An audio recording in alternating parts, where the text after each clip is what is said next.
declared Israel to be an apartheid regime. Don't fucking stop me while I'm cooking, you baboon in a suit. The chef is in. About to give you a fucking Chelsea Green, you donkey. Donkey.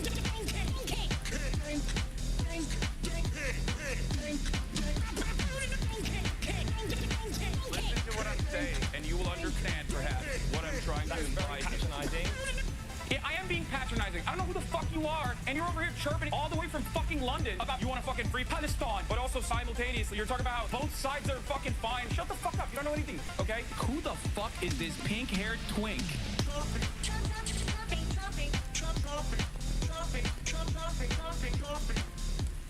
Dissolve the apartheid. So what would you like to Allow see happen, Hassan? Do you not understand the English language? What's going on, everybody? I hope everyone's having a fantastic evening, afternoon, preening, no matter where you are in the world. I'm Hassan Piker, and this is the Hasanabi broadcast coming to you live from gloomy May Gloom, California, Los Angeles. Folks, we're live and alive, and I hope all the boys, girls, and enemies are having a fantastic moment, because today's a beautiful day. Today's a wonderful day. Today is Monday, news day. Discord Noti didn't come out. Okay, good to know. Good to know, ladies and gentlemen. Discord Noti did not come out on the Discord gang. Discord gang. That's not true. It has come out. It's Cinco de Mayo, baby. And honestly, I should have ran on with the Cinco de Mayo, and I'm doing erasure. It's Cinco de freaking Mayo, also known as Cinco de Drinko, for all my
I would be top level in the NFL Combine. I would say that if you can rep 225 for 15, you are NFL Combine level, okay?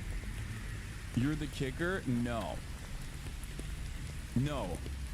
It puts you 15 reps for 225 pounds. I would say, I don't know. I actually don't know. I legitimately don't know, but I think it's like average, right? Isn't that like the average NFL combine?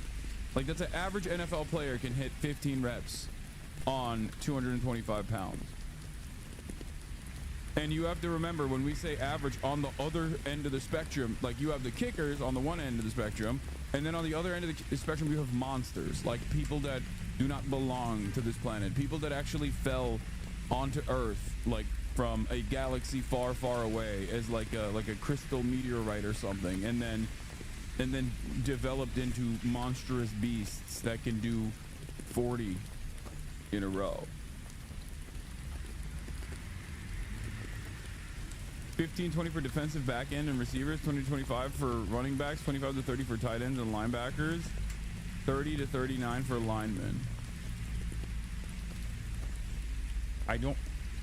You're telling me that every single running back in the NFL can easily rep 20 to 25 for 225 pounds? I feel like that's a little crazy. They have to? They should be able to? That's crazy. I did not know that. Anyway, I'm weak. The point is, I'm weak. I'm a weak man. I am a weak man, okay?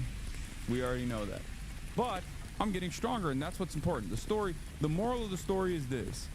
I haven't been able to get the barbell bench press up for even 135 pounds without injury for the longest time.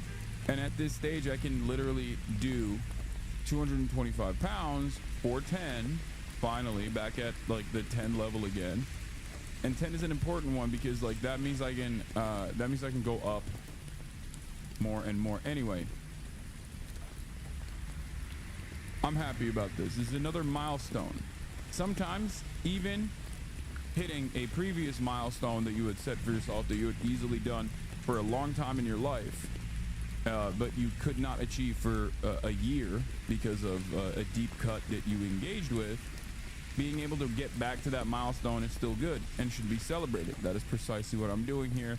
This is, giving you access to the inside of the mind of Hasanabi Piker, and being able to do so without risk of injury is the best part. So,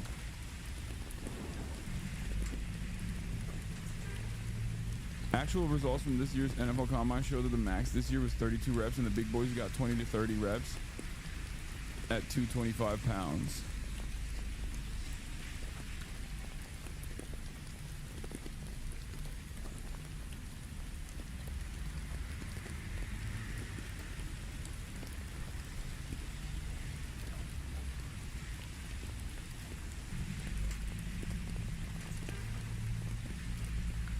Okay, I don't think chatters were wrong. 15 puts you in like mid-tier, literally, or bottom tier.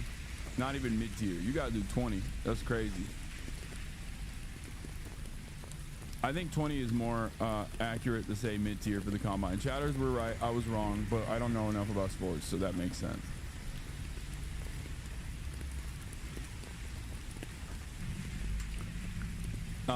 Also, I can't believe we're comparing.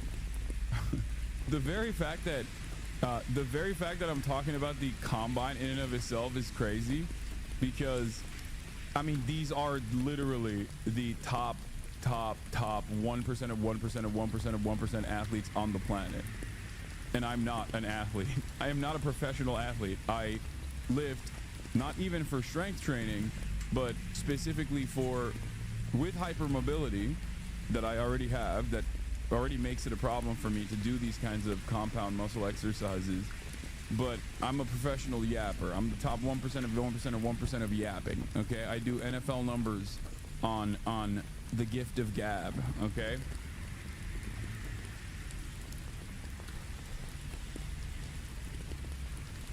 And also I'm like 10 years older than every single person there, which doesn't actually mean anything, because like that means if I had 10 years, If I had 10 full years of like actively weightlifting, I would be able to I'd be able to outlift these guys, especially if I like did it right. Up until the age of 35, it actually benefits you. Like being young is good for recovery and stuff, but weightlifting time actually does help in terms of strength, in terms of putting on strength. Time is actually a benefit in that regard. No, literally. I don't know why people are saying cope. I'm saying time would help me normally, but in this situation, I haven't worked out appropriately. I'm saying that time would not be a...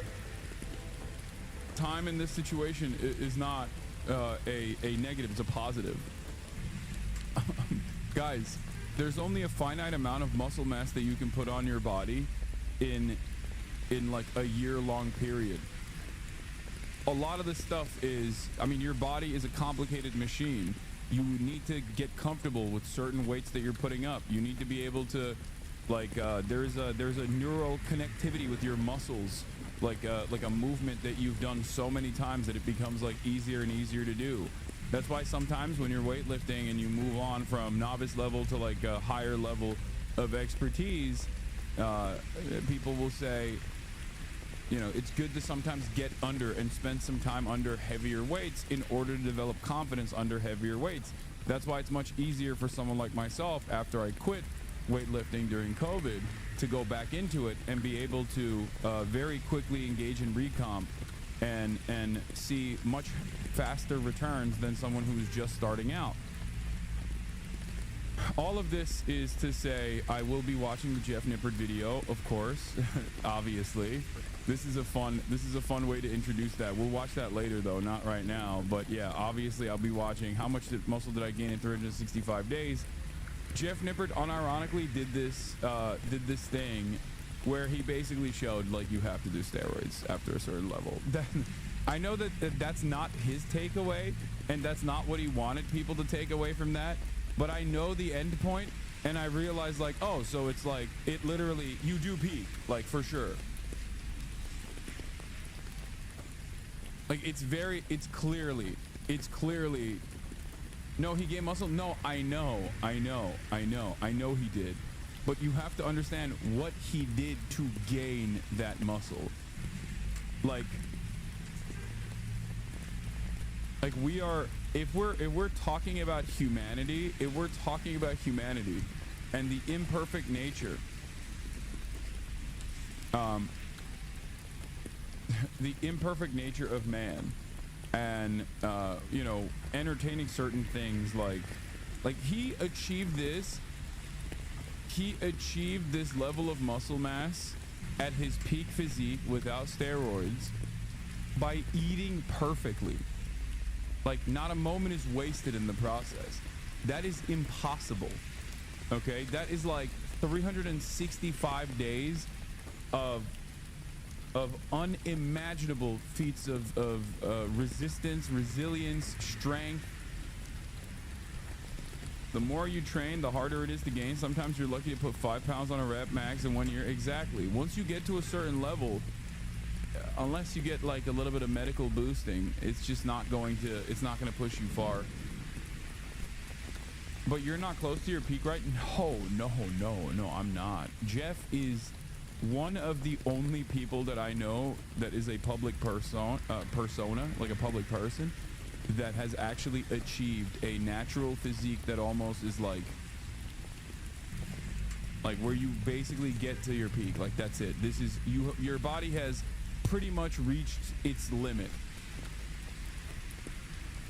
I am nowhere near my limit. Are you crazy? I'm talking to a man with like probably 16% body fat right now. That's wild. Have you seen the one guy who's trained only one side of his neck? Yeah, I did. And people need to stop. I don't even want to look at it. It freaks me out. Anyway, Hasanabi heads were doing water drop LA and took Taylor Lorenz out on water drop. Hell yeah. Shouts out. That's pretty fire. Hasanabi heads rise up. But yeah.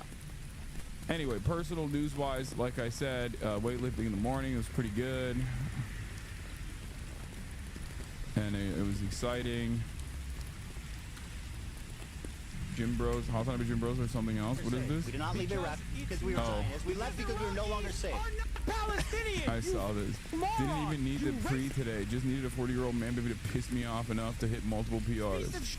Because Iraq and the pan-Arabic nationalist movement that arise out of Zionist You are out of your mind. Not about Palestinians. Okay, so what did the Jews in Iraq have to do with Israel? You bigot. Terrorize the Palestinians. Anyway, Hasanabi Gym Bros, rise up. I usually just picture Bill Maher. I'm interestingly enough, I'm not an angry lifter. I don't get angry at all. I'm very calm when I'm lifting. It's my moment of zen. Throughout the day, it's like my one moment of solace, my one moment of comfort. Thank you to Macy's for the playlist. And I actually don't, like, I feel at peace when I'm at the gym. Anyway, all right, we got a lot to talk about. Obviously, Israel announces its plans for final solution in Gaza. It's official. They're doing it, or they say that they're doing it. Houthis strike Israel airport.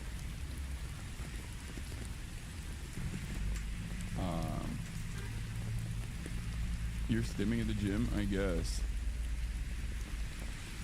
Israel just struck Yemen. That's not surprising.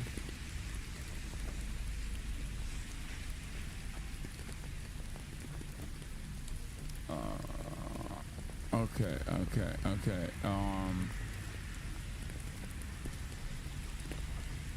Where was I? Houthi strike Israel airport. Trump unsure about due process.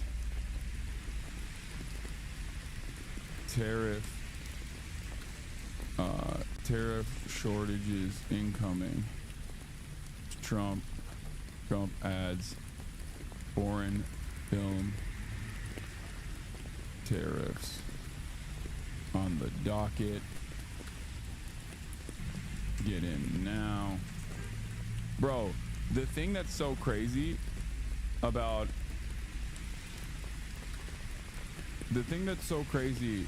the Trump foreign flick tariff shit is that he's once again destroying his fan base. Like, who are the biggest Trump guys? Obviously, anime is universal, but let's be real.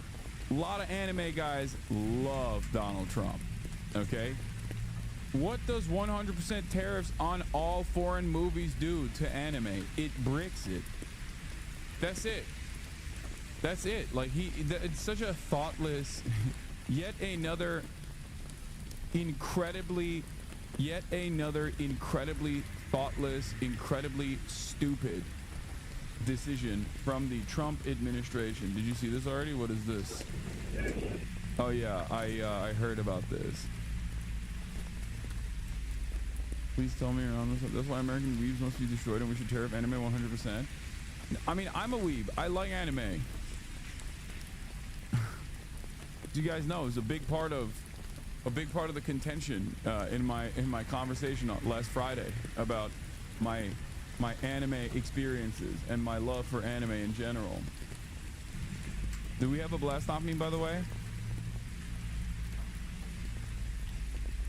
First he took away our figurines with the China tariffs. Now he's taking away our animes too.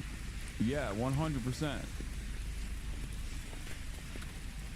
It's not just anime. I know. I'm covering it from the anime angle specifically because what is Ethan Klein's reaction to Hasan Pike. Okay, we're done. No more Ethan Klein reactions, please.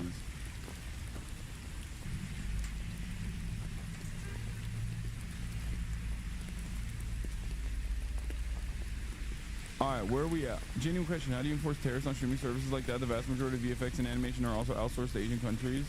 I don't understand.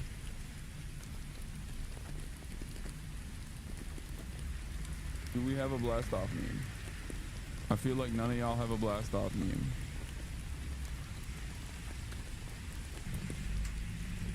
Oh my god. Okay, I'm gonna use this funny ass take.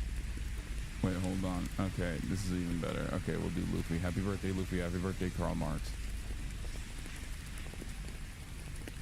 Where is it?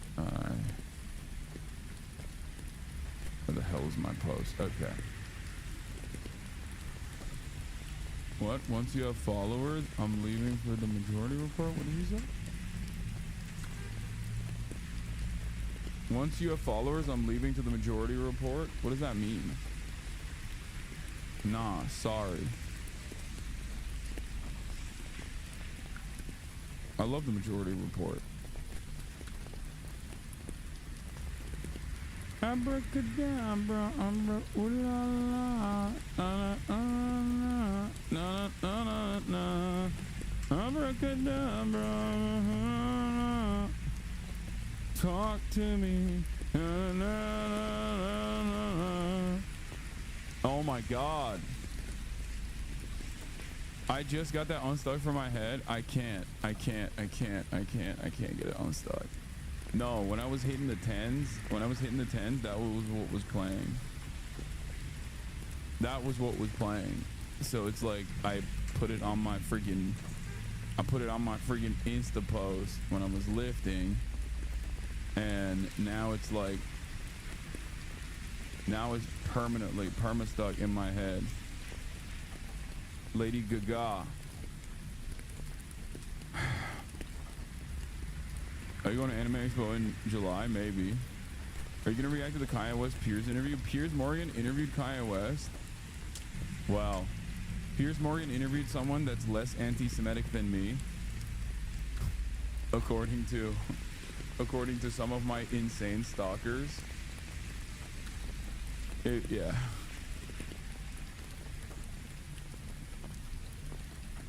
What do you think of the Midas touch? I don't know how to spell it. I love those guys. I mean, they're liberals, right? Like, they're obviously Democratic Party defenders across the board. Like, that's the agenda there. But still. Kanye's just goofing and gaffing. No, he's not goofing and gaffing.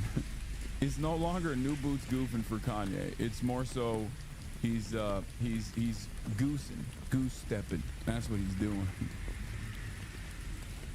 At least it's not the Ruby Chan song. Why would you say that?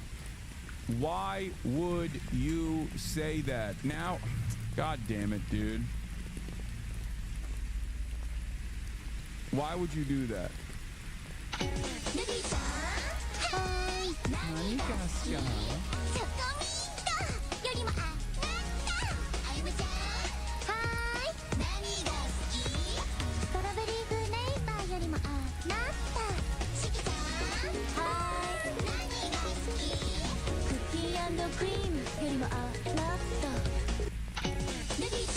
Why would you say that? Why would you say that? You said that, and it's like, I have to say it. I have to sing it. I have to think it. New earworm unlocked. Your white shows when you try to dance. Lamau, I know.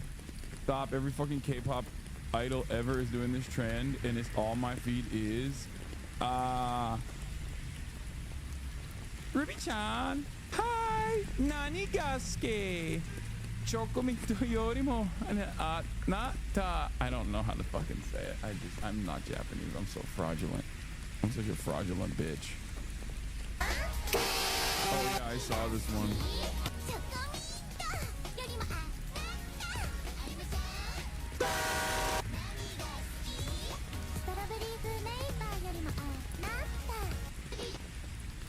That one is incredibly stupid. That just.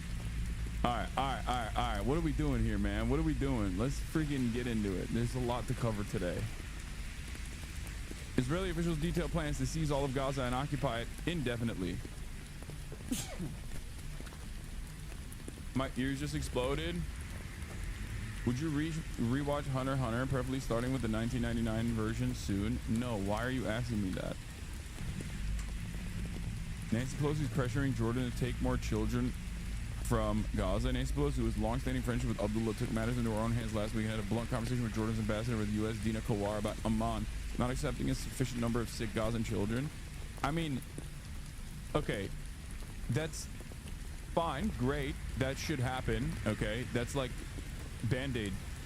Ridiculous that we don't even have the Band-Aid at this moment, but hello, there is also a much larger problem here, which is you know,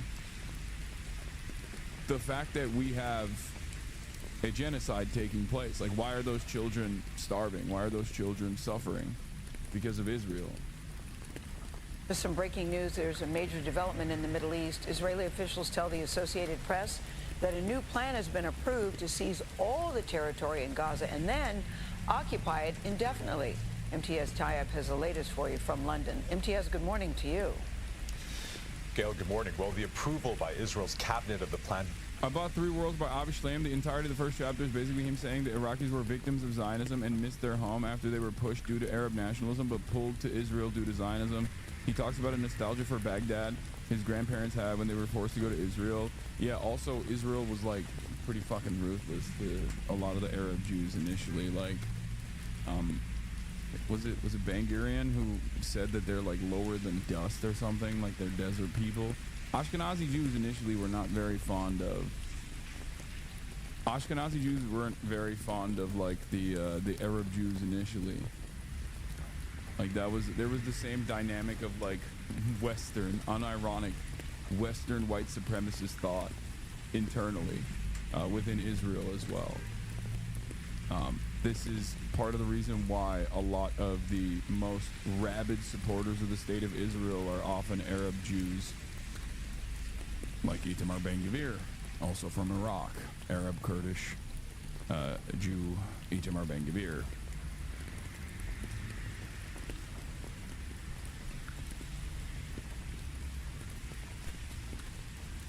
I just had Turkish food on your recommendation for the first time the other day. Goddamn, döner bulgur ekmek baklava. That shit slaps so hard. Yeah, it's fantastic. All right, let's lock in. Let's talk about the serious.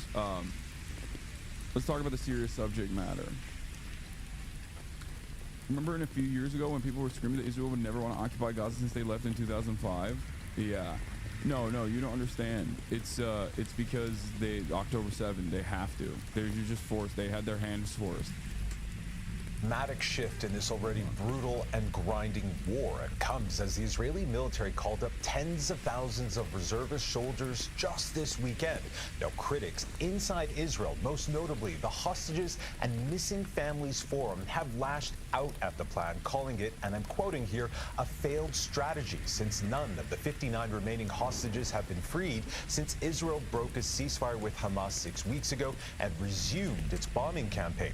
Now, the forum also said the plan to expand military operations in Gaza, again, I'm quoting here, was against the will of over 70% of the people in Israel.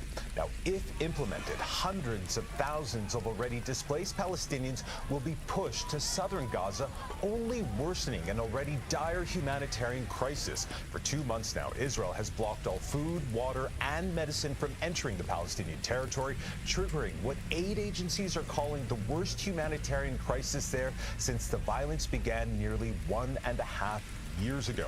Violence, which also saw the Iran-backed Houthi rebels in Yemen.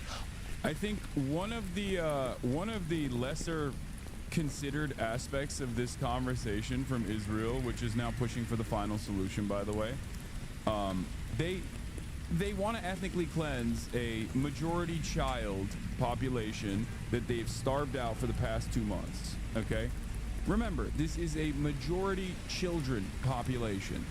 There's a reason why 70% of their 70% of the people that they kill are either children, women, or the elderly, because that's just what the population is. Okay? So after starving them, destroying their cities in its entirety, and starving them for 2 months, now they're going to go in and do a full-blown military occupation. And obviously this is Nazi stuff. I mean, this is the Holocaust. This is the final solution. They are doing it in broad daylight, and they're doing it within the legal confines that they've created for themselves. Just like the Nazis, what they were doing to the Jews were legal by their own estimations, by their own designs, when they implemented the Nuremberg race laws, right? So it's terrifying. The one thing I will say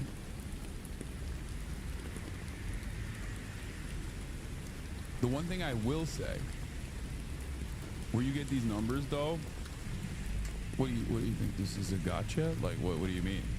I get them from the health ministry and also numerous other NGOs and also the United Nations. Like, where do you, anyway.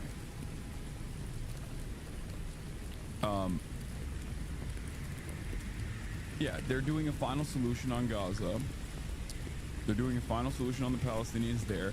The one aspect that is less covered in this matter, however, is if they even have, like, if they even have the military strength to be able to do this. Do they have the numbers to do this? I know that there is definitely a lot of appetite for people in the war cabinet, for sure, especially the more radical elements within the war cabinet. But I don't know if there is enough manpower at this stage, but I have not checked in. Like, I haven't been looking at the I have not been looking at the numbers of, like, or the drama that's happening with, like, forcible conscripts or the reservists not returning to duty, because at a certain point they're gonna have a hard time filling the ranks. In order to do a permanent military occupation, you have to fill the ranks. And I don't know if they have enough manpower. I genuinely don't know if they have enough manpower to do so, or if they have enough appetite to do so. Because, like, there's a lot of people who just want to go back to their regular lives, you know what I mean? There's a lot of people who are like, okay, I've done enough child murder. Like, can I please go back to my marketing job? Like, I miss my family. You know what I mean? The impact of all of that violence will also only be seen in a decade. We haven't even gotten there yet. You know how we have the 22 vets a day number in the United States of America? Some of the heinous shit that the Israeli occupying force has done in Gaza is like an Abu Ghraib every day. So that number is going to be far higher. Like, this is going to have inevitably karmic damage or cosmic damage in the form of karmic justice to Israel for sure. So there's no, like, I mean, you can bomb these buildings over and over again, these hollowed out buildings over and over again, but, like, inevitably, if you want to do a military occupation, you need manpower. If you have manpower, there is going to be resistance against said manpower. There is going to be tunnel warfare, guerrilla warfare. Once again, Hamas has replenished its ranks, right? And then you got the Al-Qassam brigades. You got all of these other, like, militancy formations that are going to inevitably take out soldiers over and over again. And I don't think that Israel has the capacity to keep that operation up with straightforward manpower, like just boots on the ground military manpower, without American intervention. So therein lies the question. Does America intervene? Do we see the United States of America actually invade Gaza? Is that what they're gonna do? Because I don't think Israel has the capacity. I don't think Israel has the capacity to continue the war. Obviously, cost of Gaza war escalation could top 15.4 billion, threatening Israeli budget stability. You have port shutdowns, obviously. You're right. I'm a 9/11 era vet that didn't even see combat, but I have friends who died in Afghanistan. People like us are anti-American as fuck. But it's not even just that. Like, a lot of the Breaking the Silence guys are unironically people that have actually participated in sieges in Gaza, and then that made them incredibly grossed out to the whole fucking design. And that was like their wake-up call. But having said that, we also have the PTSD side of things. Like, this is signaling societal collapse, especially when you consider that the Israeli population numbers are constantly fulfilling itself, like filling up the ranks with the Haredi population. They're having like 6 to 8 kids. Okay, those guys don't have to serve in the military, but those guys are also not getting the proper education that Israel wants to show to the Western world, that they are like just like France or just like any other normal Western country. We have arts, we celebrate we celebrate education, we celebrate the arts, we celebrate scientific accomplishments and whatnot. So like if the only people that don't have PTSD that remain in Israel, that's like becoming the next generation of Israel, are all young Haredi Jews who only get a religious education, then like the societal makeup of Israel is going to dramatically change. Do you see what I mean? And you don't get to benefit from a steady flow of Western intervention and Western aid and Western support and an expenditure of Western political capital in defense of your genocide if your country doesn't look Western. I feel like they will inevitably lose their favorite client status if they can't keep up an incredibly sophisticated influence peddling operation simultaneously. Did you just replacement theory Israel? No, because it's not replacement theory. It's more so. I mean, it is a little bit like getting mad at idiocracy for having a eugenicist slant, but it's idiocracy. We're experiencing that here in the United States of America as well. But it is kind of like idiocracy, where yeah, the guys that are having a lot of children that allow Israel to no longer have to allow Israel to not have any sort of like birth rate decline. Those guys don't serve. They don't serve. They don't go to the same schools. They don't care about education in the same way. They have very different opinions on like women's position in society. And the more Israel becomes a majority Haredi population, which is, it's not there yet, but the more Israel becomes like a majority Haredi population like that, the less likely it is that it can keep up its sophisticated espionage operations, or even sophisticated influence peddling operations in the West. As an ex-Haredi, I can assure you we receive little to no education. Yeah, it's mostly just like religious education, right?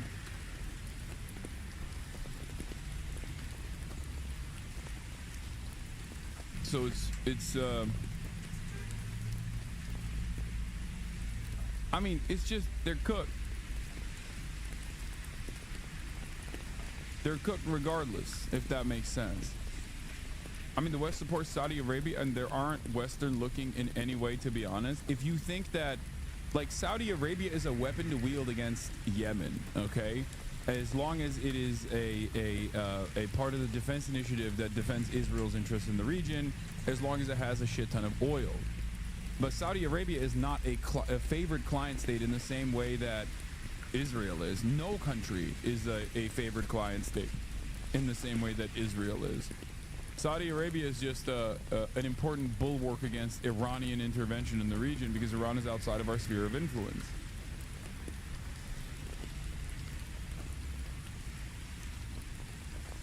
The double irony here, of course, is that we are trying to Israelify the United States of America. A lot of our politicians look to Israel's fascism and say, we like that, we want that here. We should do more of that, please. Like, there is a truly terrifying number of politicians who I think unironically look to the design of Israeli society and where it has gone over the course of the past couple of decades and has decided this is good. We should do this, but for Christianity, Christian Sharia, you know?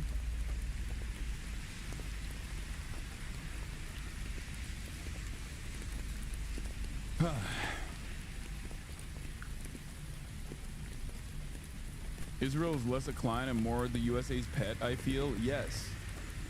I mean, it's not. The favored client nation status is just like a designation. It's an official an unofficial designation. Fuck the Yemen dude that pissed off so many people. It is not in the sphere of Western influence. It's in the sphere of Iranian influence. That's it. That's the major issue. Launched a ballistic missile on Sunday, which hit the perimeter of Israel's main airport. Prime Minister Benjamin Netanyahu has promised to respond to the attack, saying Iran would also face consequences from the strike. Yeah, they have to pull Iran into this. And Iran has demonstrated restraint over and over again. Or some analysts will say Iran uses the Houthis as a way to respond to Israel, as a way to retaliate against Israel. But Iran overall has demonstrated major restraint throughout this process. That much is obviously clear, especially in comparison to fucking what Israel is doing. The only time Israel actually shows restraint is when they're trying to retaliate against Iran, ironically enough. But the reality of the matter is Israel needs to bring Iran into the fold, because there are two reasons for that. One, I think this is a part of America's grand design in the region. I think this is definitely a part of America's grand design, because Iran, if there were two poles on the planet with two hegemonic powers competing against one another, they're going to need energy, and China needs to get it from Iran if they can't get it from the regular OPEC Plus group. And America's number one goal in the next 20 to 10 year timeline is to take this war directly to China.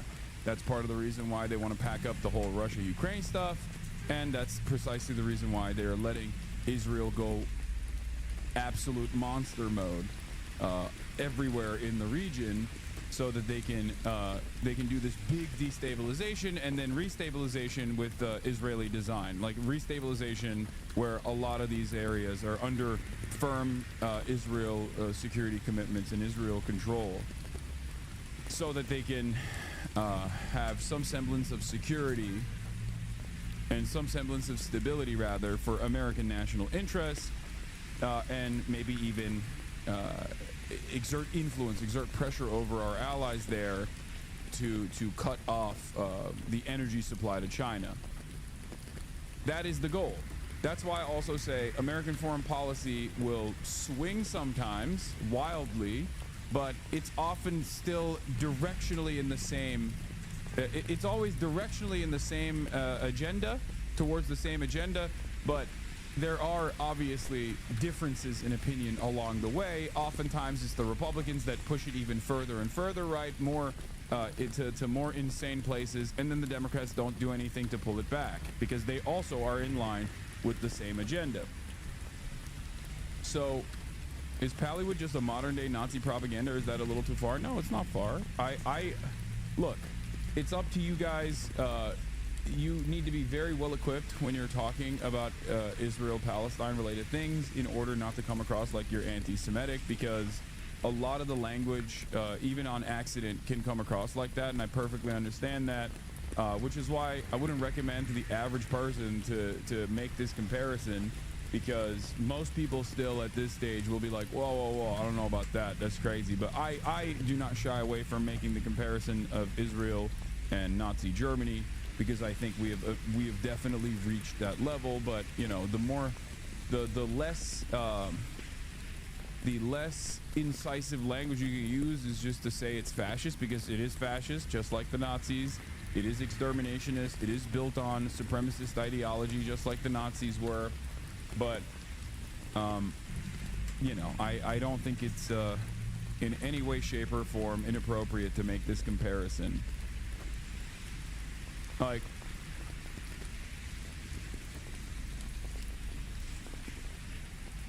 as a Jewish person, I always compare Israel to the Nazis. Yeah. NATO officials came to Japan recently to beg us to make more weapons and build up the SDF, supposedly for Russia, but I think it's the goal of fighting China too. No, it's definitely the goal of fighting China.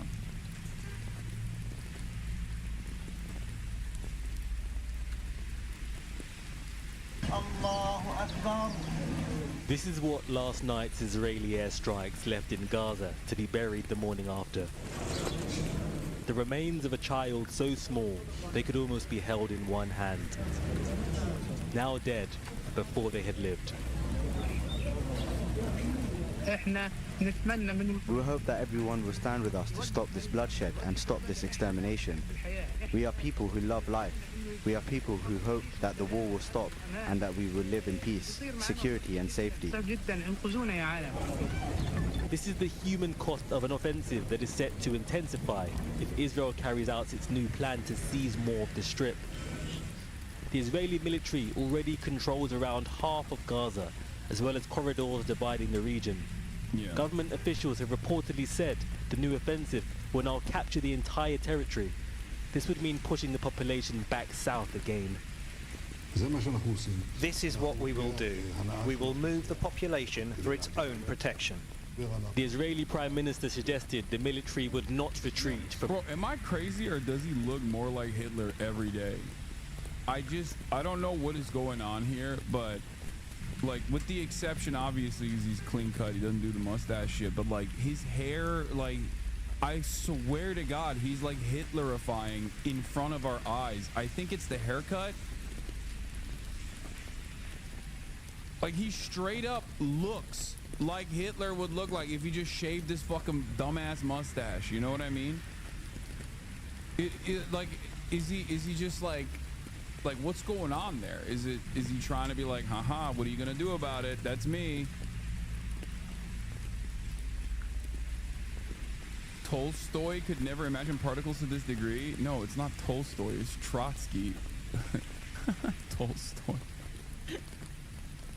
It was Trotsky who said Hitler particles. What evil does to a motherfucker? I mean, yeah.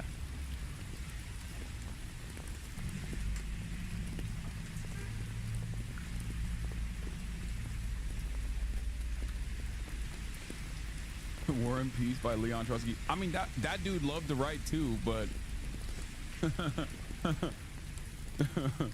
anyway. From areas they raid. The plan would also impact the distribution of aid under conditions expected to be set by the Israeli military. This would violate the humanitarian principles of neutrality, impartiality, and independence, and could also put people at risk by including aid workers, by having them around these militarized zones. And right now, agencies say the Strip is being starved by Israel's blockade. The import of food and medicine has been paused. Those in need of treatment have watched themselves wither right before the world, desperate for intervention. This is the voice from a health NGO based inside Gaza, speaking to Channel 4 News. We feel utterly helpless, and we are afraid, maybe in weeks or less than that we will have nothing to offer to people, and that's why we urge the international community to help us immediately. Just let Gaza live. This is Israel ahead of President Trump's visit next week. Although some believe Israel's government is attempting to place pressure on Hamas, these families and their allies fear for the impact on their loved ones. 59 taken hostage in Israel by Hamas remain in Gaza, and artillery does not ask for ID. I'm not gonna lie, dude, it blows my mind what is going on, because like if there were no hostages right now in Gaza, I think the dynamic would look very different. Like I think that there wouldn't even be any protests. Like I know that there are people in Israel, like I think over time standing together, like a lot of the liberal Zionists that are even in movements like Standing Together either went full tilt Kahanist or went in the opposite direction and became more firm in their conviction against like Israel's genocide. But their numbers are nothing in comparison to the broader Israeli society. Like this is what I have seen from my own personal experiences, from what I've seen in the Western world, but what I've seen also in Israel as well. And I'm sure some of the Israeli Hasanabi heads could confirm or deny this. I don't know. But like after October 7, a lot of the liberal Zionists that were at the peak of like the Israeli liberal coalition that was like, oh, let's do peace, let's do a two-state solution, let's do let's hold hands with the Palestinians and sing Kumbaya, but also like let's people that have protested, people that have demonstrated, over and over again. Not talking about the anti-Zionists, okay? But people that have protested and demonstrated, which is one of the more popular, one of the larger movements, basically, in Israel. A lot of those guys, I was checking in, were going crazy. They were baying for blood, okay? They were just going wild, right? And then it's like over time, I think, as the depravity of the military operations became clear for some got way more radicalized in the opposite direction, and others and others became, I think, more committed to anti-Zionism than they ever did before. But those numbers are tiny still. They're marginal.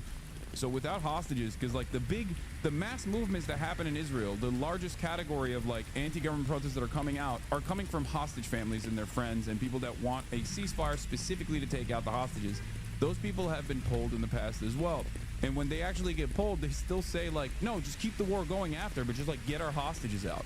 And Benjamin Netanyahu, on the other hand, will not commit to even doing that, which is why a lot of people are very frustrated. There's the reason why in Israel, in Israeli media, especially when the last ceasefire was taking place, there were family members of Israeli hostages that were writing letters to Benjamin Netanyahu being like, you are the reason why this fucking deal is not taking place, which was correct.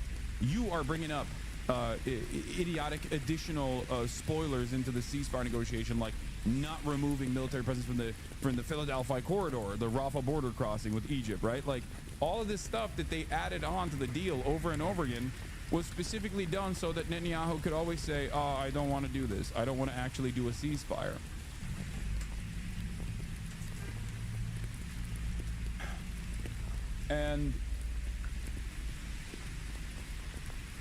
And I think, I don't know what the dynamic would look like. Israel's made peace deals with Palestine 5 times up until October 7th. Yeah, those aren't real peace deals, brother. What are we talking about? This is like pre-October 7th Hasbara is where we're at now. What do you mean? Like, what's the logical conclusion of this argument that you're trying to present here? That like they did peace deals with Palestine and Palestinians couldn't keep up their end on those peace deals, so they must be ethnically cleansed. Is that your argument? Can you say your conclusion? Yeah, see? Exactly, because Palestine didn't want peace.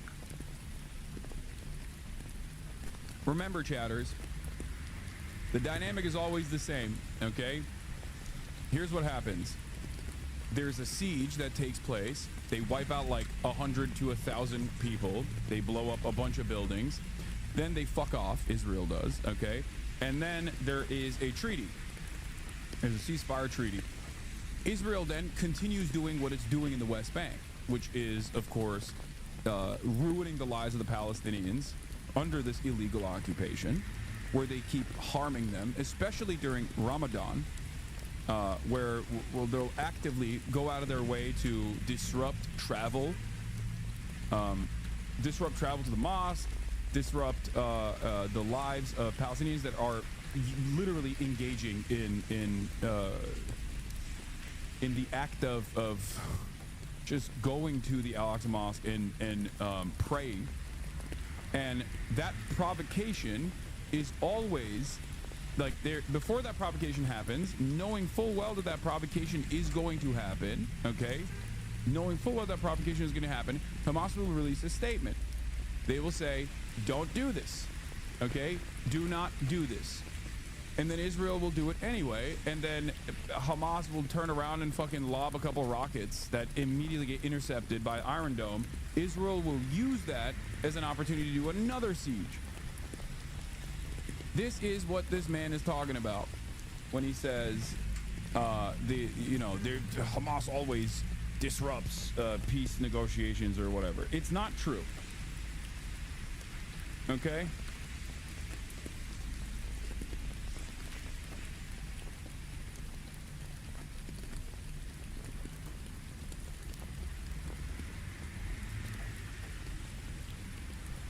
Hold on.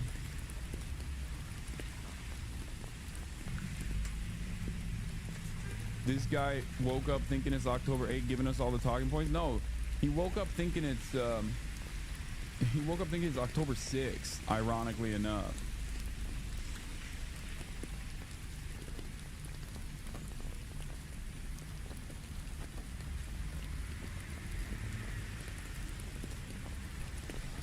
Also, it is pretty funny to say this because if this kind of rhetoric was incredibly effective in the Western world for years, Palestinians were no partner in peace, they said, right?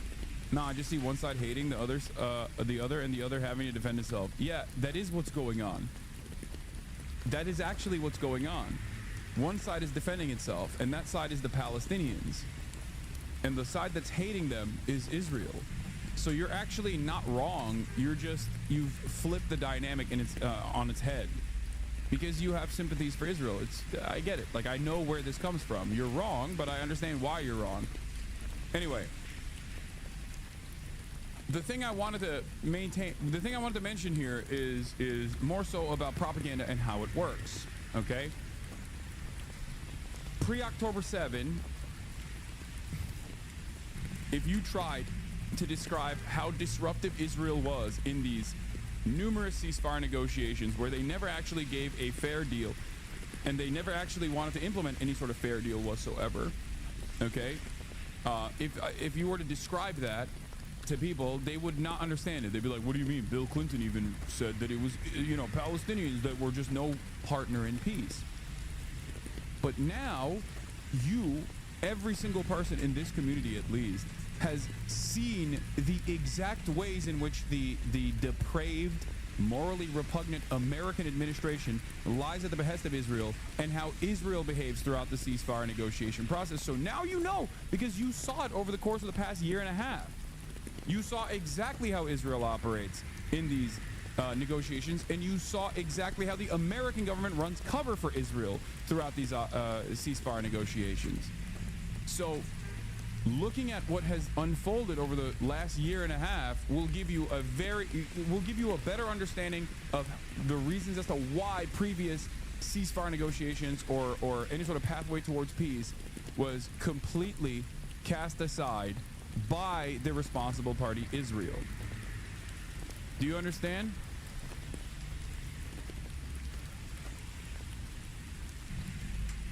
This is also why it's like a lot of the old Hasbara doesn't work.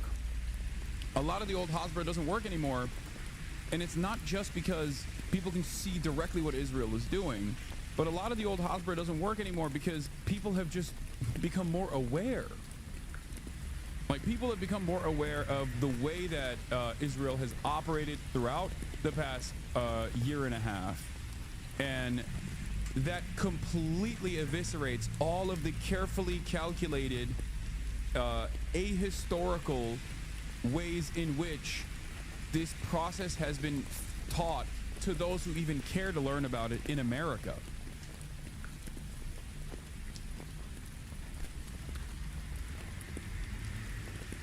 Hasan, I'm scared. You figured it out and you're loud about it. I'm scared for your safety. No, but the irony is, this is what I've been saying for years. This isn't new. It's just a lot of people have only recently figured it out. That's it.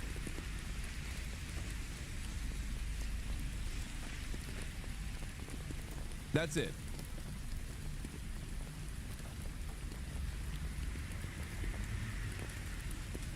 I've heard Israel is faking AI voice notes in Syria to put Druze against the Syrian government. I don't know about that.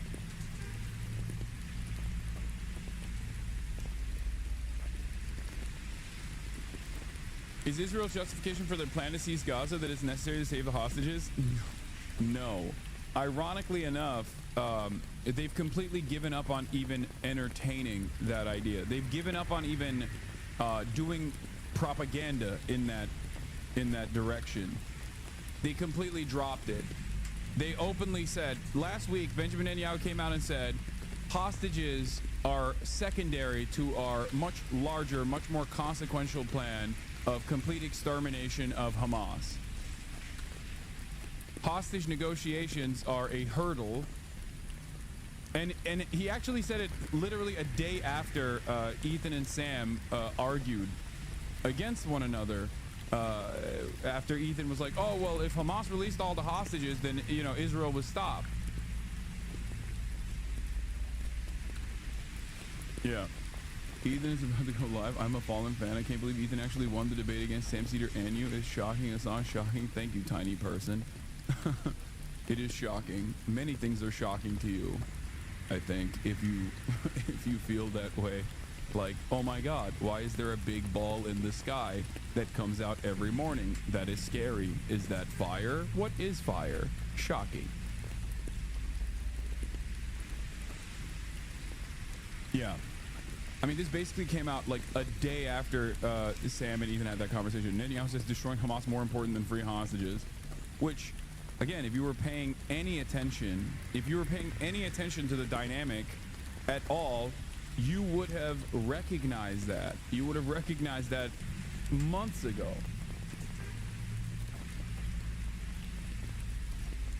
We are finally going to conquer Gaza. We are no longer afraid of the word occupation, Finance Minister Bezalel Smotrich told a pro-settler conference in an online discussion.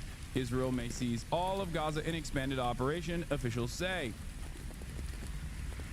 Summary. Door open for ceasefire talks as Trump heads to the region. Military will hold territories it seizes, Israeli officials say. Blockade remains on aid for now. Tens of thousands of reservists will be called up. Humanitarian agencies condemn Israel's new aid plans. See, there's also an incredibly nefarious side of this, which is that they are going to do something that is totally illegal that they wanted to do in the past as well under the Biden administration. Apparently, according to reporting that I read on it, at least, even the Biden administration was like, you can't do that. They want to distribute aid with the military. They want to control who gets aid in the Gaza Strip. That in and of itself is insane. I mean, this is literally Russia shit, okay? This is what the American government was like yelling to Russia about over and over again. I mean, it's not any, like, even the Russian annexation occupation was a bloody affair. It was incredibly deadly, but like at no point is there not regular commerce happening, right? No, it's not even American shit. No, it's not even American shit. This is worse. I'm telling you, this is worse than Russia shit. This is worse than America shit. This is straight up like picking and choosing who gets to eat food. Like, it's absolutely worse than Russia shit. It is absolutely worse than America shit. This is stuff that, I mean, it's Nazi shit.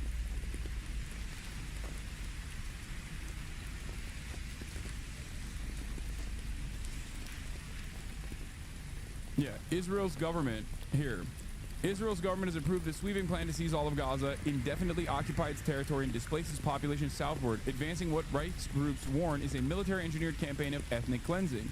Military conquest, indefinite control. The Security Cabinet unanimously backed the plan by Chief of Staff Lieutenant General Eyal Zamir to capture the Strip and hold the territories, escalate attacks, and block Hamas from accessing humanitarian aid.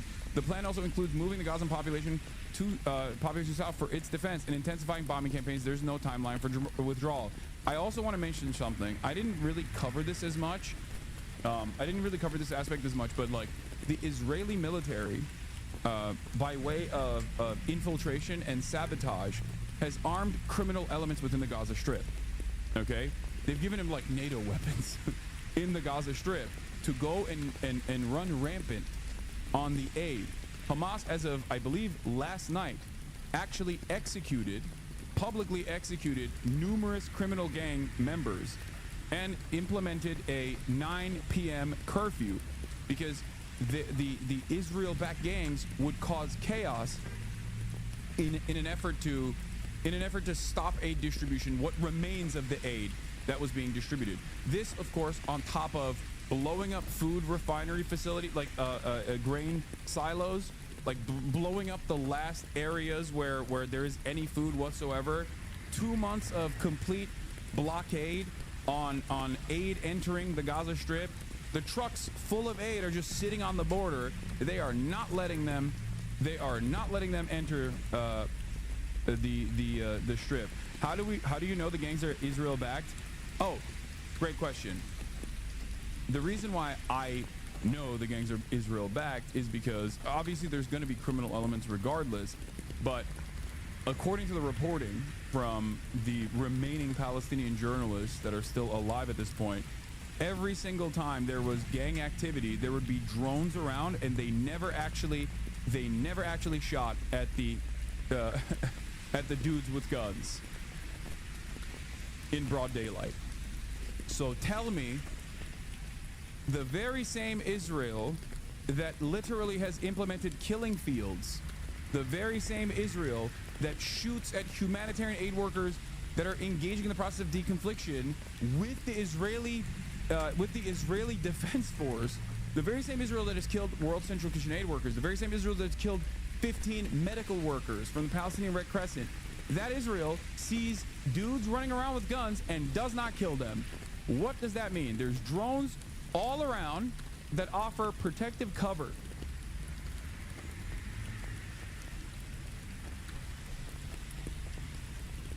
Yeah, Israel wants local clans to run Gaza after the war, but the candidates are refusing. Jerusalem is trying to forge a path to non-Hamas governance, but hope of working with Strips' powerful families dampen the fears of retribution as terror groups still dominant. We are not collaborators. Israel should stop these games. Reuters, the plan for post-war Gaza that Israel has pitched to U.S. allies is to run the Strip in cooperation with powerful local families. But there's a problem. In a place where Hamas still wields ruthless influence, none want to be seen as talking to the enemy. Jerusalem is under pressure from Washington to wind down its military offensive nearly 9 months after October 7th Hamas massacre inside Israel, but does not want the Palestinian terror group to remain in charge after the fighting ends. Israeli officials have therefore been trying to plot a path ahead for the day after the fighting stops. This is all the way back from the 2nd of July, 2024, by the way.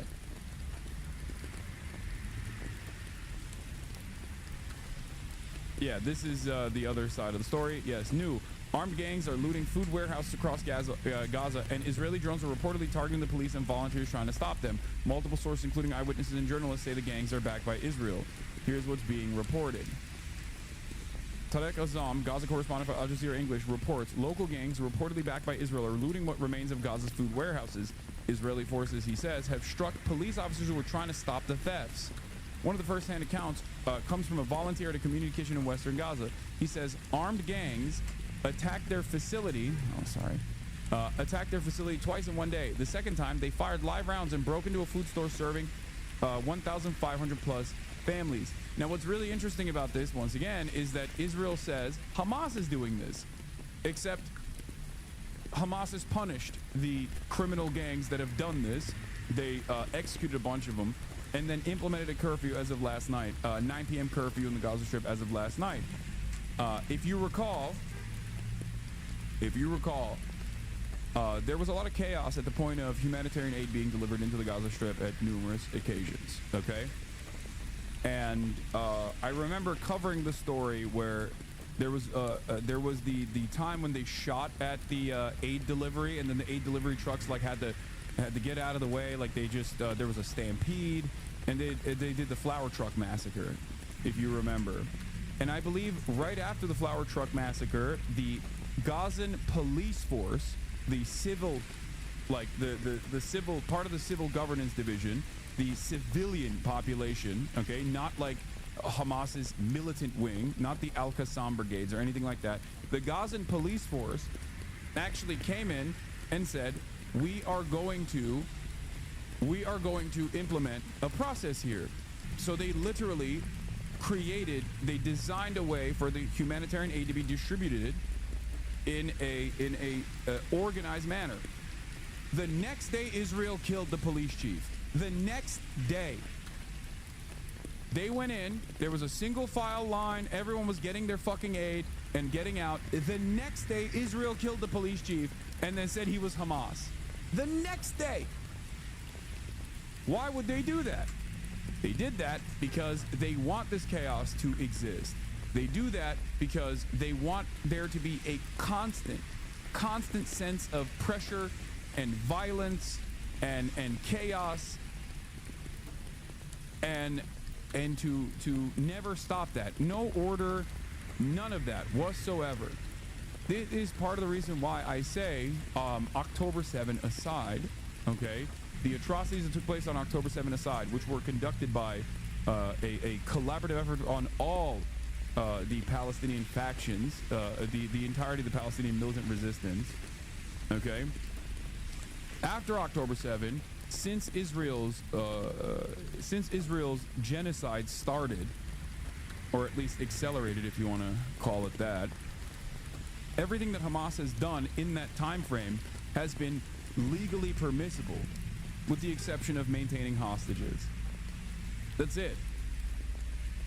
Brother, the things you're saying is really sad and disgusting, man. What the fuck? This is disgusting. Are you saying, like, what Israel is doing is disgusting? Like, hearing about it makes you sad? Is that what you mean? Or are you saying that, like, the statements that I'm making are disgusting because they're untrue or something?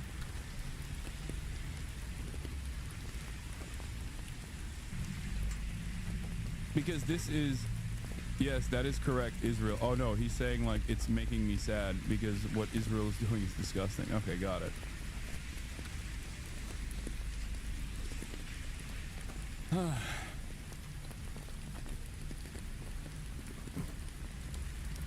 Hasan, can you tell me where I can do research on this stuff independently and get the same info as you? I think you can... I mean, Drop Site News is very good. They're incredible on their reporting. Al Jazeera has fantastic reporting on this stuff. Every now and then, I mean, look at the news sources that I look at. Like, I when I'm covering this stuff, when I'm covering every news story, whether domestic or foreign, I look at virtually every single type of news outlet that's out there, all the way from far right news outlets to liberal Zionist newspapers, all the way to anti-Zionist publications, and you know, places like Democracy Now!, places like Drop Site that do fantastic investigative reporting, that work with journalists on the ground. But yeah, the humanitarian aid plan that they're presenting as a humanitarian aid plan is literally to hire mercenaries tied to Israeli leaders, not aid groups. Israel wants to create de facto internment zones. Israel wants to set it up in Rafah, a city it already destroyed and depopulated. It's not real humanitarian aid. It is just simply another mechanism of ethnic cleansing.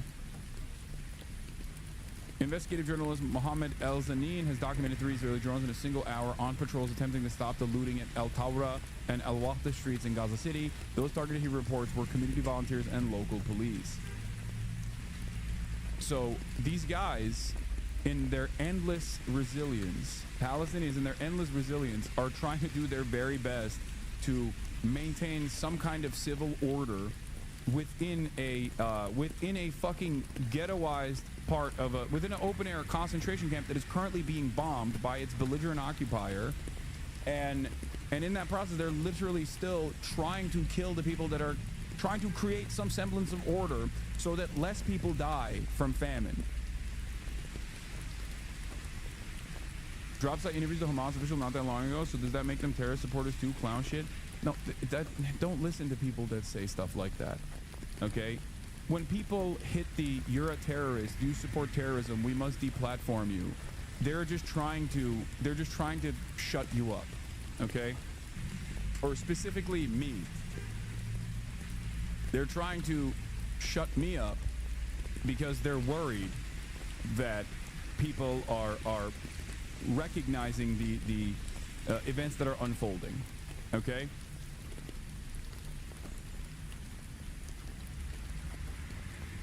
That's it. They don't want to actually tackle the conversation. They don't want to actually have a hard to deal with conversation.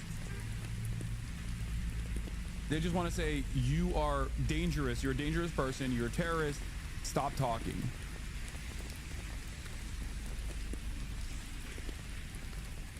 My brother's an asthma watcher and he's fallen for the Hasan as a terrorist supporter BS. We argued about this morning.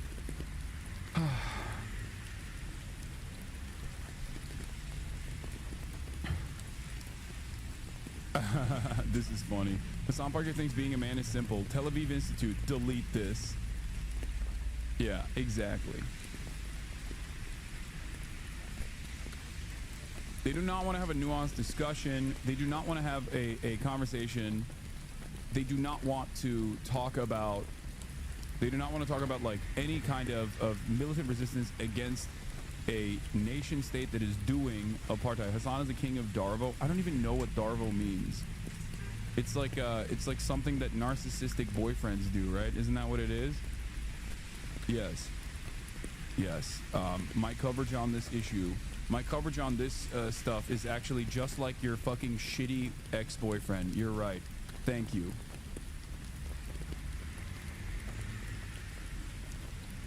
What is this? For the record, if you're wondering what real anti-Semitism looks like, it's this. What is this? What happened? Advertise on Twitch? Oh my god, dude. This is so fucking stupid. This is so unimaginably stupid. Yeah, I'm like, I wonder why they won't show the fucking video, dude. That's crazy. Dan Stalkman, dude.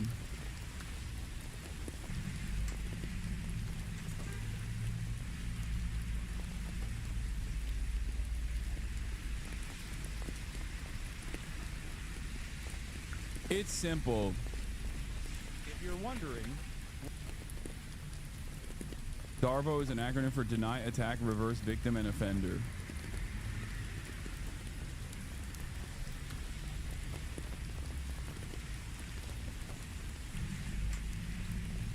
Using pictures the same as everyone trying to justify Elon's on video, Twitter, Nazi salutes, and others mid-wave. What? That makes it seem like people are nefarious and not just ignorant. My dad told me I'm a terrorist supporter, but I don't think he has any idea what Islamophobia even looks like, even though he's massively Islamophobic. Oh, no, for sure. I knew someone was going to clip you out of context. Bro, they didn't even clip me out of context. They just literally screen grabbed something to make it seem as though, like, this doesn't say anything. You have to literally think, oh, this guy must like this. There's so much motivated reasoning here. Yeah, I saw that H3 Productions also posted it.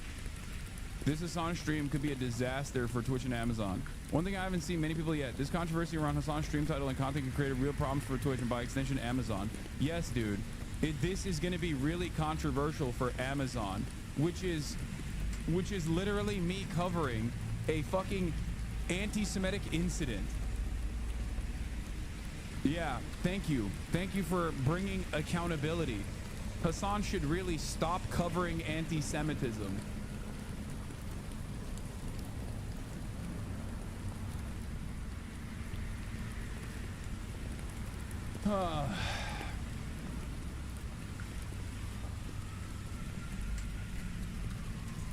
My Hebrew school was being anti-Semitic when they taught me about the Nazis and the swastikas. Yeah.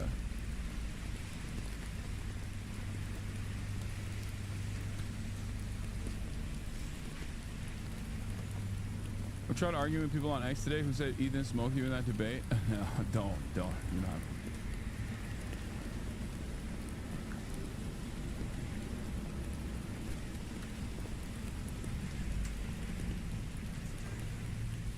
Yeah, I found something out about Tectone recently as well, which I thought was very crazy, but we'll get into that later. It's not significant for the time being. We got some more serious issues to deal with. Okay, so the Security Cabinet unanimously backed the plan by Chief of Staff Lieutenant General Eyal Zamir to capture the Strip and hold the territories, escalate the attacks, and block Hamas from accessing humanitarian aid. As I dove deeply into the whole, what Israel is trying to do with the humanitarian aid distribution, or what they have done so far in an effort to design this incredibly chaotic set of circumstances in an effort to destabilize the Strip, in an effort to harm the Palestinian population in the Strip. They are going to directly pick and choose who gets the aid and who doesn't, militarily.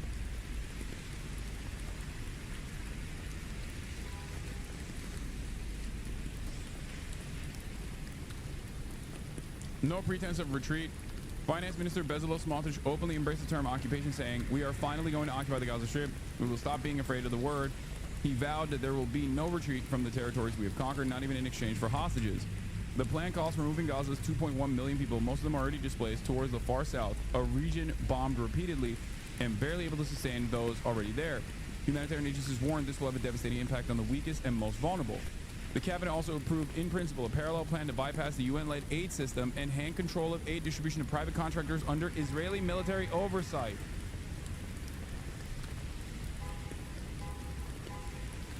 The Humanitarian Country Team, a collective of UN agencies and humanitarian NGOs, condemned the plan, warning it contravenes fundamental humanitarian principles and appears designated or designed to reinforce control over life-sustaining items as a pressure tactic as a part of the military strategy.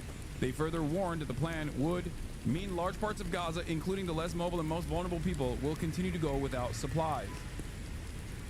The HCT added, it is dangerous driving civilians in the militarized zones to collect rations, threatening lives, including those of humanitarian workers, while further entrenching forced displacement.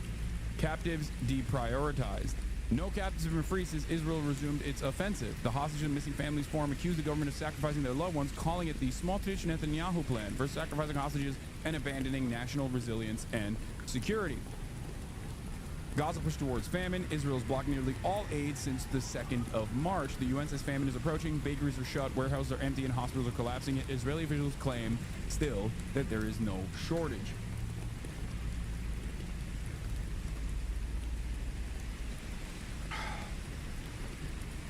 Delaying escalation until Trump's visit, Israeli officials have indicated that the intensified military operation in Gaza, known as Operation Gideon Chariots, will commence after U.S. President Donald Trump's visit to the region, scheduled for May 13th to the 16th. Israeli senior defense officials stated, if there is no hostage deal, Operation Gideon Chariots will begin with great intensity and will not stop until all of its goals are achieved. Israel's plan is a full-scale plan for conquest, mass displacement, and indefinite subjugation. Trump apparently just commented on this plan. I haven't even seen it yet, but I suspect he's going to say it's great. Trump's response when asked if he supports Israel's upcoming invasion and occupation of Gaza.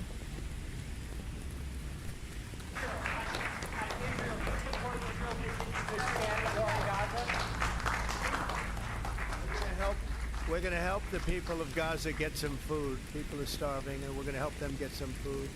A lot of people are making it very, very bad. If you look, Hamas is making it impossible because they're taking everything that's... Yeah, that's bullshit. That is 100%. I will say it. That's bullshit. Okay? Brought in, but we're going to help the people of Gaza because they're being treated very badly by... by Hamas. Not Israel. Israel's treating them very good and will treat them even better. They will treat them even better by giving them the food to whoever they see. Yeah, they're framing it. He's framing it as a rescue mission. Oh, this is low-key. This is very Brandonian. Okay, this is the Brandonification of Trump. Not to say that he's like losing his marbles. He already has, and he is Brandonizing in that way at an alarming rate. But this is Brandonizing in a different way, where he looks at something that Israel is doing that is utterly unconscionable and then tries to reframe it in a more positive way. This is literally the same as like Brandon being like, no, we're putting a Gaza port there. Like, what do you mean? We love giving humanitarian aid to the Palestinians. Like, we're building a port. Gaza Aid Pier Part 2. Like, that's what this is. This is a more liberal framework to operate off of. For the past couple of months, he was very reactionary. He would just be like, yeah, we're just going to ethnically cleanse all Palestinians. What the fuck do you mean? Well, I'm going to put a Trump Tower in the Gaza Riviera, right? Like, he kept saying that, and now he's basically figured out, or at least his aides have told him, like, dude, you can't keep saying that. You have to soften your approach. You have to at least make it seem like we're trying to help the Palestinians. So, at least on the optics side, he's trying to massage the argument a little bit to make it seem as though this is a positive thing. By Hamas. Thank you very much. Yeah, he's you know, hitting that Brandon line perfectly. All right, let's keep going. D when it lands. Do not report for reserve duty for moral and ethical reasons. This operation will result in the killing of hostages in captivity, will result in the deaths of those who have been kidnapped. This week will renew focus on a peace process that has broken down and in need of an urgent solution. Food is scarce, supplies have stalled, and the death toll is over 52,000. Well, I've been speaking to Jan Egeland, who's Secretary General of the Norwegian Refugee Council, and I began by asking him about his organisation's opposition to Israel's plan to take over distribution of aid to Gaza. It's a fundamental for us as humanitarians that aid should be delivered in an impartial, independent and neutral manner to those who need it the most, where they need it the most. And this new Israeli scheme is really an ultimatum saying the little aid we will allow in, we will dictate who will get it, where and if they get it, and they will only provide it, it seems, to a few concentration points in southern Gaza, so people who cannot move to those places will be eliminated from aid. We cannot be part of a dictatum coming from a party to an armed conflict on whom should receive humanitarian aid. I mean, will that not leave Israel saying, well, we're happy to take aid in, but it's the aid agencies who are refusing to hand it over? No, it would leave the Israel to actually be responsible morally and legally for all aid that is given and for all of those who are excluded, because we cannot be part of that. We are not asked to do that anywhere else in the world. We've never agreed to that anywhere else in the world the last 100 years. What do you think this is part of? Because we're also hearing today Israel's announcement of a potential full occupation of Gaza. It's all very unclear exactly what's happening, but are these things integrated, do you think? Yeah, they may be. I mean, it seems they are now only following a cruel military logic that will not bring the long-suffering hostages home to their families in Israel, and will prevent the women and children, the innocent in Gaza, from getting aid. I don't understand why they would do this. This would come to... Why would they do this? Maybe because they're Nazis and America loves that they're Nazis, and it actually perfectly aligns with their exterminationist interests. You know? Like, that's it. Now, of course, this is like... Brother, do you really believe that the hostages still being held / even alive? Some of them, yeah. Why wouldn't they be? Dude, if hostages have been kept alive through intense bombing campaigns, the Al-Qassam brigades recently, I think like what, a week ago, released a video of them digging out Israeli hostages from underneath the rubble because Israel had blown up an area where hostages were. I think I'm not crazy for saying this. Like, I mean, we already know that there is a military doctrine in Israel called the Hannibal Directive, right? Which is that in order not to give Hamas any leverage whatsoever, in order not to give any Palestinian resistance group any leverage over Israel whatsoever, they would rather kill Israeli citizens or Israeli soldiers. Initially, it was about Israeli soldiers instead of dealing with Hamas at the negotiations table. And they did. They killed a bunch of people on 10/7 as well, on October 7. This much was suspected. This was suspected initially. I didn't entertain it until there was confirmed evidence. There was some confirmed evidence that came from the kibbutzim, from some of the Israeli, people that lived in the kibbutzim that saw the tanks firing into the kibbutzim. There was also some suspicions that helicopters were peppering the cars full of Israeli civilians that were trying to escape the Nova Festival. And Yoav Gallant confirmed it. as recently as last month when he was doing his little fucking media tour. Yoav Gallant is the former defense minister of Israel. He was the defense minister during October 7. And and I think that the considering that actually kibbutzim are people who live in a kibbutz. The kibbutz is a village community, just a heads up. I know. Yes. I know that. Anyways, I was saying, it's not, I don't think it's a stretch to assume that Israel is trying to actively kill hostages, because they see it as a serious hurdle to their military ambitions, their military strategy. This will 100% be used as a strategy to arbitrarily mass arrest random Hamas cooperators who receive aid, much like how Israeli travel visa system has been used historically.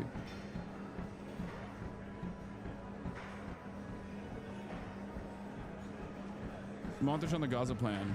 Yeah, they don't care about the hostages.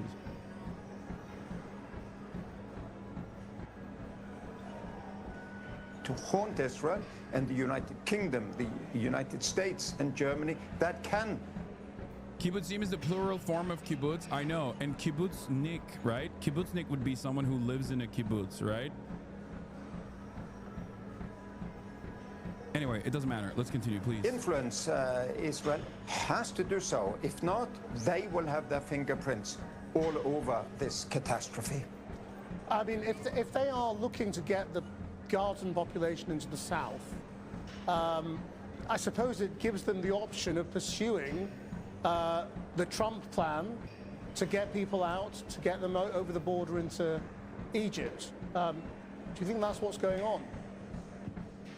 Well, I fear that the borders to both Israel and Egypt will remain closed, and will be more and more people be concentrated in some kind of an internment camp where they will say this family member can go and get a box of 20 kilos once a week without water, without cooking oil, without anything, to barely survive if we can facial recognize that one member of that one family. I mean, it's total control of a civilian population and deciding who will suffer, who will be have aid, who will not. Do you think the international institutions, the UN, are functioning effectively at the moment? I mean, who can bring any pressure on Israel over the aid issue, first of all? The reality of the matter is, the only country that can actually apply pressure at this point is the United States of America. And Donald Trump is not going to do that. And Biden was not going to do that either, and didn't do that.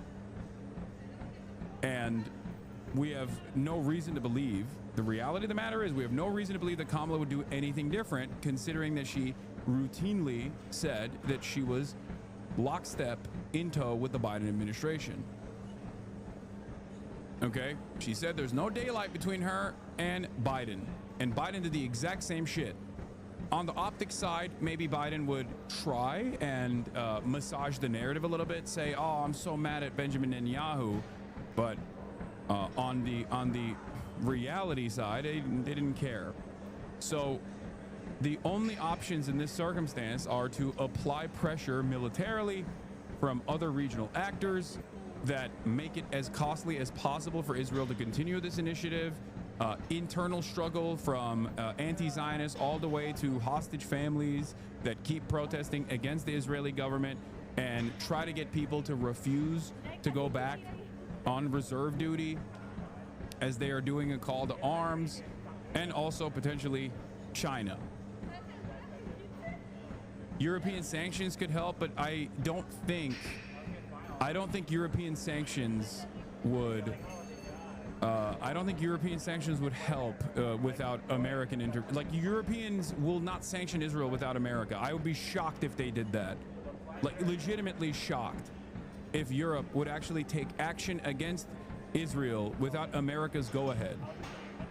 The reason why I say that is because Germany is the responsible party for the International Criminal Court, okay? Germany is not only the manufacturing engine and the industrial engine of the entirety of the European Union. Germany is the country that has basically designed the entirety of the European Union. They are the de facto controllers of the EU, and the reason why I'm bringing up Germany is because it's in their constitution that they must abide by the International Criminal Court because of, you know, the whole Nazi stuff, right? And even then, Germany has been inconsistent in its messaging about whether or not they would arrest Benjamin Netanyahu and Yoav Gallant. Once Germany came out and said that, it was over. That means that they're getting their notes from the United States of America on this issue, and they will not stray away from the United States. I'll give you one additional example.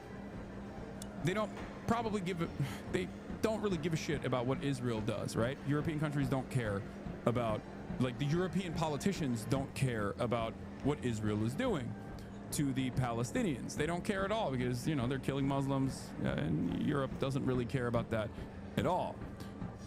However, they do care about Russia. They are legitimately fearful of Russian, further Russian occupation into Ukrainian territory, and maybe even like Russia spreading its invasion, right?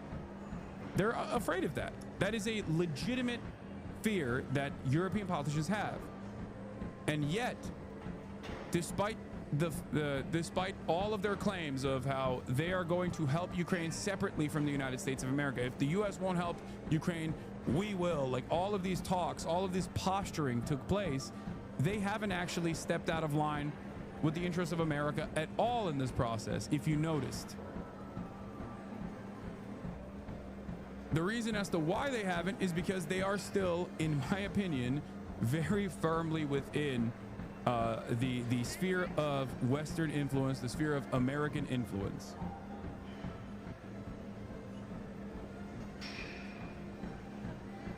So if they're not even stepping, by the way, Germany do not control the EU. EU has a parliament and commission. Do not speak about the EU.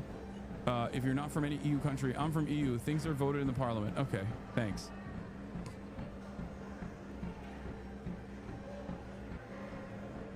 Yeah, Germany has been very consistent. They've said repeatedly that it would be unconscionable for an Israeli state official to be arrested on German soil in direct, like, that is a direct violation of the German constitution as far as, like, abiding by the International Criminal Court standards, abiding by the International Criminal Court's arrest warrants. That is insane. Okay, stating that means that they care more about American interests and following America on this issue than their own fucking constitution.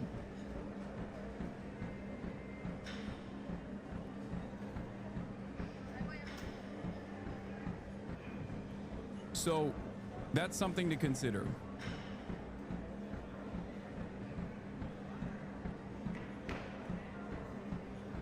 As a middle-income American, what can I do in my day-to-day to make conditions in Gaza better? Like, I participate in BDS list protests and donate where I can. Wondering if you have any options on action items. Yeah, just doing that and continuing to do that and continuing to try to get people to understand what is actually taking place in Gaza is the best possible thing you can do.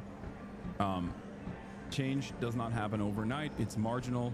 But as someone who has been an advocate for Palestinians for the past decade and a half, okay, I will tell you that a lot of change has taken place in terms of the public sentiment, in terms of the public attitude that has dramatically shifted. So just, you have to keep up the pressure. That's it. So, as I was stating, the discourse in Germany is dead. Berlin announced a city partnership with Tel Aviv today. Our new government is completely hopeless. Yeah. Look. The reason why I brought up Germany, or the reason why I brought up the European partners in this process is because someone in the chat brought up that maybe Europe, maybe the EU would turn around and actually apply pressure to Israel. And I'm telling you that is very unlikely. If they actually decouple from American foreign policy interests in the region, if they actually did that, they could at least they could apply a lot of stress, a lot of pressure to Israel. 100%. They have that power.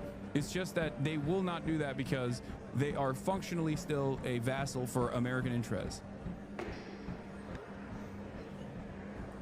Their politicians are. The population and the politicians are directly at odds on this issue. Okay?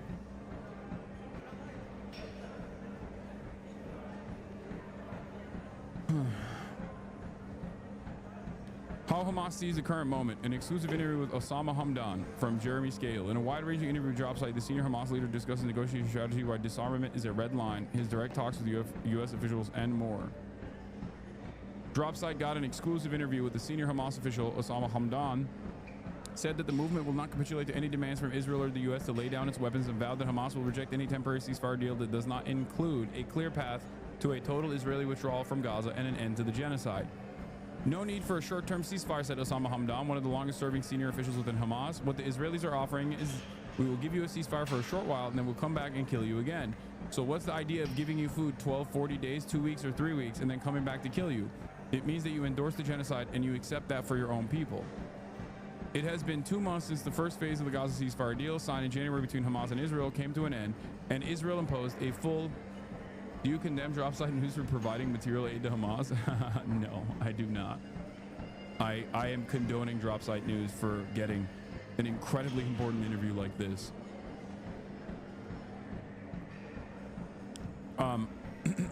We already know the details, but since March 2, Israel has prevented all food, water, medicine, fuel, and other supplies from reaching the besieged enclave, plunging Gaza into the worst humanitarian crisis in the 19-month war, according to the UN. On March 18th, Israel resumed its scorched earth bombing, killing more than 2,400 Palestinians, mostly women and children. During this period, regional mediators, Qatar and Egypt, have failed to convince Israel to return to its original three-phase framework, which stipulated a complete withdrawal of Israeli forces from Gaza and the declaration of a permanent ceasefire. Instead, Israel has issued a series of sweeping new demands as a condition for any halt to its genocidal operations. Central among those are the total demilitarization of the Gaza Strip, the exiling Hamas leaders, and the removal of Hamas as the governing authority in Gaza. I believe that Israelis don't believe in any solution with the Palestinians. When they talk about disarming the Palestinians, it is their idea of killing the hope of the Palestinians to be liberated. And even then, if they want to push them out, the Palestinians will have no way to defend themselves, Hamdan said, referring to the Israeli Prime Minister Benjamin Netanyahu's stated plan for a final stage. Because remember, it was, oh, just release the hostages and it's fine. Now it's release the hostages and surrender in its entirety to complete Israeli occupation, and it's fine. The goalpost has shifted. The goalpost now is release the hostages, surrender weapons, and then also be ethnically cleansed from the land, for the record, because that is the final stage of the final solution, which is to remove all Palestinians from the Gaza Strip.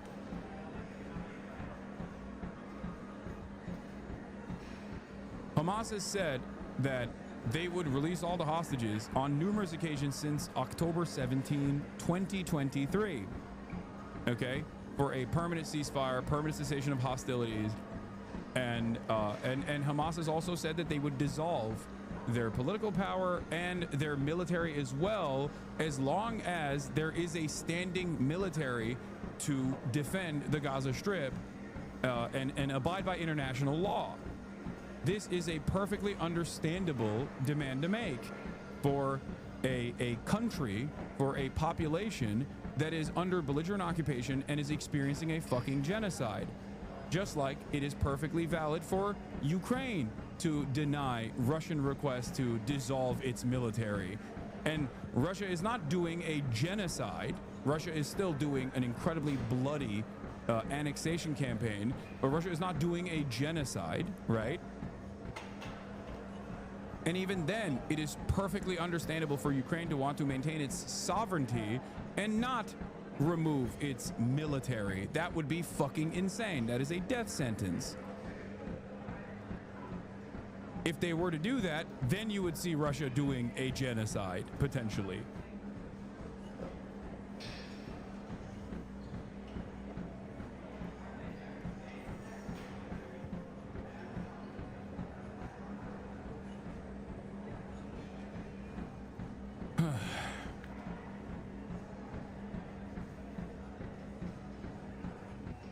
To the genocide, to the final stage. Netanyahu's stated plan for the final stage of the genocide that includes forcibly removing the population from Gaza. Exactly. When they talk about disarming the Palestinians, not only Hamas, the Palestinians, it means that they want the Palestinians to surrender. And when you surrender, you will have to accept the will of the occupier. I just want to say, as a Palestinian, seeing you relentlessly continue to talk about Palestine when so many people, even leftists, don't exactly keep it as a main focus of theirs, doesn't go unnoticed, is one of the few places where I just don't feel fucking forsaken. Yes.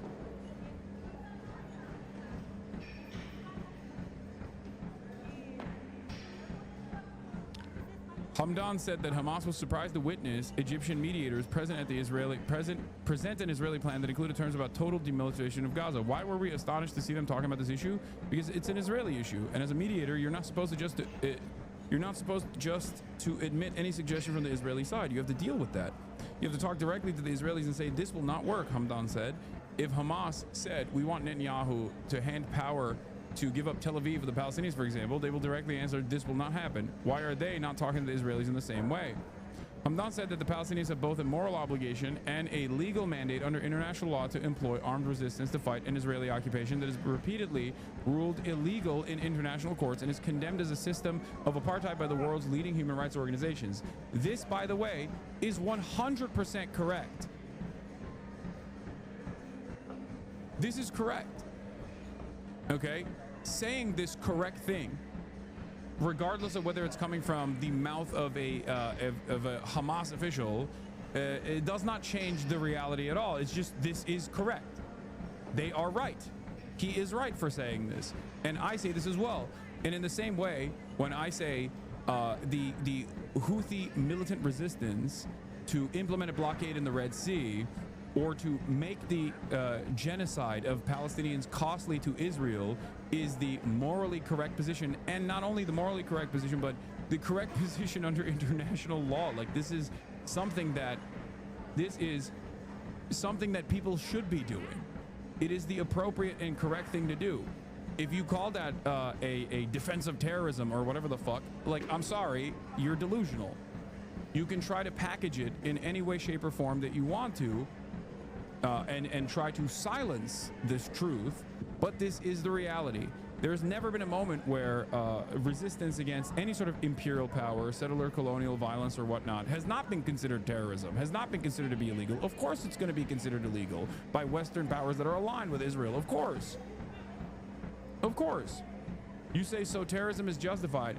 I say it's not. It's not terrorism.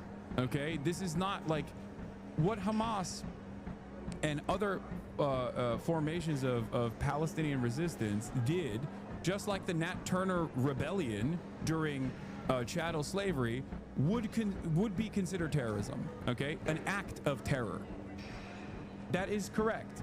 Having said that, every single thing that they've done in terms of resisting against Israeli occupation, which Israel is, again, a belligerent occupier of the Gaza Strip and bombed the Gaza Strip into oblivion, conducting a genocidal operation in the Gaza Strip, that is the actual terrorism. That is the real terrorism. And that is a far more consequential and far worse act of terrorism than October 7. They've done multiple October 7s every fucking week at this point. Okay?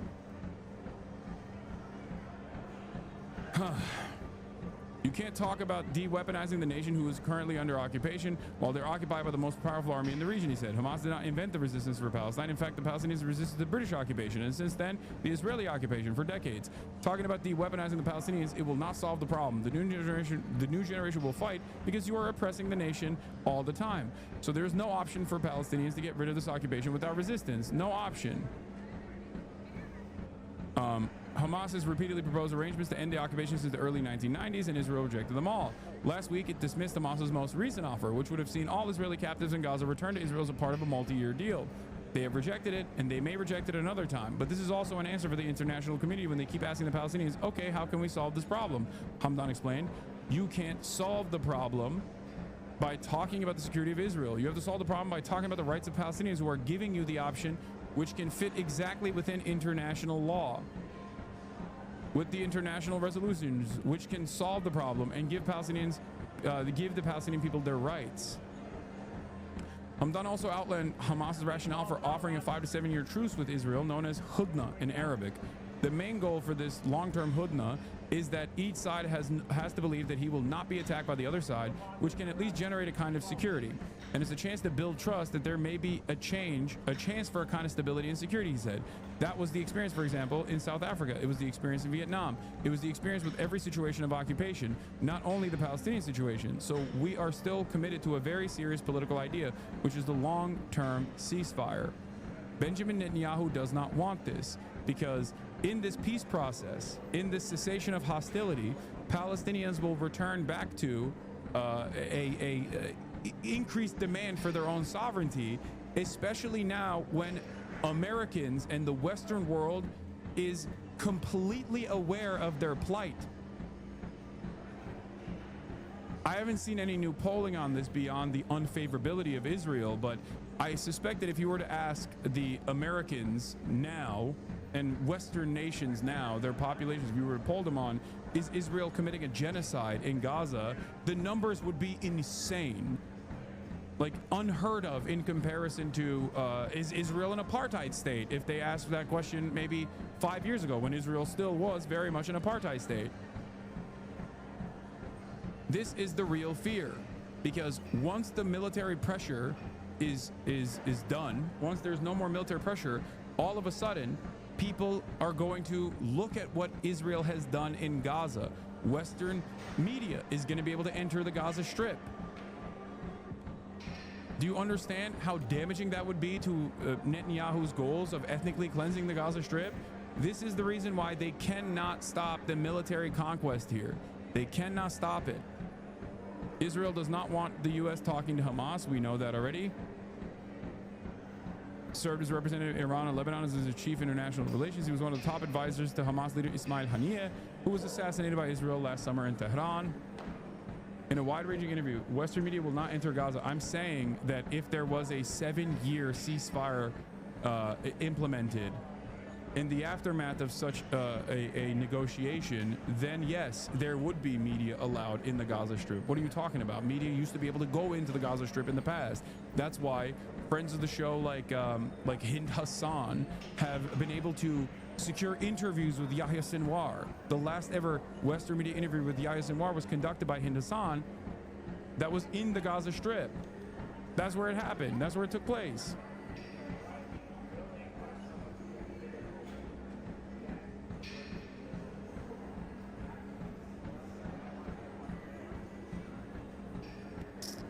People used to be able to go to the Gaza Strip.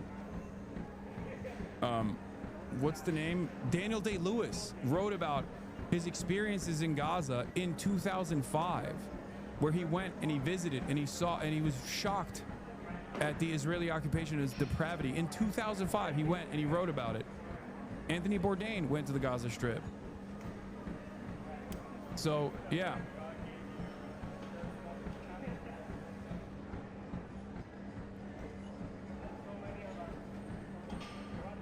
What is this? Did you already talk about the link I just sent? Is it just got on? So everything. What? No, that was discarded. We'll talk about that as well. The anti-BDS federal level legislation has been discarded at this point, I think. Yeah. All right. Let's continue. In the wide-ranging interview, Hamdan said that Hamas believes the January ceasefire agreement would have been unlikely had Donald Trump not won the U.S. election. I think it helped. If Kamala Harris won the elections, I think it would be the same policy of the Biden administration, which supported the Israelis totally. They made themselves a part of the war and fight against the Palestinians, he said. We know that Trump people, they have done a good job in order to make the January ceasefire happen, but it's not enough. We have to be honest and serious. It's not enough. It's ironic because this was my assessment of the situation as well. Even though I think he's glazing, he's trying to glaze Trump. He's trying to do the fucking Putin thing to Trump. He's like, yeah, he's good guy Trump. He did that for us. So that he hopes that a little bit of kind sentiment expressed in the direction of Trump will go a long way in terms of Trump being more amenable to the very reasonable demands being made by Hamas. Hasan gay. Nice. Hamdan rejected what he called the Israeli propaganda term to describe what should happen in Gaza the day after the war ends. The Israelis, they've used this the day after term in order to convince everyone what will happen in Gaza is that they will take over the situation within a few weeks and they will get rid of the resistance, and there'll be issue of some people who are living on the land of Gaza. He said there is a day after the genocide stopped, and this day is supposed to be a Palestinian day, a Palestinian national day, because we have stopped the genocide and we have decided by ourselves, the Palestinians, what we are supposed to do. Hamdan said once a political solution is reached to end the genocide, Hamas would be willing to relinquish governance of Gaza to an independent body of Palestinians or a technocratic committee. There was a suggestion from the Egyptian side.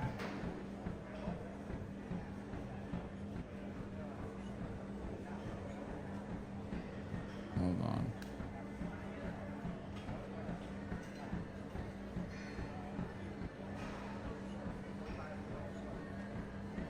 One second. There was a suggestion from the Egyptian side to have committee leaders, independent leaders from Gaza, to take control in Gaza for a while, and then we can go to general elections. We've said yes, because if they were nationalists and they're working for Gaza's benefit and the people's, why not have them, Hamdan said.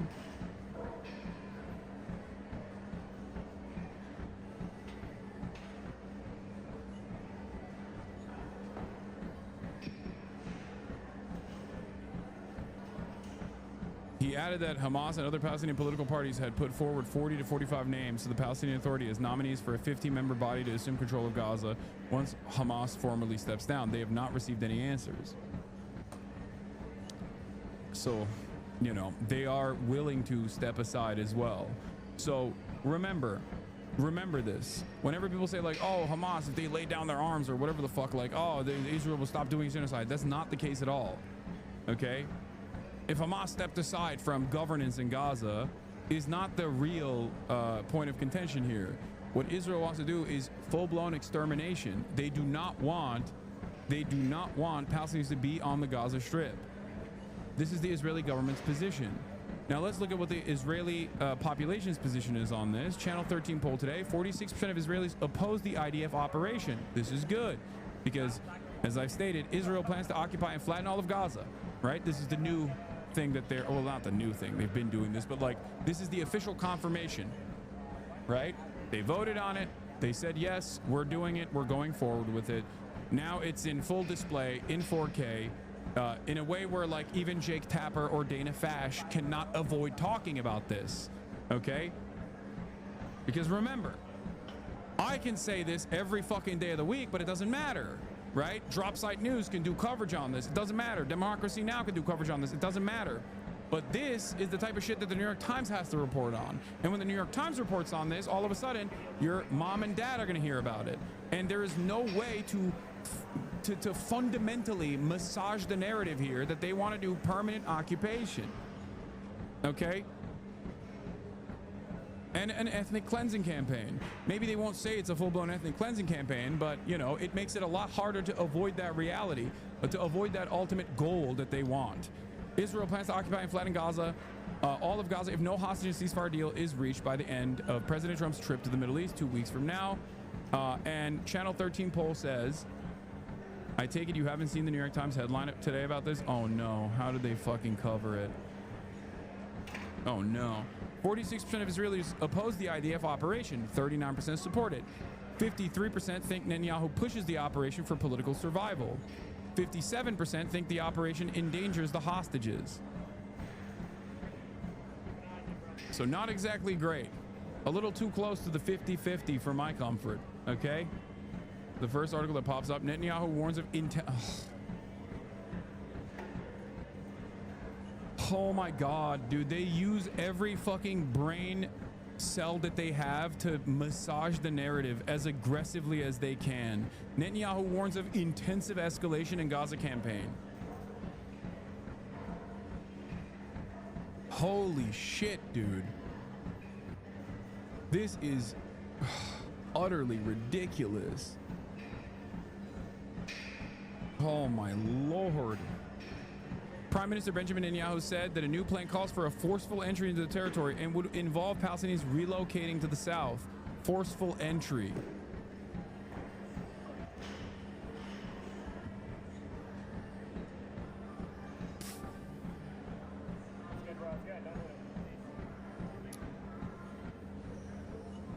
Yuck.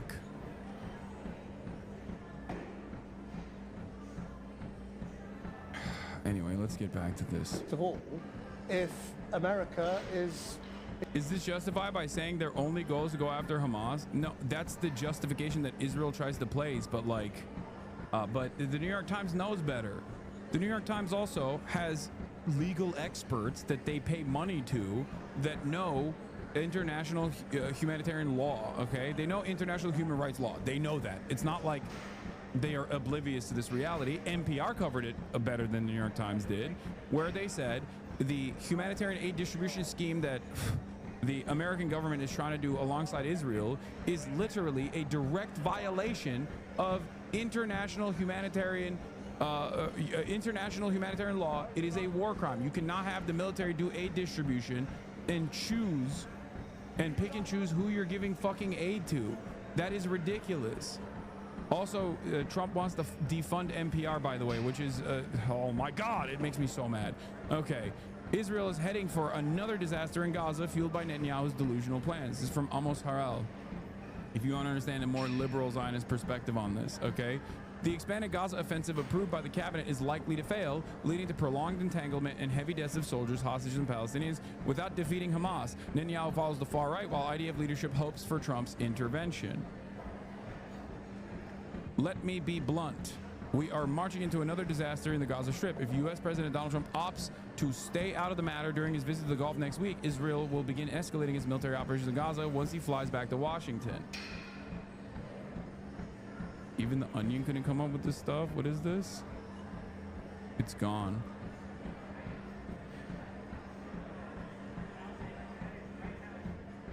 Yeah, they're trying to defund. They are trying to defund PBS and defund NPR. It is fucking ridiculous.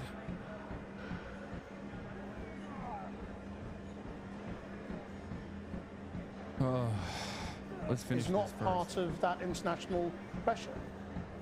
No, I mean, it's a total collapse of international diplomacy, of global solidarity, of sanity.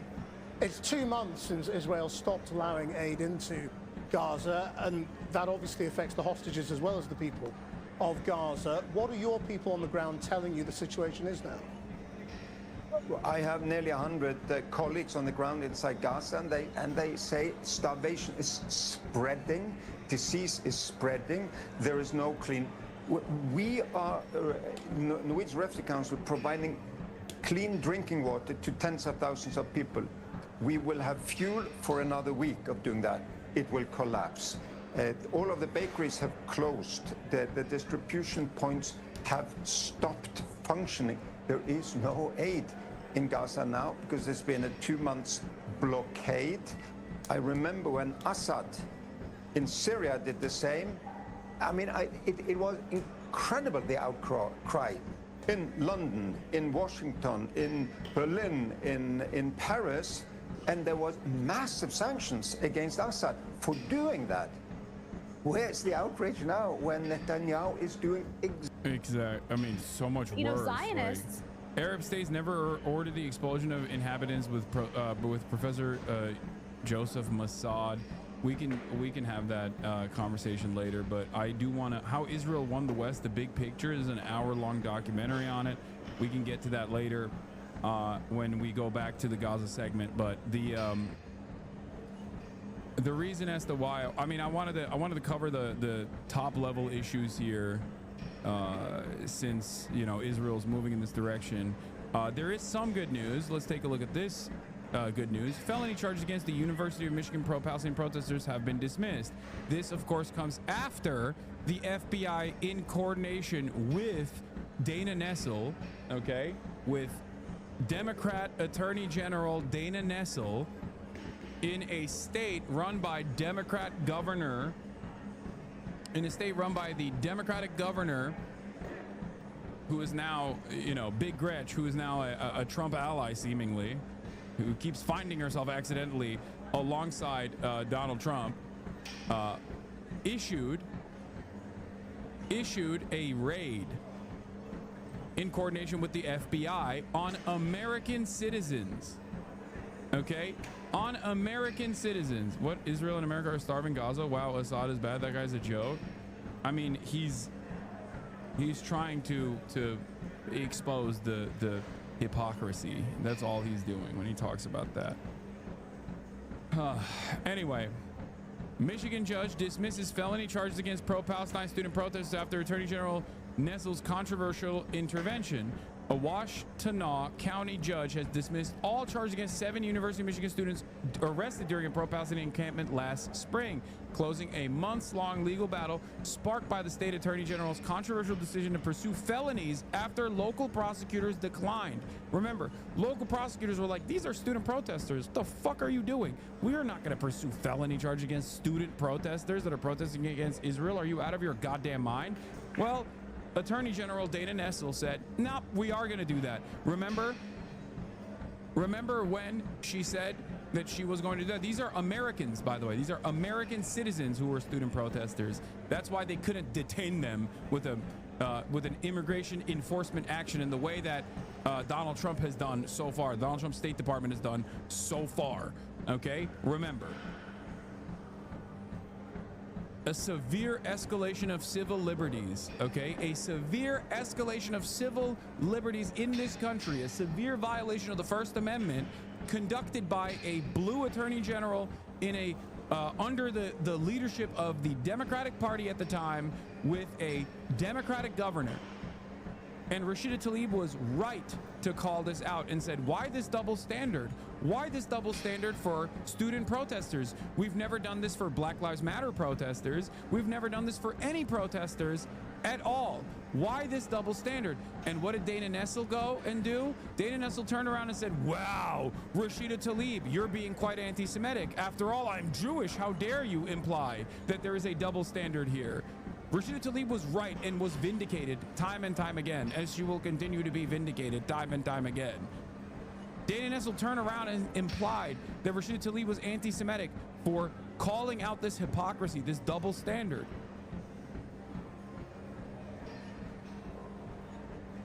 Dana Bash, also known as Dana Fash, on CNN, alongside Jake Tapper, also known as Jake Yapper, turned around and also attacked Rashida Tlaib. They had to retract some of those statements for the record. Yes, Dana Nessel was the one who dismissed those charges. Just wait, okay? Wait for the whole story. I know, you're spoiling it. I know what happened. It wasn't the county judge. The Dropsite got it wrong, okay? Just wait. I'm gonna get to it. Hold on. The reason why she did this, aside from smearing Rashida Tlaib and calling her an anti-Semite, which is something that I think many people in this community are very familiar with whenever someone, especially a Muslim person, ooh, God forbid a Muslim person says, hey, what the fuck are you doing? Okay. All of a sudden it's like, oh, it's because I'm Jewish? Is that what it is? Oh, what? Oh, dual loyalty, Trump? Is that what you're doing? It's like, no, you're the one who's behaving in a fucking insane manner. This doesn't make any sense.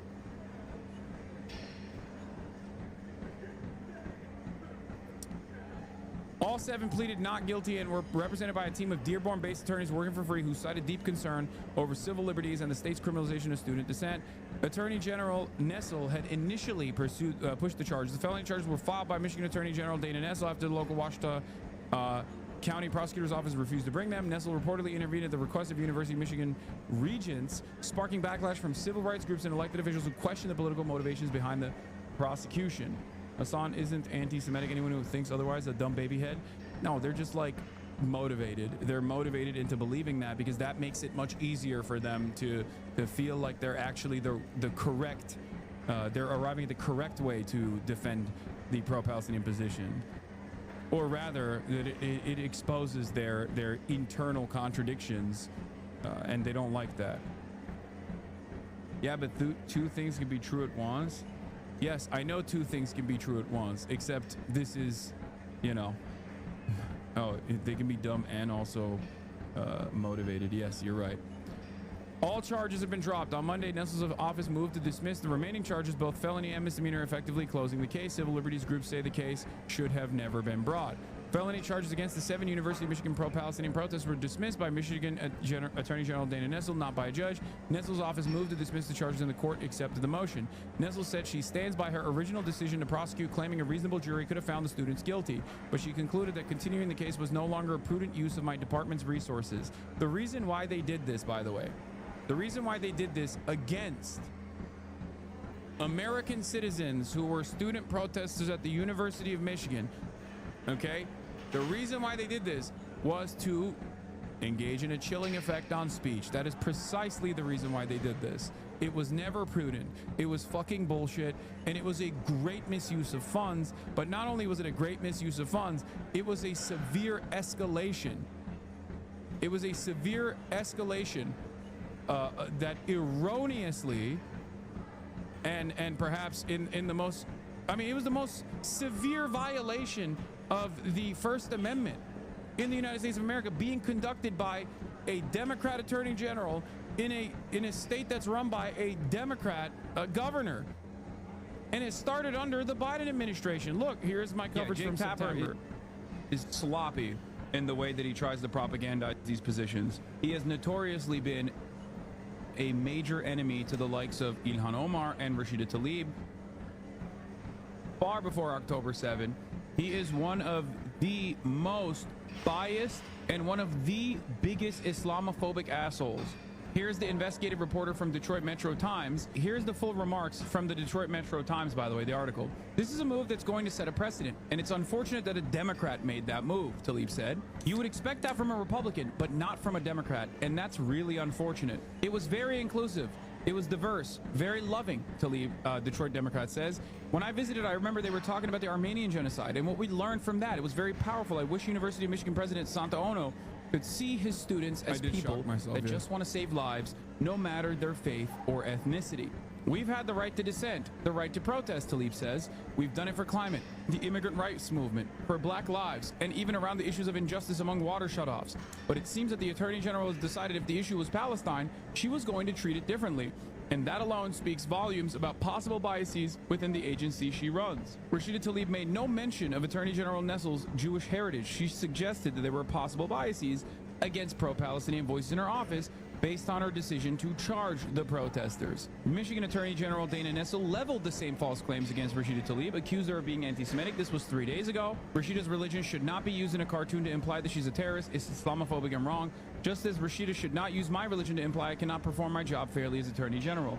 It is anti-Semitic and wrong. Jake Tapper has done this so many fucking times when it comes to black and brown congresspersons, but specifically Muslim congressperson. He always gets away with it because Islamophobia is normalized in American society, in especially the post 9/11 universe. That is precisely the reason why he can say whatever the fuck he wants about. Yep. Straight up.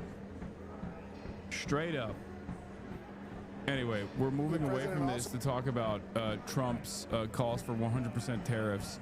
And also the disastrous interview that he conducted. I have to go sign a piece of paper real quick. Yeah, and this is an interesting one. The president saying that he will now put 100% tariff on movies that, as he puts it, are coming into our country that are produced in foreign lands. He says we want movies made in America again. It's not precisely clear whether this includes all foreign language movies that are shown, for instance, in art house cinemas, whether it includes foreign productions on streaming services, or whether it includes all movies that include some aspect of production that are outside of the United States. Because movies, a lot like cars, include various components that are produced in different countries. In a lot of cases, you know, if a movie is scripted in the U.S., cast in the U.S., it might be shot outside of the U.S., in part because a number of other countries include some tax incentives for production of motion pictures. And so the president here is identifying a real issue. You know, talk to anyone in Los Angeles, they do say that a lot of the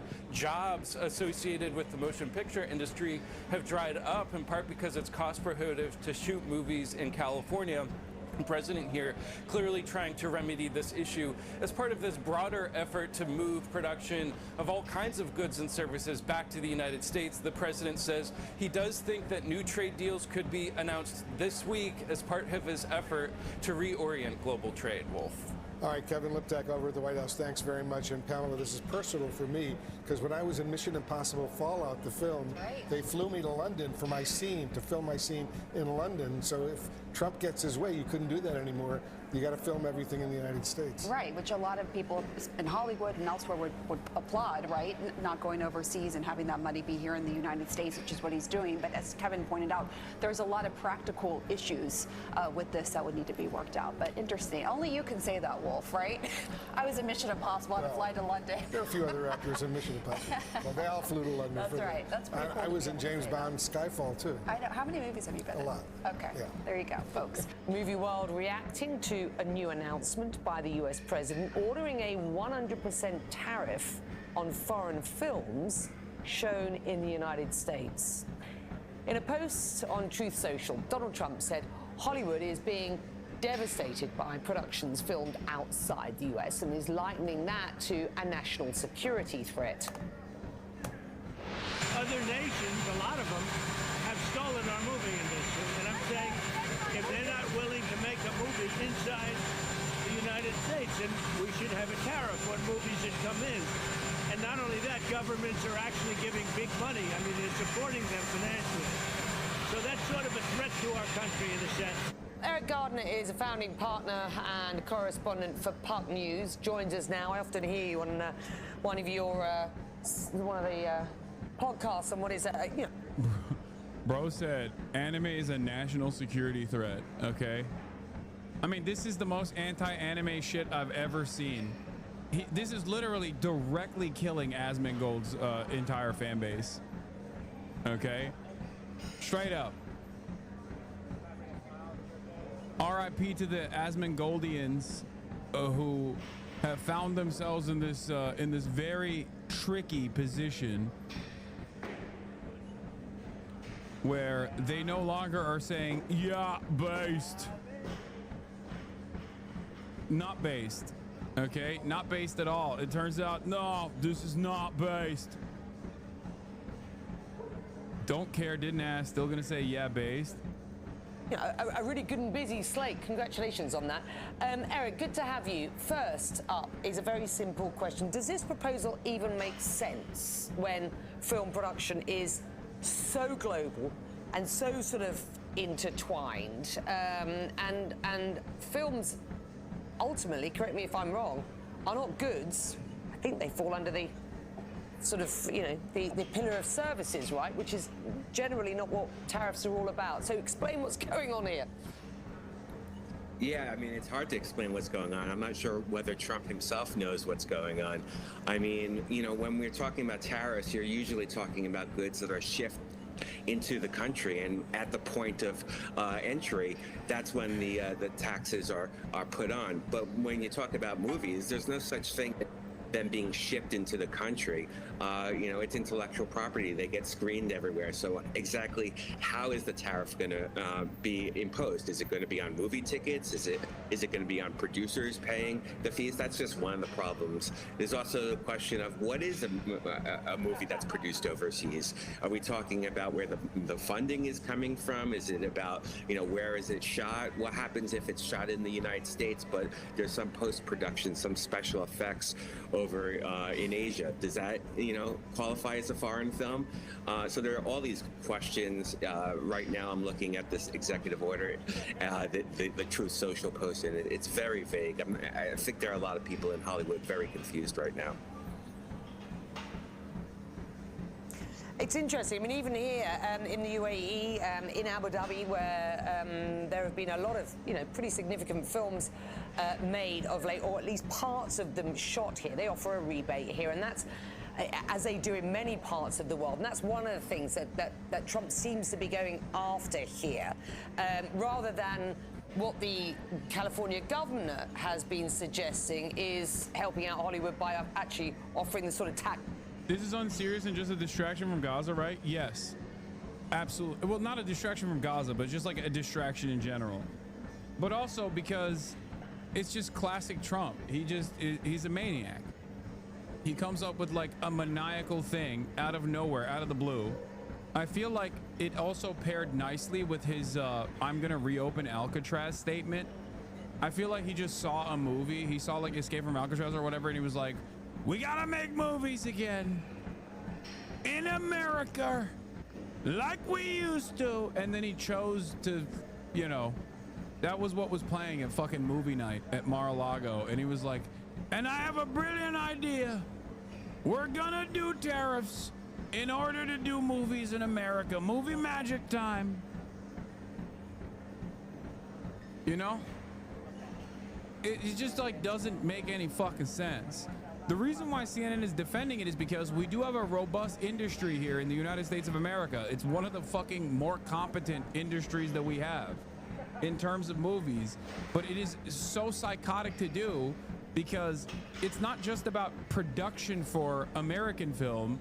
You're all of a sudden trying to shut out any sort of international movies from entering the American marketplace. It's so dumb. Once again, a totally ridiculous statement. A totally ridiculous statement because like it's not directional. It's not saying like we need to move the VFX industry back to the United States, for example. That's like that is a sectoral tariff. It's like applied specifically to one part of the production process. That's fine. That's valid. I like that.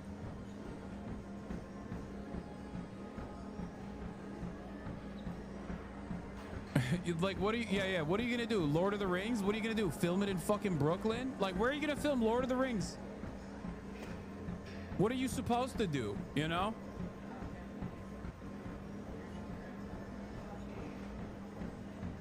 Sorry, we had to film it in fucking Utah, you know? We're filming Dune, this time in Detroit.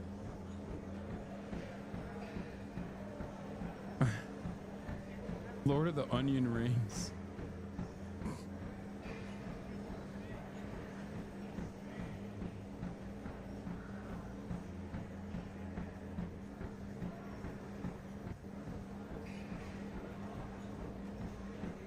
Breaks that you see in places like Abu Dhabi. So there is a way of supporting the business. It just doesn't make sense necessarily as far as you're concerned, and I can't get my head around it by using tariffs. Look, take Netflix as a key example. That stock is taking a hit from what's been an all-time high after this news. Let's bring up the live market number for you. Netflix last year spent more than half of its budget on international production. 70% of its 300 million subscribers are outside the United States.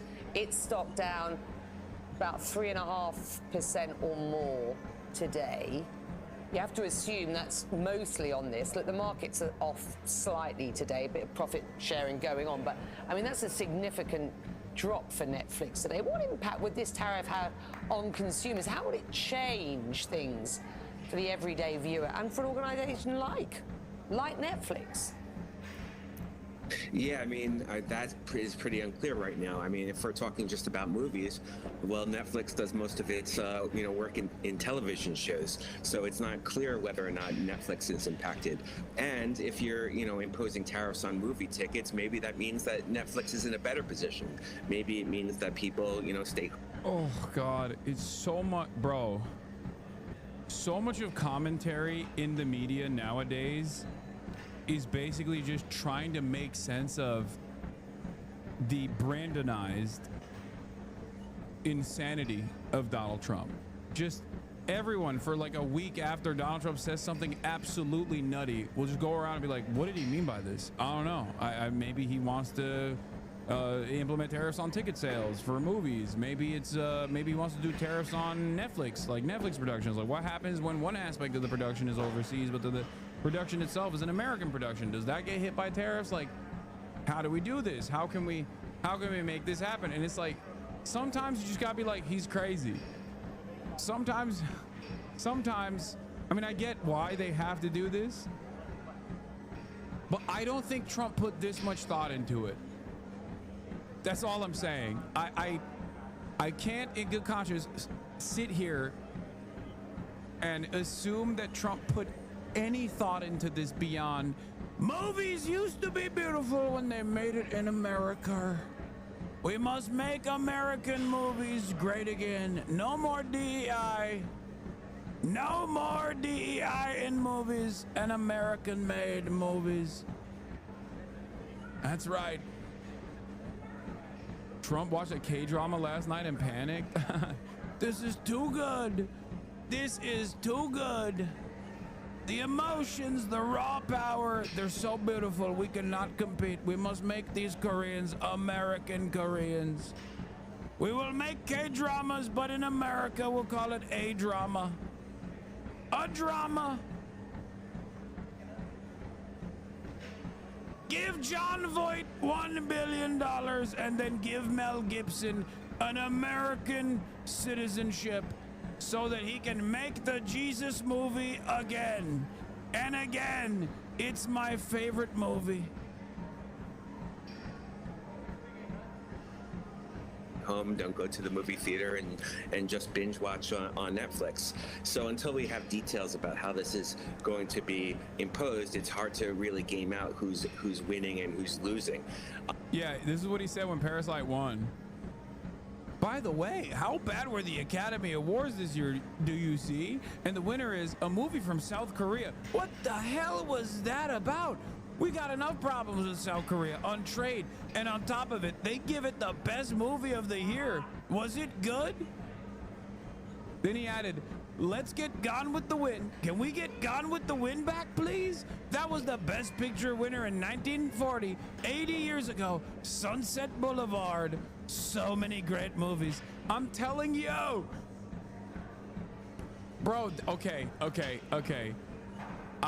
Dude, literally what happened is Mar-a-Lago movie night, okay? Mar-a-Lago movie night, he watches like a Alcatraz movie and he thinks to himself, I have a brilliant idea. I have a brilliant idea.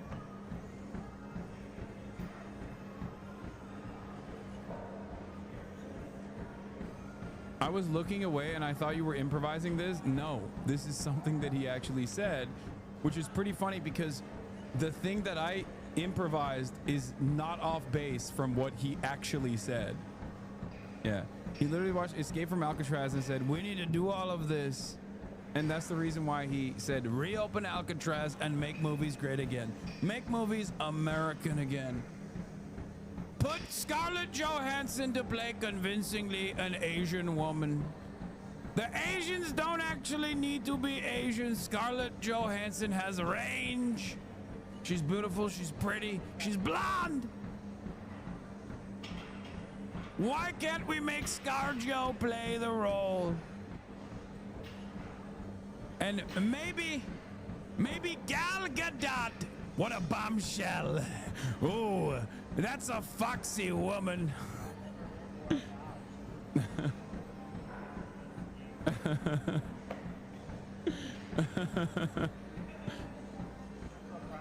Shut the fuck up. Shut the fuck up. Ain't no, this is fake news. This can't be real. Guess what was on TV in South Florida on Saturday night? 1979 Clint Eastwood film, Escape from Alcatraz. No, this is a meme. No, ain't no fucking way, dude. No. Oh my God, he is demented. Oh my God, he's fucking demented. No.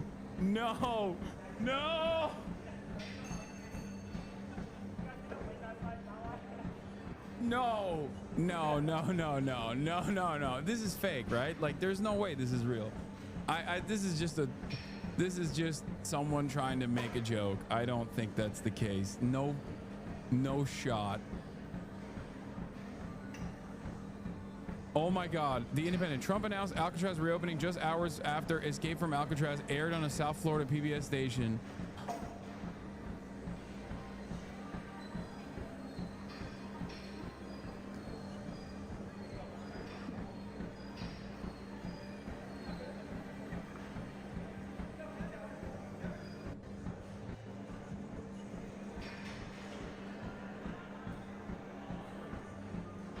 Dude, Dude. He's like a baby. He's got the mind of a child. He's got the mind of an infant. Reporter, how did you decide to reopen Alcatraz? I was supposed to be a movie maker. Nobody ever escaped. One person almost got there, but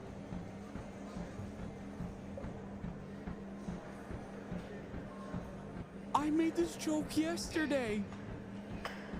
I made this joke verbatim yesterday. Oh my God. I made this joke bar for bar yesterday, dude. Oh my God, what is happening? Reopen Alcatraz. Can you walk us through that decision? Did I say what? To reopen Alcatraz, how will you use it? How did you come up with the idea? Well, I guess I was supposed to be a movie maker. We started with the movie making and we'll end. I mean, it represents something very strong, very powerful in terms of law and order. Our country needs law and order. Alcatraz is, I would say, the ultimate, right? Alcatraz, Sing Sing and Alcatraz, the movies. But it's right now a museum, believe it or not. A lot of people go there. It housed the most violent criminals in the world, and nobody ever escaped. One person almost got there, but they, as you know the story, they found his clothing rather badly ripped up. And it was a lot of shark bites, a lot of problems. Nobody's ever escaped from Alcatraz, and just represented something strong having to do with law and order. We need law and order in this country, and so we're going to look at it. Some of the people up here are going to be working very hard on that, and we had a little conversation. I think it's going to be very interesting. We'll see. Someone clipped me literally doing bar for bar this bit about sharks eating people that are escaping Alcatraz yesterday. I literally made this joke. Oh my God. If we can bring it back in large form, add a lot. But I think it represents something. Right now it's a big hulk that's sitting there rusting and rotting. You look at it, it's sort of, you saw that picture that was put out, it's sort of amazing, but it sort of represents something that's both horrible and beautiful.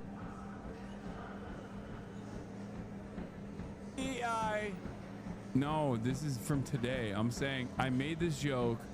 I made this joke basically verbatim yesterday when I was like, escape from Alcatraz, beautiful movie. Nobody could escape from Alcatraz, as you know. That's why I'm bringing it back. We're putting more sharks in the water, as you know. As you know, sharks in the water.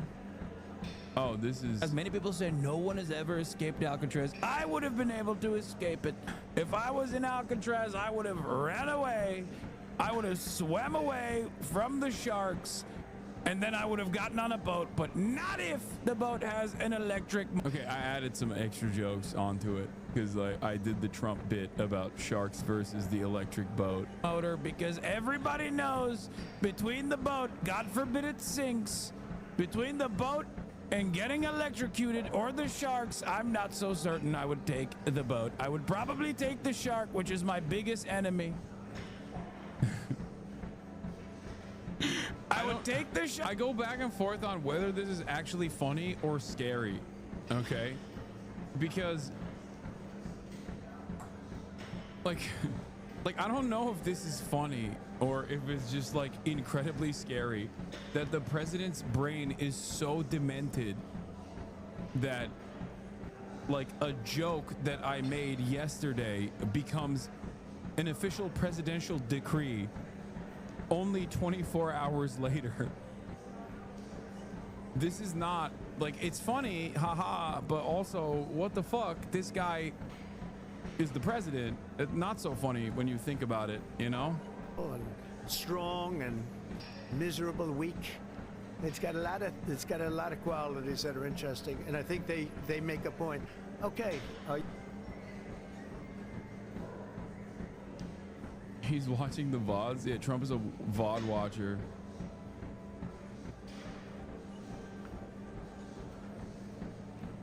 this is gross. Okay. This is yeah, I saw this before.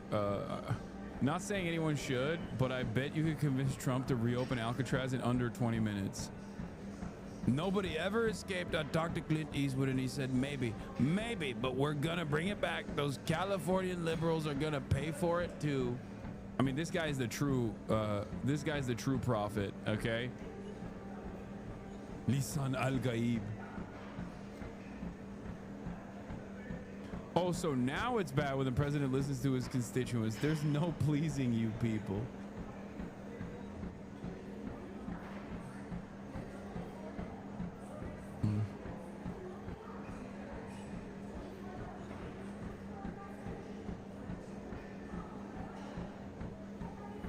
Quick, someone show Trump a bug's life.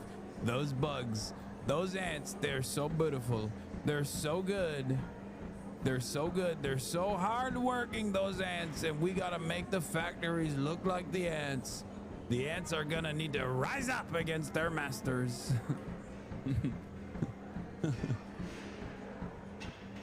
It's like the liberals. The liberals are basically the big bugs trying to kill the ants.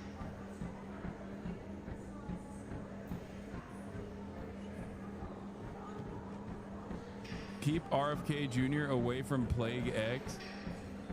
The locusts. I like to think the locusts are Chinese. The grasshoppers hopping around. The ants must beat the Chinese. I'm having too much fun with this fucking idiot being the president. It's not fun. Nor is it funny, okay? I think this is devastating. I want to make that clear. But we got to take it seriously. Obviously, Trump is all about tariffs. You're right. There are incentive ways to drive production in the United States. It's definitely a real issue. There used to be a vibrant economy in Hollywood that was based entirely on people producing movies and TV. And these days, a lot of that happens overseas. But, the use of tariffs to rectify that is kind of strange. All right, with us now is Justin Wolfers, professor of economics and public policy at the University of Michigan, and Art Hogan, chief market strategist at B. Riley Financial. Professor, I want to start with you with this announcement or statement President Trump made overnight of placing 100% tariffs on foreign-made films. Now, it's unclear if he's talking about literally like foreign films that are in a foreign language, shot and produced overseas and then sold here in the U.S., or if he's talking about The Avengers, shot on a soundstage in London there. Big picture, Professor, what happens if this trade war expands to services and intellectual property? Yeah, so that's the really big news here. I think actually there's two pieces of news. One, the president has opened a whole new front in the trade war, because the thing about movies is... Put a tariff on this guy. Moving on. Yeah, please. Trump blames grossly incompetent Newsom for Hollywood's problems when defending movie tariffs. Can you explain a little bit about how you would implement tariffs on the film industry, kind of how that would work? Well, that's a different story, but our film industry has been decimated by other countries taking them out, and also by incompetence, like in Los Angeles. The governor is a grossly incompetent man. He's just allowed it to be taken away from, Hollywood. Hollywood doesn't do very much of that business. They have the nice sign and everything's good, but they don't do very much. A lot of it's been taken to other countries, and a big proportion. And I'm actually going to meet with some, because, there's some advantages, I guess, and I'm not looking to hurt the industry. I want to help the industry. But they're given financing by other countries. They've given a lot of things. And the industry was decimated. If you look at how little is done in this country now, you think we were the ones. We used to do 100, not long ago, 100%. Now we do almost like very little. It's shocking. Are you in that business too? Because he's in so many businesses. You could explain it, but it's not a good situation. So we're going to meet with the industry. I want to make sure they're happy with it, because we're all about jobs. That's all what it's very important. It's a big industry, but it's an industry now that's it's really left. It's abandoned the USA, where it started. And we'll get it back. Yeah, please. Thanks, Mr. President. Yes, ma'am. Some Catholics were not so happy about the image of you looking like the Pope. Oh, I see. You mean they can't take a joke? You don't mean the Catholics, you mean the fake news media. Not the Catholics loved it. I had nothing to do with it. Somebody made up a picture of me dressed like the Pope, and they put it out on the internet. That's not me that did it. I have no idea where it came from. Maybe it was AI, but I know nothing about it. I just saw it last evening. Actually, my wife thought it was cute. She said, "Isn't that nice?" A question about Actually, I would not be able to be married, though. That would be a lot. I'd have to the best of my knowledge, popes aren't big on getting married, are they? Not that we know of. No. I think it's the fake news media that, they're fakers. The question, though, sir, was about the fact that it was put out on the White House account. Even though it was AI generated, it was a joke, it was a meme. Does it at all diminish the substance of the official White House account to have it go out on that particular Give me a channel? break. It was just somebody did it in fun. It's fine. Have to have a little fun, don't you? Here is the insane interview that he did with Meet the Press exclusive, where he had a bunch of horrifying moments. Horrifying for those who have any semblance of conscience, where in some of the key moments he basically said things like, "I don't know about due process. It's kind of difficult to follow due process," things of that nature. So let's take a look. Trump, welcome back to Meet the Press. Thank you very much. Thank you so much for being here to mark your first 100 days in office. It has been an incredibly busy 100 days. You've signed more than 140 executive orders. You've been focused. When he starts taking Q&As, we'll get to Trump live, by the way, because he's signing executive orders again, and he's most likely going to do a Q&A afterwards. But when the Q&A starts, we'll get to it. But before the Q&A, we'll listen to some of his statements here. Focused on the border, the economy, foreign policy.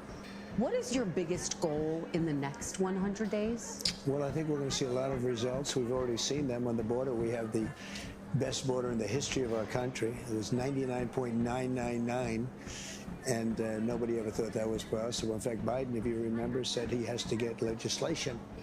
And I said, no, you just need a new president. And I guess I was right. We have the best border we've ever had.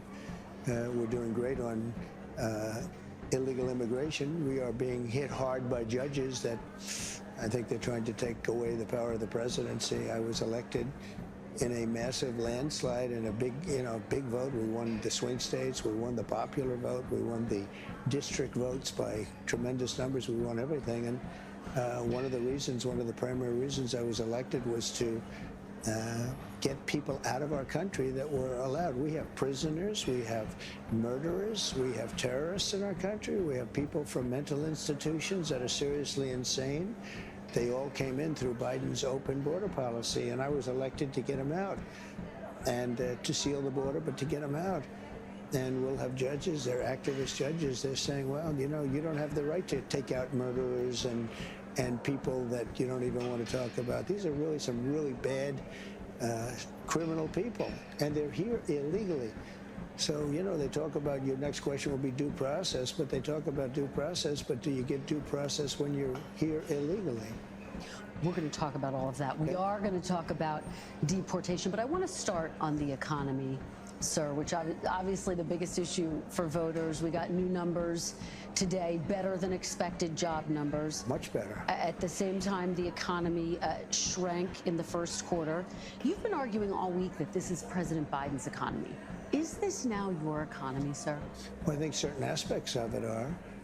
Costs are. I was able to get down the costs, but even that, it takes a while to get them down, but we got them down good.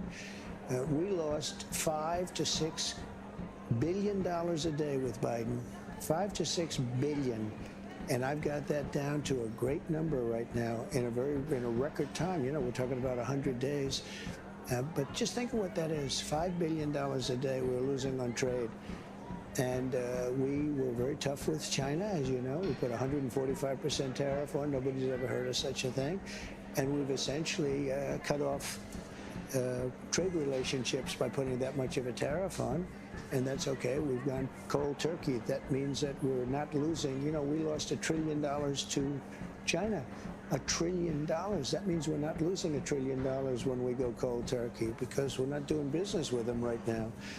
And they want to make a deal. They want to make a deal very badly. We'll see how that all turns out, but it's got to be a fair deal. But think of it, we were losing $1 trillion, and that was a big part of the $5 million a day. And I want to talk about China, but just staying on this idea of the economy.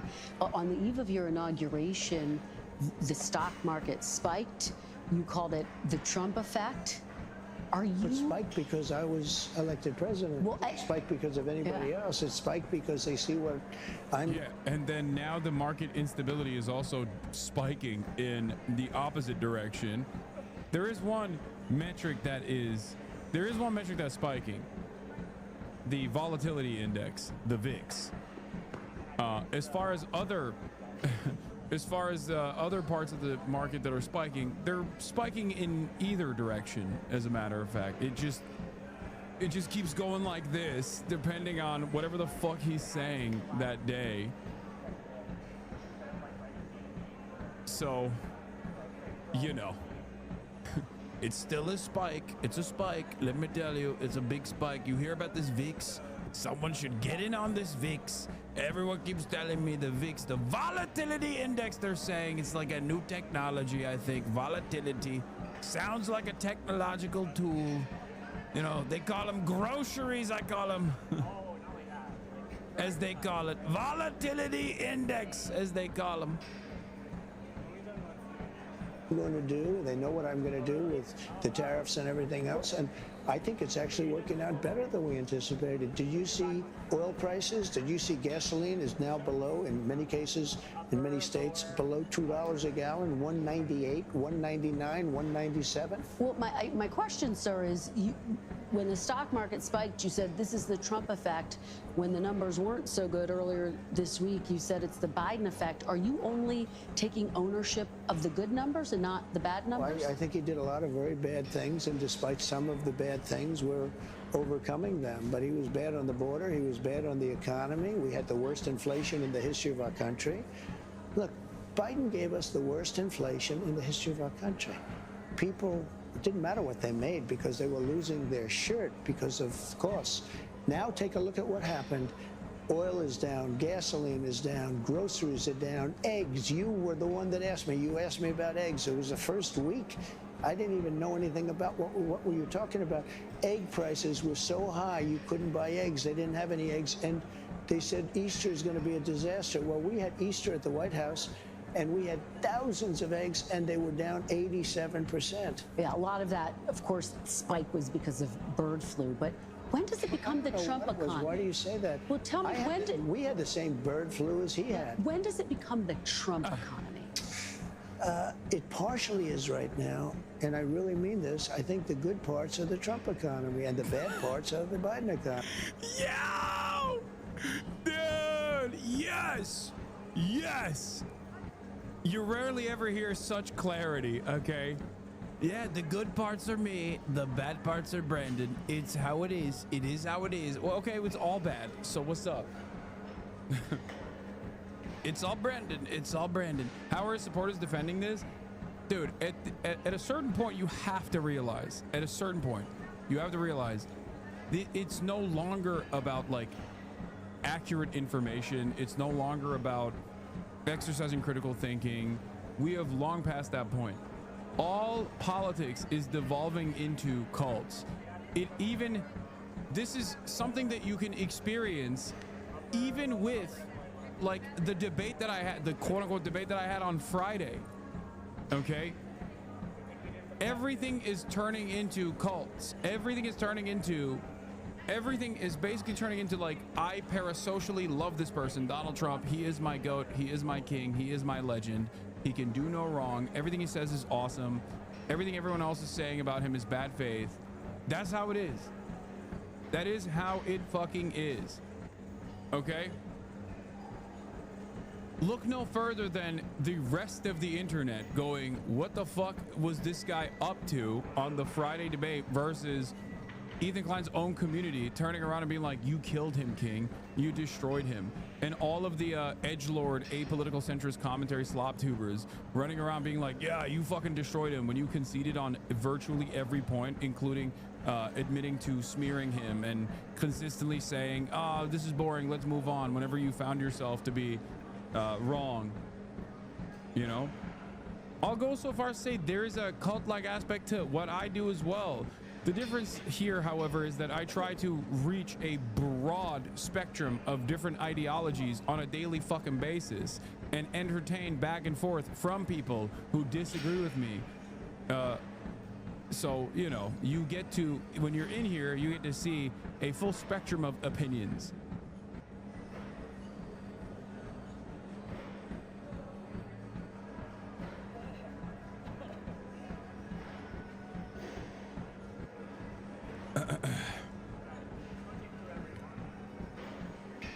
Because he's done a terrible job. He did a terrible job on everything.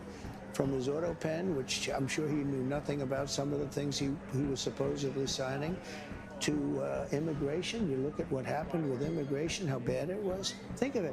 We have murderers, 11,888 murderers. Many of them murdered more than one person. Think of that. And they're in our country. Now, we've gotten a lot of them out, and we know who many of them are, and we're on the hunt. But why would anybody do that? Why would anybody, who could do such a thing where they'd allow hundreds of thousands and even millions of people into our country who are criminals and murderers at the highest level? Who would do this? But, sir, you acknowledge when you announced your tariffs, for example, the stock market dropped. It's been volatile. It has since gone up. Do you take responsibility for that? Yeah. Do you take responsibility when it dropped? Ultimately, I take responsibility for everything, but I've only just been here for a little more than 3 months. But the stock market, look at what's happened in the last short period of time. Didn't it have 9 or 10 days in a row, or 11 days where it's gone up? And the tariffs have just started kicking in. And we're doing really well psychologically. I mean, the fake news was giving me such press on the tariffs. The tariffs are going to make us rich. We're going to be a very rich country. So let's talk about the tariffs. And I want to ask you about something you said this week. Got a lot of attention. You were at your cabinet meeting. You said, quote, I'm going to quote what you said, maybe the children will have 2 dolls instead of 30 dolls. Yeah. And maybe the 2 dolls will cost a couple of bucks more than they would normally. Are you saying that your tariffs will cause some prices to go? You know what's really interesting? I'm sitting on a mountain of unopened artifacts, okay? Figurines that I did not even realize would become a goddamn chest of gold, okay? Like, you can't really see from this angle on the camera, but like above, behind me, all over this room are figurines that are now going to be like $1,000 a pop. I never thought that this would be a moment where I could just be like, listen, dude, your line ass saying you don't invest. Yeah, I have invested. I've never even taken them out of the box. No boo-boo lemons? No boo-boo lemons. None of the boo-boo lemons. Boo-boo lemons, folks. Cutie Cinderella. She's a very nasty lady. Very nasty. Said so many nasty things about me. I made sure she can't get any boo-boo lemons at her deco den. No more la boo-boos. What? No, I think the tariffs are going to be great for us because it's going to make us rich. But you said some dolls are going to cost more. Isn't that an acknowledgement that some prices will go up? I don't think a beautiful baby girl that's 11 years old needs to have 30 dolls. I think they can have 3 dolls or 4 dolls. This is like, this is just like degrowth. I don't know. It's like, that's right. It's they're calling it degrowth. That's right. This is not a leftist Not a Marxist, communist, fascist position. This is now the position of Trump. Because what we were doing with China was just unbelievable. We had a trade deficit of hundreds of billions of dollars with China. When you say they could have $3 instead of $30, are you saying Americans could see empty store shelves? No, I'm not saying that. I'm just saying they don't need to have $30. They can have 3. They don't need to have 250 pencils. They can have 5. But you're basically saying there could be some supply shortages because of the tariffs. We don't have to waste money on a trade deficit with China for things we don't need, for junk that we don't need. Well, prices are already going up on some popular items. Tires, strollers. This is such a dishonest interview already. Prices are down on groceries. Prices are down for oil. Prices are down for all energy. Prices are down at tremendous numbers for gasoline. And let me tell you, when you have the big thing, what he did, he spent like a stupid person, which he was, but he spent like a very stupid person, and that was bad for inflation. But what really killed us with inflation was the price of energy. It went up to $3.90, even $4, and in California, $5 and $6, right? Okay. I have it down to $1.98 in many states right now. When you go that much lower on energy, which is ahead of my prediction, because I really thought I could get it down into the 250s. We have it down at $1.98 in numerous places. But when you say costs are going up, even mortgage rates are going down. Well, but let me give you some examples. These are actual examples. So you're saying the prices that are going down, some prices are going up. Tires, strollers, some clothing in the wake of your tariffs. That's peanuts compared to energy. Energy is 60% of the cost. But sir, you campaigned on a promise to bring prices down on day Well, I don't know. When you say strollers are going up, what kind of a thing? I'm saying that gasoline is going down. Gasoline is thousands of times more important than a stroller someplace. But what do you say to Americans who say they voted for you because they want and they need relief right now? And they're getting it. Right now? What about those even mortgage rates? different items I just Mortgage rates are going down despite the fact that we have a stubborn Fed. But you said even dolls could cost a couple bucks more. Maybe they might, but you don't need to have, as I said, $35. You can have 2, 3, 4 and save a lot of money. We don't need to feed the beast. I guess you're talking about this transition cost. I never thought that in my entire life, I never thought I would hear a Republican American president say these fucking words. Like advocating for degrowth openly. It's just like, yeah, why do you need so many treats? Like, this is so crazy. This is like, does he not realize that this is what allows Americans to not revolt? Like, the only thing that maintains American stability is a steady flow of treats. You take away our health care, you take away all of the social safety nets, the infrastructure is underwater. Every single day is another awful thing taking place in real time. People are horrified about the future and what it holds for them. But the one thing that keeps everyone alive, that maintains stability, is treats. And now Donald Trump, who some might even say ran on lowering the cost of treats and making them bountiful once again, is turning around and saying, you don't want the treats. Oh my God, Kohei Saito said based. This is Kohei Saito is a Japanese academic, Marxist academic, who is famously a big degrowth advocate.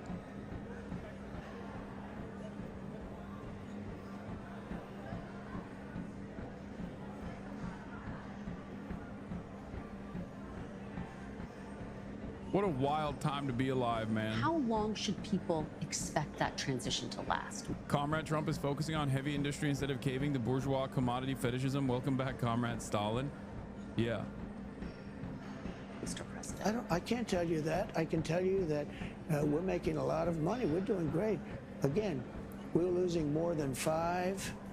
Once again, every time Trump gets to say these things, it pisses me off and it makes me incredibly and uncontrollably jealous. I am red with envy because I'm imagining a world where Bernie Sanders is also doing similar things after developing a robust manufacturing base and saying we're gonna have some fiscal belt tightening.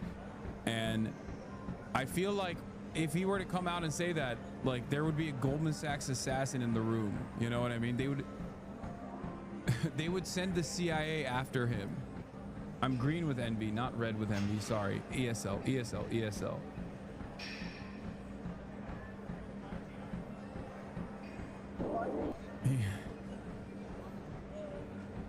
Ay, ay, ay. Ay, ay, ay. And Asman would be saying not based. Yeah. If you even say, yeah, if you even had a Democrat say this, that would get business plotted for sure. The MAGA communists are happy about this one for sure. I mean,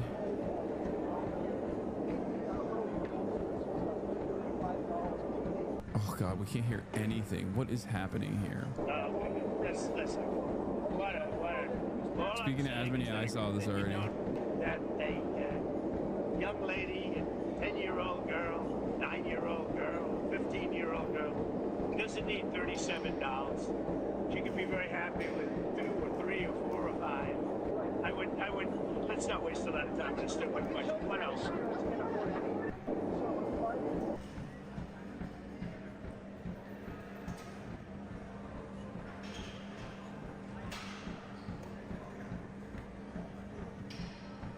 Fuck you, piece of shit. I hope your entire family goes down the same way you will.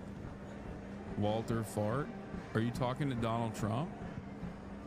Sometimes I can't tell if, like, they're responding to what they see on the screen or if they're saying that about me. It's always interesting trying to understand where this is coming from, you know? Like, where I'm talking to you, R word. Okay. What did I do?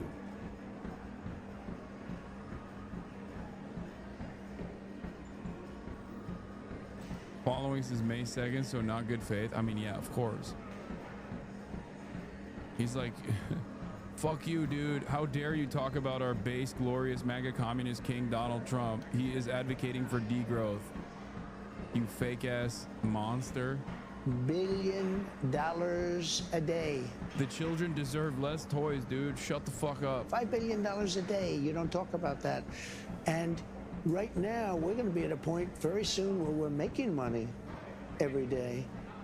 Look, how soon? We were losing hundreds of billions of dollars What's with the China. anger from this guy? Now Maybe we're essentially not doing business with China. Therefore, we're saving hundreds of billions of dollars. Very simple. You take it. So much of this process also revolves around not even like fixing the trade deficits or anything like that, but instead trying to get all of the other countries within our sphere of influence to slowly but surely decouple from China. They do not, like, America does not want China to be the manufacturing hub for the planet. And they are actively trying to fight back against it. It's fine if you take it to India. India is more controllable. Just don't work with China. That's the whole point. Because they're not going to actually bring garment manufacturing back to the United States. You know what I mean?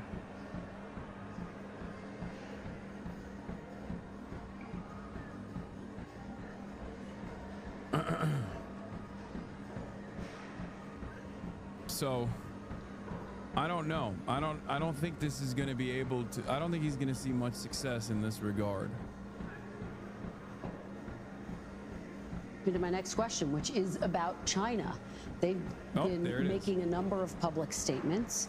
Very positive statements the last 24 hours. Well, and most recently, they said Before talks could happen, the U.S. would need to remove unilateral tariffs. Would you consider dropping the tariffs to get China to the negotiating table? No. First of all, you're giving me a statement that was said a week ago. You're not giving the statement that was said today. I have May 2nd Chinese Commerce Ministry. Do you know what they said today? The U.S. wants to negotiate. Forward. It should show sincerity by preparing to take actions in correcting its mistakes and canceling the unilateral tariffs. They made, first of all, they made numerous statements. Yes, they've made numerous statements. How many people speak for China? It's just like 50 they've made numerous statements. I can give you a statement for any occasion. Yes. But they said today they want to talk. Look, China, and I don't like this, I'm not happy about this, China's getting killed right now. They're getting absolutely destroyed. Their factories are closing, their unemployment is going through the roof. I'm not looking to do that to China. So here's what I'll say. I was talking to a friend of mine about this, and he actually had a really interesting analogy where basically right now it looks to be, by Western analysts, and I don't think that this is, I don't agree with this analysis in general, but like the analysis is that China is on a three-legged stool and it's under a lot of pressure, you know?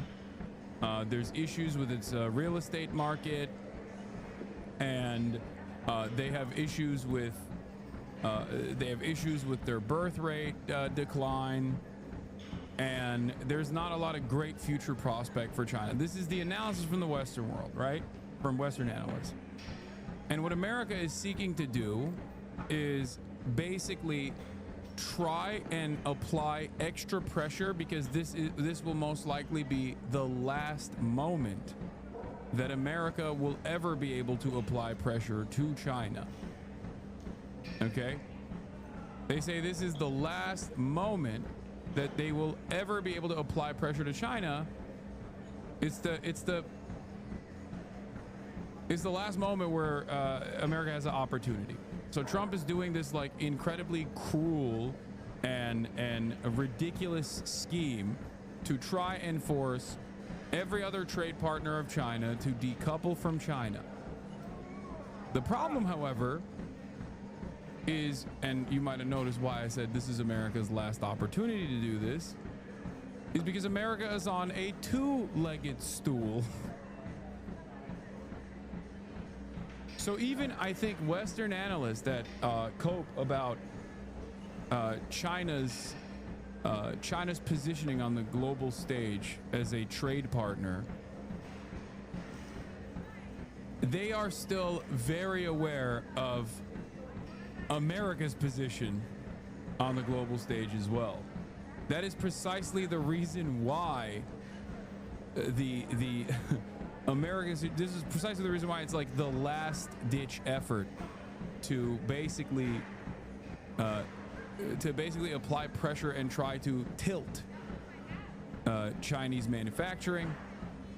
And if they don't do this now, then it's over. It's completely fucking over. Okay? I suspect that China is not on a three-legged stool, but instead a four-legged stool, and America is on a one-legged stool spinning like a top, as someone in the chat said. That is what I think.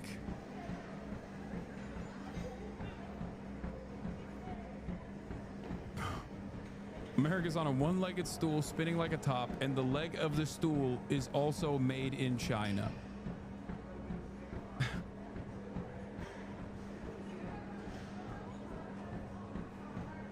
Ironically enough.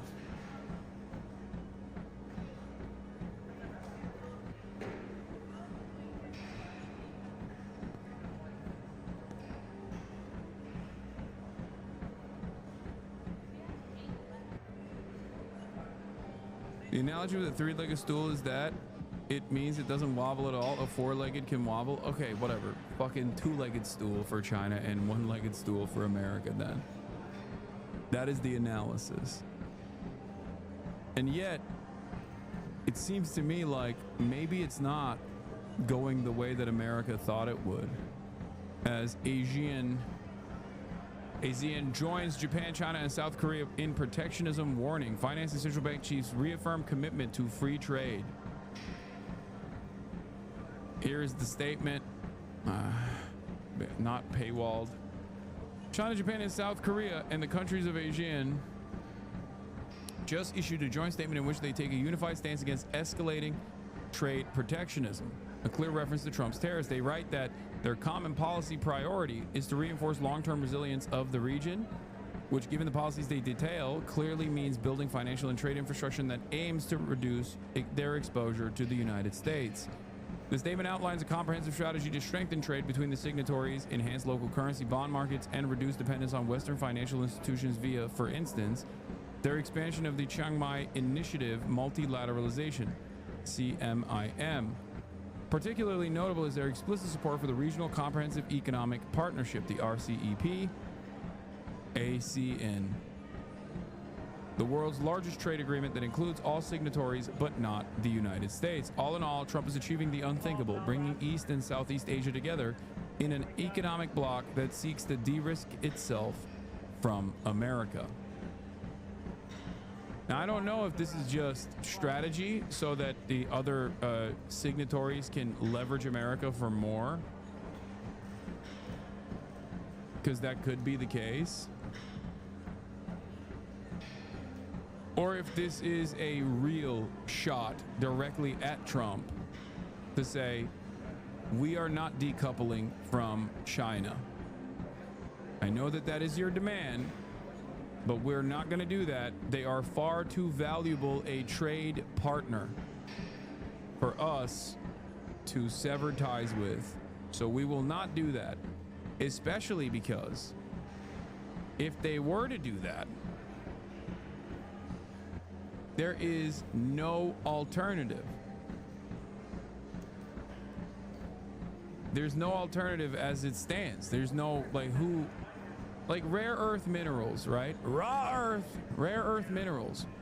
The refinement process of rare earth minerals is entirely in the hands of China. They have a complete monopoly on refinement. They almost have a monopoly on procurement too, with all of the deals that they've negotiated with nations in Africa, okay?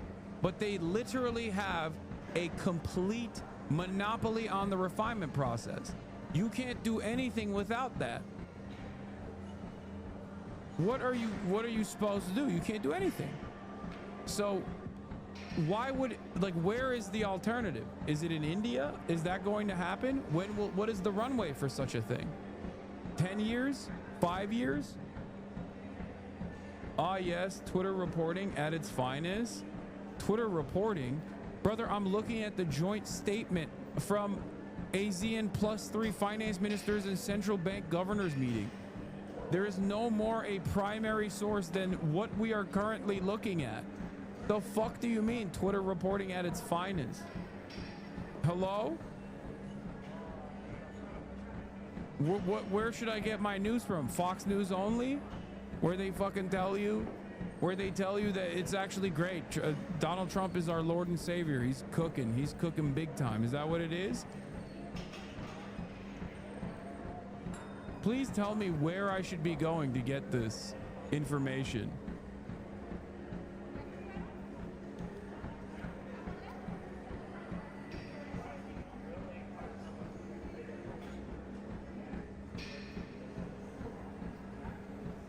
Come on, raw meat enjoyer.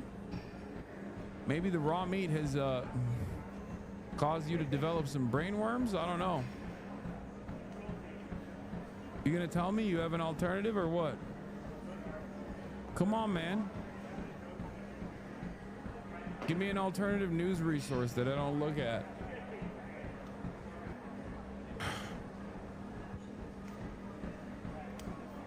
Come on, brother.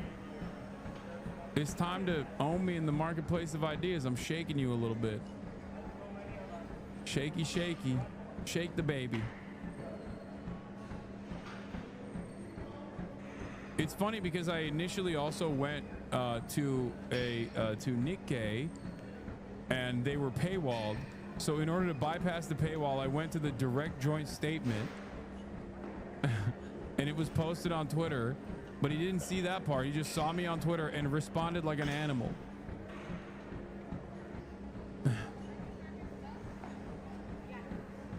Yeah. Yeah, I should be getting it from a fucking pedophile VTuber. That's where I should be getting my primary information. My primary resource is a lolicon enjoying pedophile VTuber with questionable morals. Anyway.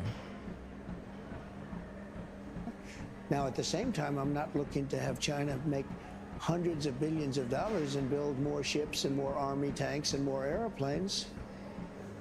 So you're not, just to be very clear, you're not dropping the tariffs against China to get them to the negotiating table. Those tariffs are staying on. Why would I do that? Would you lower them? At some point, I'm going to lower them because otherwise you could never do business with them. And they want to do business very much. Look, their economy is really doing badly. Their economy is collapsing. So small businesses say they are being hurt by the Chinese tariffs, and some could be forced to shut down. And many businesses are being helped. Are you considering tariff relief for small businesses? Why do you always mention that, you know, you pick up a couple of little businesses? What about the car business? They're going to make a fortune because of the tariffs. Do you know that the union, the head of the union, who was no fan of mine, Sean Fain, I guess his name is, right? He didn't endorse me. The Teamsters did. A lot of people did. A lot of unions did. But he didn't. He couldn't stand me. Now he's saying, wow, what Trump's done for the automobile, but I can't believe it. I assume he's going to probably now say, the next thing he can say is, I endorse this guy. He's the greatest I've ever seen. He can't believe it's happened. He said, we've been waiting 40 years for somebody to do what Trump is doing. So why don't you mention the big car industry instead of mentioning somebody that's doing strollers? Well, I'm just asking you about small businesses. Are there any discussions about giving any relief to small businesses? They're not going to need it. Okay. They're going to make so much money. Are these tariffs? If you build your product here. Remember, there are no tariffs if you build your product here. It's very easy. It's very simple. Are these tariffs permanent? Wait, what? I was working on a project that was a novel method of purifying rare earth minerals using lasers, but our grant is now pending thanks to Trump. Oh my God, that's amazing. That's fucking so funny. That's just like, we're burning the candle on both ends, dude. It is, oh my Lord. It is, yeah. Half of the research team is like foreign students that, half of the research team is like foreign students on visas that have now gotten their visas revoked too, or are in detention because they were in the periphery of a pro-Palestine protest and had parking tickets. So now they're getting deported.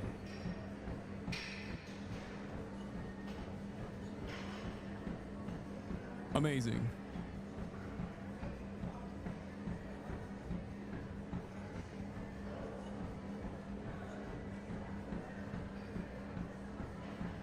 Minute, Mr. President? Depends on what you're talking about. One of the things that is going to bring and has brought, so I think we probably have close to $9 trillion of investments coming into this country. If you look at other presidents, there's never been anything like that. This is over a period of 2 months. You got to give me a little break on the 1 month because we're 3 months. But you know, let's say we had to get started with a lot of. You gotta give me a little break, dude. The funniest part about this is that if he didn't do the like tariff scheme, none of this would be happening. Like, so it's not even like, oh, you got to give me 1 month, give me a little break, cut me a little break here. Like, no, you are the one who fucked it up. Like, this is your own design. Of course this was going to happen. And the medicine analogy isn't even wrong. That's the worst part.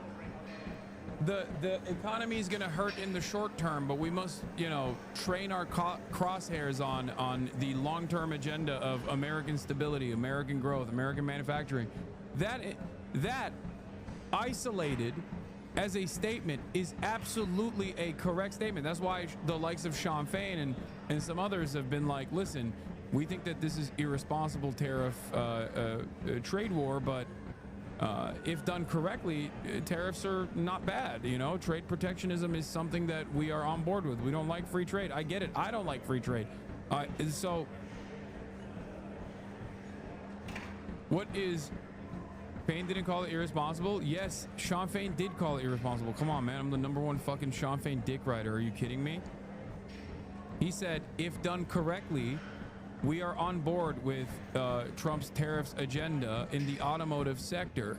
If done recklessly, it will be irresponsible and lead to real harm.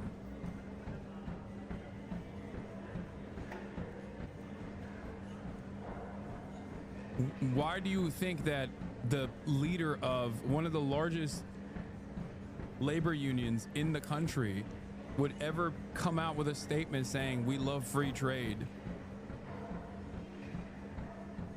You know, of course not. Fake news at the beginning, so we had to beat that down. But so let's say in 2 months. So in just a short period of time, a matter of a couple of months, we have the largest number. He isn't going to do it correctly, right? We know that much. I mean, he hasn't. That's the whole point. He has not done it correctly. That's why there's so much.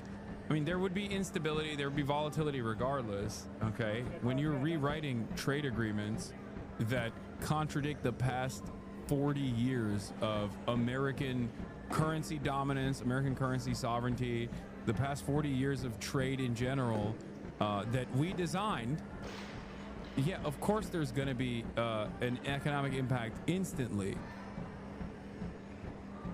The correct way, what is the correct way?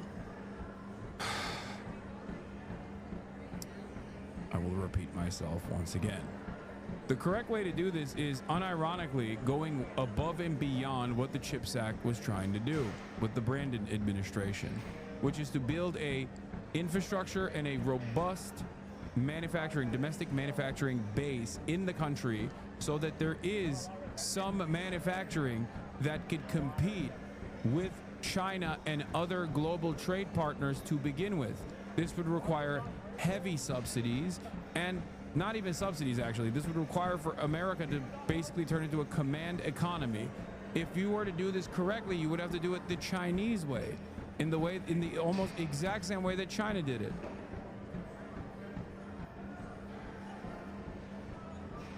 And then once you have a trained labor force ready to take on complex, ready to take on manufacturing at its most complex form, okay, precision manufacturing, then you would be able to do some trade protectionism.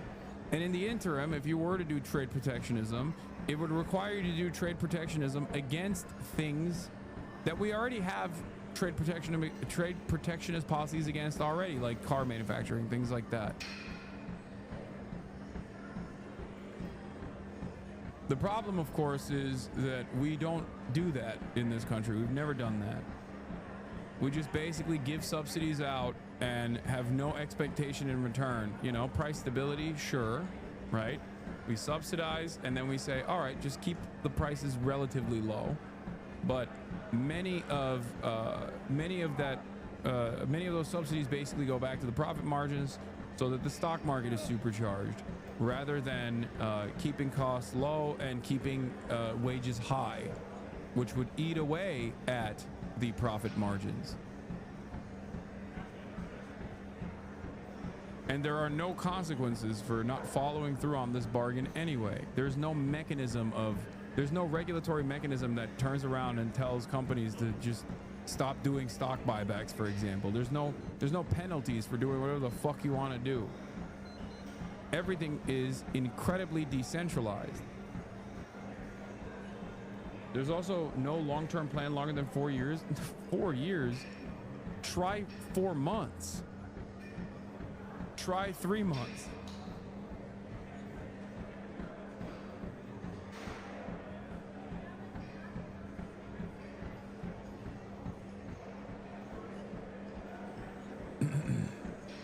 This is the reason why this inconsistency, this instability that Trump has presented to global trade is destined to fail. Okay? Because there is no trade to protect, and you're just demanding by bullying other countries, by putting a gun to your own head because you're the bank, putting a gun to your head and saying, I'm gonna kill myself if you don't stop trading with the enemy. But people still need goods. So what are they supposed to do? Ever in history invested in the United States and committed. We have between guaranteed spoken for and people that are going to make a decision and announce it pretty soon, close to $9 trillion. We've never had anything close. Now, that's Apple building $500 billion worth of plants. They always built their plants in China. Now they're building their plants over here. That's the biggest computer company, the biggest chip company in the world. You know, the chip company from Taiwan, which is the biggest in the world, is committed for $500 billion. Yeah, in the short term, you get assurances from some of these like multi-billion dollar mega corporations that are multinational to turn around and say like, sure, we'll do some investment in America. Why not? There's no assurances though.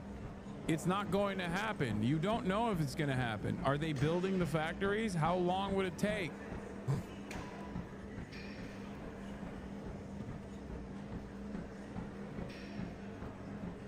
Yeah, it's like this chatter. I also commit $10 trillion into the United States. You know? Content warning, dead animal in his house. Took the day off to find some dead animal in my attic that smelled bad and ended up falling through the ceiling. Pretty sure I'm living in Sen's Fortress. Oh my God. Oh my God, Asmongold, what the fuck? I can't even see the dead animal. I have no idea what's going on, but this is unironically something he posted. What the fuck? Dude, this is the face of the new American right.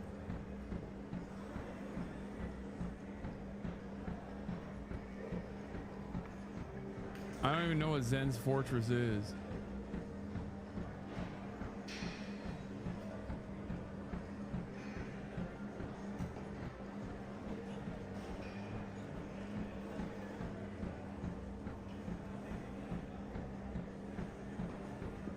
Oh, it's Dark Souls?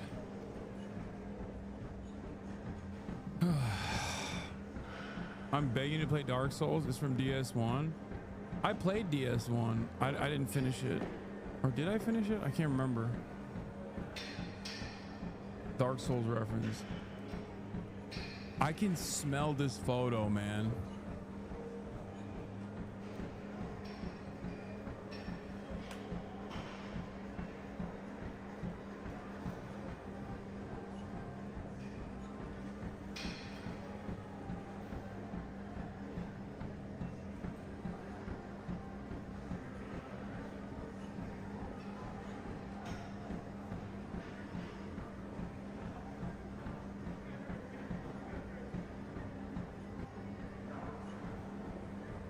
It's an early game area, so no, you haven't finished it yet. I mean, I don't remember any of the fucking places in Elden Ring either. What do you mean? And I finished that on stream or Sekiro. My brain is filled with information that that oftentimes has the capacity to push out other more relevant, more important gaming related trivia.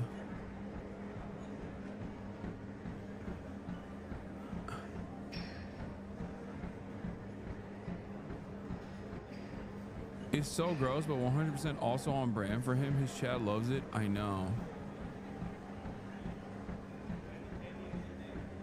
Another one's committed for $300 billion. We have companies, nobody's ever seen anything like it. And let me tell you the other thing, very importantly, automobile companies, plant after plant after plant. Toyota, Honda, Ford, General Motors, Stellantis. I mean, nobody's ever seen anything like it. And I don't like this, but it happens to be. They're stopping work in Mexico, and they're stopping work in Canada, and they're all moving here. This is important, though. You're not taking the possibility that these tariffs could be permanent off the table. Some of them. Oh, I wouldn't do that, because if somebody thought they were going to come off the table, why would they build in the United States? Ask you You about, understand that, right? Yeah, no, I mean, that's why I'm asking, because there's a lot of, I think, uncertainty for CEOs, for business owners. They want to know, are these tariffs permanent? I think there's only uncertainty in the fake news.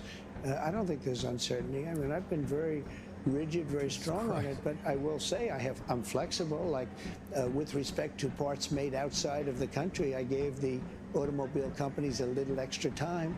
You know, you're talking about 15% and then 10% of the parts put in a car. I gave them a little extra time without penalizing them. And I did that only to help, you know, companies. We're looking to help companies. We want them to thrive and to hire a lot of people, and that's what's happening. Let me ask you about some of what Wall Street has said. Some people on Wall Street have expressed concerns that the possibility of a recession is increasing. And I want to know what you think about that. Are you comfortable with the country potentially dipping into a recession for a period of time if you are able to achieve your long-term goals? Well, you know, you say some people on Wall Street say, well, I tell you something else. Some people on Wall Street say that we're going to have the greatest economy in history. Why don't you talk about them? Because some people on Wall Street say this is the greatest. Well, that's what I'm getting at. That's what I'm getting at, though. It's the same question. Yeah, there are many people on Wall Street say this is going to be the greatest windfall ever happened. And that's my question. Remember the long term. Yeah. Is it okay in the short term to have a recession? This. Look, yeah, everything's okay. What we are, I said, this is a transition period. I think we're going to do fantastically. One of your colleagues on another fake news station, ABC, said, do you guarantee 100% that a certain person is going to do a fantastic job as, let's say, Secretary of Defense, okay? Because that was the question. I said, what kind of a question is that? Do I guarantee 100%? Nobody guarantees 100%. But I will say this. I think we're going to have an economy the likes of which we've never had before. You know, my 4 years were phenomenal, as you know, the stock market. In fact, even though we had to go through the COVID thing, that horrible situation with COVID, we did numbers, and when I gave it over, when I handed it over, the election was rigged, and because of that, we have a lot of problems, by the way. But when I handed it over, what happened? The market was higher than it was just previous to COVID coming in. Yeah. Nobody could believe it. The stock market I'm talking about. I don't want to look back, but you did take your case to court about that. You took your case to court about your allegations against the election. Let me ask you, sir. There's no question about it. The election was rigged. The facts are in, and it's still being litigated. Let's go. You did take your case to court more than 60 times and didn't win those cases. I won a lot of court cases. Just to button that up, though, sir. Just to button that up. What are you talking about? How the election worried are you? Are we talking about the election? Let's talk about here and now. Let's talk about the election of 2020. Let's not talk about. Let's talk about here and now. Are you worried about a recession? No. Okay. No. I think we're going to have the greatest economic. I mean, are you worried it could happen? Do you think it could happen? Anything can happen.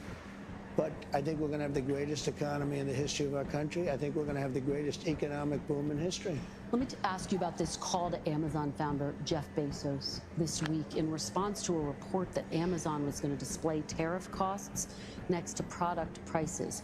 Are you going to punish CEOs who increase their prices because of tariffs? I think what is a great misnomer is the word tariff, in many cases, it's not, to me, I don't view it as a tax. I view it as an incentive for people to come into the United States and build plants, factories, offices, a lot of things. I think it's an incentive, but the thing that's not known is if you look back and see, oftentimes, like China or Vietnam or other countries, not just China, because China's an abuser, but there are other abusers. Many of them are friends, the so-called, I say friend and foe, and friend is oftentimes worse than foe. But what people don't understand is, and this is a lot, the country eats the tariff, the company eats the tariff, and it's not passed along at all. Well, some CEOs are saying they're going to have to pass it on. So how do you deal with those CEOs? But the company, how do you deal with those CEOs? China. Famously, it's not. Companies love eating the cost. I like that he's at least recognizing that companies actually pay the tariff, but what is this? I don't know if this means anything, but I thought you were taking a day off, and then I realized I was no longer following you on Twitch. I didn't unfollow. Anyone else experiencing anything like this, or am I going bonkers? You're going bonkers, dude. Yeah.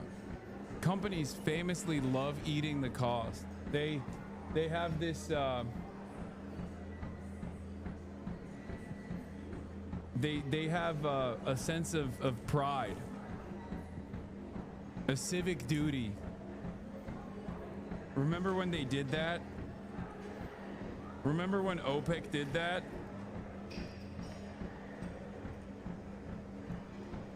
When the invasion of Ukraine started, and then all of the oil and gas industry in America famously was like, "Oh yeah, we'll make up for the manufacturing needs. We'll actually sell to America so that you know, prices can remain stable." Yeah. Remember another instance of companies eating the cost. Remember when they famously lowered their prices post-COVID, when there was no longer an issue with logistics?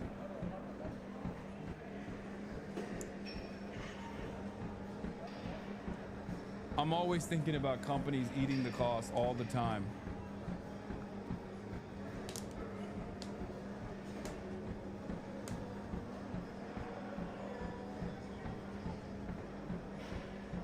Is eating the tariffs right. What do you say to those CEOs who are saying we might have to pass this on to the consumer? Well, they say that because maybe it's to their advantage to say it. Will Maybe you they punish them? No, because you know what? I want them to build plants in the United States. That way they don't have any tariffs. See, tariffs will, and not only will, look at what's happened. In 2 months, we're close to $9 trillion of investment. We've never been anywhere near that. What did you say to Jeff Bezos? He's just a very nice guy. We have a relationship. I asked him about it. He said, well, I don't want to do that. And he took it off immediately. So he changed course. And will you take that same tactic with other CEOs if you I'll feel always like... call people if I disagree with them. If I think that somebody's doing something that's incorrect, wrong, or maybe hurtful to the country, I'll call, absolutely. Wouldn't you want me to call? Biden wouldn't call because he didn't know what was happening, but I do. Takes me to my next question. Today's strong jobs report likely means, not clear, but likely means the Fed is less likely to lower interest rates. Well, he should lower them, and at some point he will. He'd rather not because he's not a fan of mine. He just doesn't like me because I think he's a total stiff. And, you know, it's just one of those things. He should lower them. And I would. He appointed him, by the way.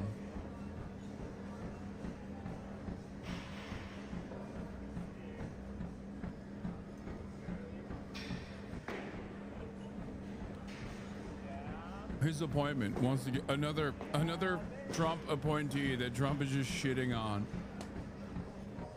He's a total stiff. Whoever appointed this guy is a real idiot. I wish the people that are on that board would get him to lower, because we are at a perfect time. It's already late, but he should lower interest rates. Do you rule out removing Fed Chair Jerome Powell? I'm not, you know, I get to change him very quickly anyway. You know, it's in a very short period of time. In 2026. You're not going to remove, you don't have plans to remove him before 2026 when his time's up? That was a total, why would I do that? I get to replace the person in another short period of time. Okay. This week, you reshuffled your national security team. Yeah. You moved National Security Advisor Mike Waltz to UN ambassador. Just to remind our viewers, Waltz, of course, started that unsecured text chain where sensitive information was shared. Mr. President, was that move a punishment? No, I just think he'll do a nice job in the new position. Marco's doing an outstanding job. No, Marco won't keep, Marco's very busy doing other things, so he's not going to keep it long term. We're going to put somebody else in. But I think Mike, who's, as you know, he's a fine guy, and I think he'll do a very good job. Knows the countries, knows leadership. And I think he'll do a very good job at the United Nations. And in the meantime, Marco's really doing something special. And it's going to work out very well. We're hearing some potential names. Stephen Miller's name, one of your longtime most loyal aides. His name has been talked about as a potential national security advisor. Is he someone you're looking for? Well, I'd love to have Stephen there, but that would be a downgrade. Stephen is much higher in the totem pole than that, in my opinion. Can you tell us who the front runner is right now? I have a lot of people that want it. I will tell you, I have everybody calling. Everybody wants to be a part of this administration. So at some point we'll, probably do that. There's a theory, Henry Kissinger did both. There's a theory that you don't need two people, but I think I have some really great people that could do a good job. So Secretary Rubio could continue to have both jobs indefinitely? He could, yeah, he could, but I think he even would like to probably see.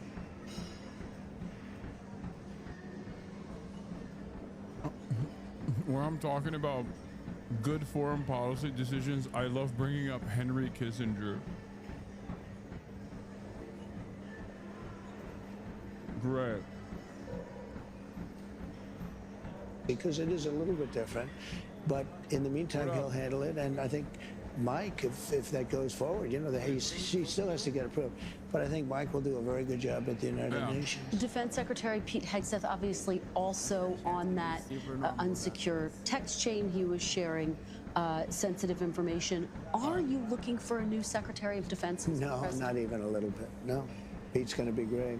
His job is safe right now? We're doing a fantastic job against the Houthis, who like blowing ships up and watching them sink in the ocean.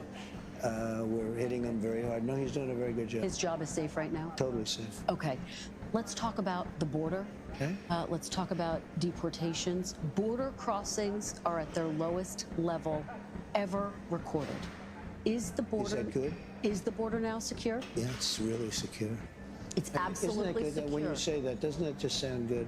After being abused for years by an incompetent president that allowed people to pour through an open border, criminals from all over the world, murderers and insane people from mental institutions and insane asylums. Isn't it a beautiful thing when you say it's the most secure it's ever been in the history of our country? Isn't that a nice statement? Well, I'm curious to know what it means. You declared a national emergency on the southern border. The order is still in place. By the way, even though you're saying exactly the border's what you secure. said. It means we have the most secure border we've ever had. Well, and I guess the question becomes, when will you know that the emergency is over? Are you planning to lift it at some point? Is it necessary? Because obviously the military is involved. Will you lift that emergency? Well, the biggest emergency is the courts aren't allowing us to take really. We're going to talk about that, but talk to me first about this. That's to me the emergency. Talk to me first about this. The border emergency. now is not the emergency. The border is it's all part of the same thing, though.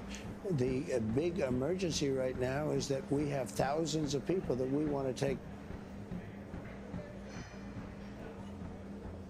This is a surprisingly good interview, by the way.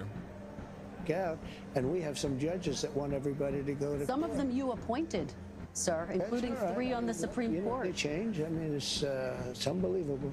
It's unbelievable how that happens, but they do change. Actually just to button this up, though, are you planning to lift that emergency order anytime soon? No. Now that the border's secure? We have an emergency. We have a massive emergency. Overall, it's an overall emergency on immigration, and if the courts don't allow us to take people out. If we had to have a court case, every single person, we have millions of people. We're going to have millions of court cases. Figure 2 weeks of court case, it would be 300 years. So let's talk about this, because obviously you've had a back and forth with the Supreme Court. In a 9-0 decision, the Supreme Court directed your administration to facilitate the return. You've talked about this in the past of Kilmar Abrego Garcia from a prison in El Salvador, whose deportation your administration called an administrative error. You said in a recent interview you could bring him back, but you won't. Are you defying the Supreme Court? No, I'm relying on the Attorney General of the United States, Pam Bondi, who's very capable, doing a great job, because I'm not involved in the legality or the illegality. I have lawyers to do that, and that's why I have a great DOJ. We have a great one. We had a very corrupt one before. Now we have a great one. And they're not viewing the decision. I do think it's kind of funny, even if it's scary, that we've completely dropped all pretense that like the DOJ is supposed to be independent. Like, he just keeps talking about the DOJ as his lawyers. They're not supposed to be your lawyers, dude. They're a part of the Department of Justice. You're acting like they're your lawyers. And I know they are, but that's crazy to just say. We've moved beyond any semblance of normalcy.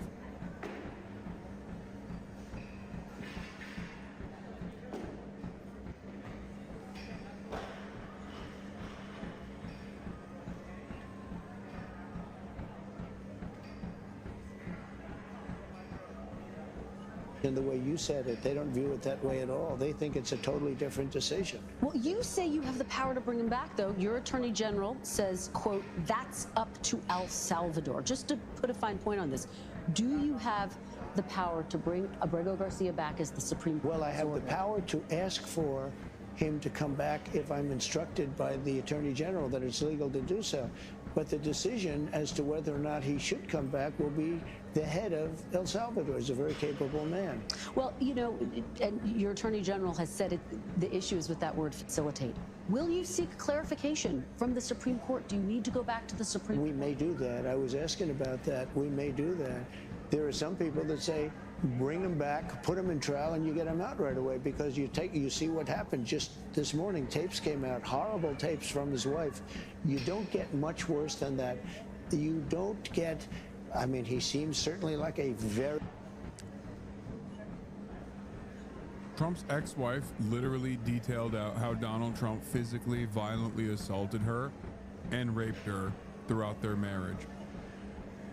I'm pretty sure, right? The tapes he's referencing is like, I think it was like the initial, the initial testimony to get a, to potentially get a temporary restraining order.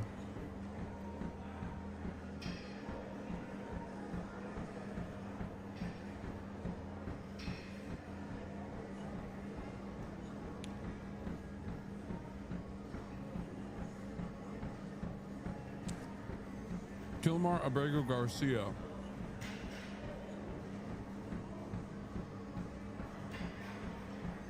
had a temporary restraining order taken out against him, or at least filed for, that was never enforced by his wife at the time, the woman who was like demanding his return to the country.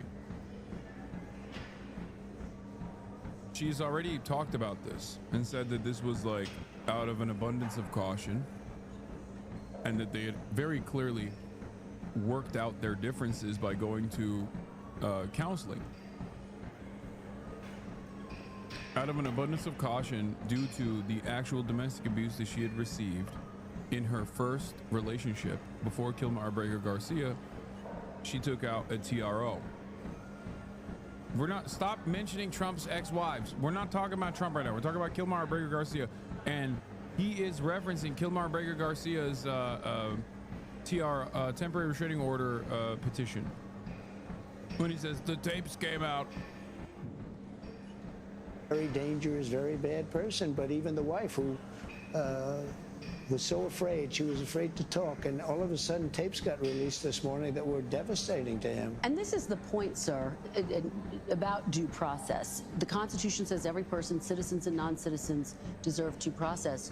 Why not push to have him come back, present all of that evidence in court, let a judge decide? Well, I'll leave that to the lawyers, and I'll leave that to the Attorney General of the United States, but because they're in it. You have to understand, I'm dealing with Russia and Ukraine. I'm dealing we're going to talk about that. I'm dealing with Iran. I'm dealing with Rwanda and Congo, who are fighting, and we're trying to get that one straightened out, and I think we have done that. Did a great job. Nobody even talks about it, but I think we're close to doing that. They're looking like they're going to maybe make a peace deal, which would be good. But I'm dealing with a lot of different things. I don't know much about this gentleman other than I hear he's an absolute not good person. And I have very capable legal people, John Sauer, as you know, and all top people.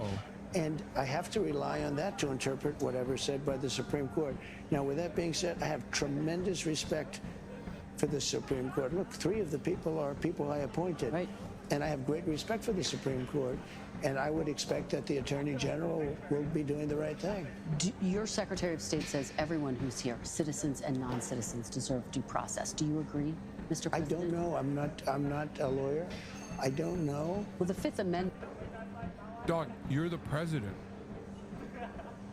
You literally put your fucking hand on the Bible when you pledge an oath that you will uphold the Constitution.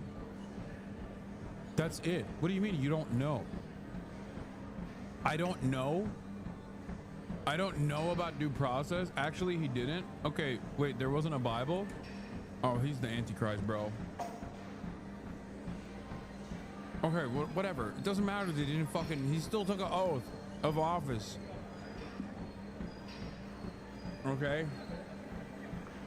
Oh my God.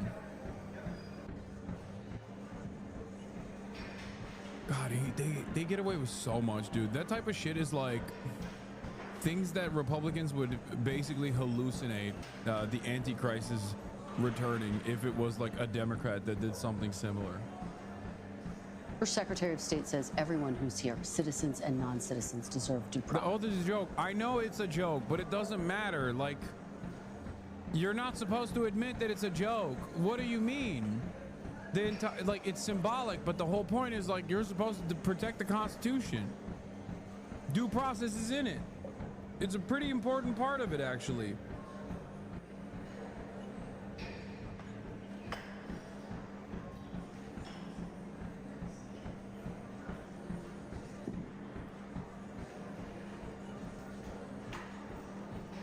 Yeah, Joe Biden took the oath of office. Donald Trump swore on 2 Bibles for his first inauguration, one given to him his mother when he was a child, and the Lincoln Bible. These 2 Bibles were present at Trump's side during his second inauguration, but he did not place his hand on them. Oh my God.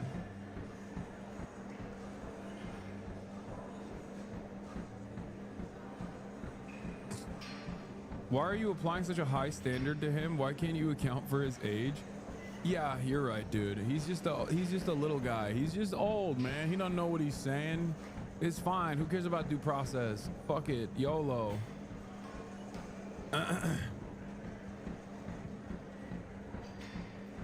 She looks so disgusted.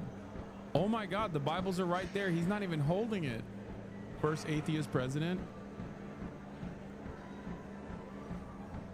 Process. Do you agree, Mr. President? I don't know. I'm not a lawyer. I don't know. Well, the Fifth Amendment says. I don't know. It might say that, but if you're talking about that, then we'd have to have 1 million or 2 million or 3 million trials. We have thousands of people that are some murderers and some drug dealers and some of the worst people on earth. Some of the worst, most dangerous people on earth. And I was elected to get them the hell out of here, and the courts are holding me from doing it. But even given those numbers that you're talking about, don't you need to uphold the Constitution of the United States as president? I don't know. I have to respond by saying again. Okay, I take it back. I said she was doing a good job, but in this situation, you have to switch gears because you're not talking to a normal president. You're not talking to a normal person in general. You have to switch gears and explain to him the importance of due process. When he says, I don't know, you have to literally turn around and be like, okay, if there's no more due process, then anyone and everyone can be falsely deported. That's the problem. It's you can't have ICE agents be judge, jury, and executioner. That cannot happen. That is the reason for why due process exists. You are a Republican. You have talked about witch hunts. You have talked about being falsely smeared. The reality of the matter is you got due process. And if it wasn't for due process, if you hadn't gotten due process, you could have potentially been locked away permanently. Don't you feel like this is the good reason as to why there is a concept such as due process? Like, you have to lower your argument for some when your opponent demonstrates that they do not care about the normalcy or like the normal function of institutions you have to move beyond just simply pointing to those institutions and saying like, well, don't you think we should preserve them? Even if it's an institution as important as like the Constitution or the Supreme Court. It doesn't matter. You have to demonstrate why the violation of due process, like the removal of due process, is bad. You have to explain it to him, and not just explain it to him, but his own fan base that is going to be tuning into this frequency also will be able to understand why this is scary.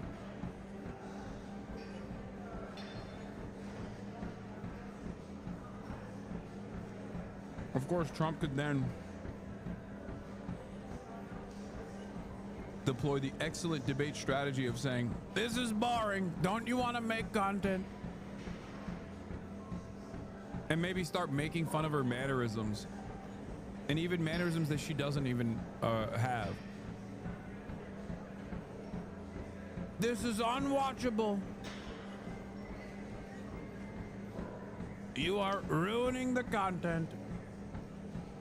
This is why your ratings are low.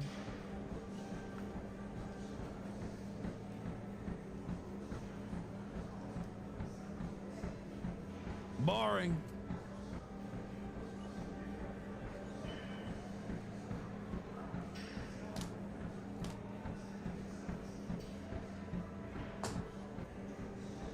What do you have to say to, I know you're at CNBC, but what do you have to say about ABC calling me a coward? What do you have to say to that?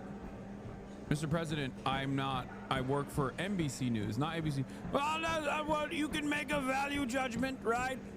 Make a value judgment about ABC's commentary now. Do it. Do it now. Do it now.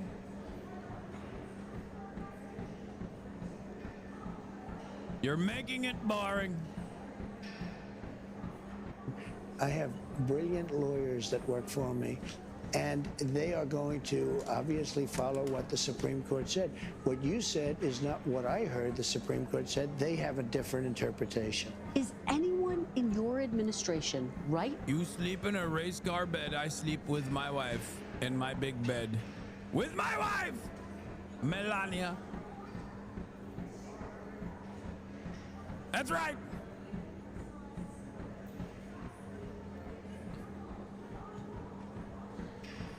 It's true. Now, in contact with El Salvador about returning Abrego Garcia to I don't know you. I don't think he understands this is the major point of contention. We can't have a trial for every single person. That would be millions of trials. I don't think the Supreme Court will stand for that. I can't believe it, because you know what? If they do, we're not going to have a country. No, like, this is the dumbest argument against something that is supremely important to the Constitution, which is it's too hard. Like thousands and basically 1,000 years, almost 1,000 years of like liberal concepts, okay? 1,000 years of like liberal philosophy versus one guy saying it's too difficult. Like, bro, they had courts and some semblance of due process when there were fucking kings. Like, what are we talking about? Like, there was literally, like, they had courts during fucking kings.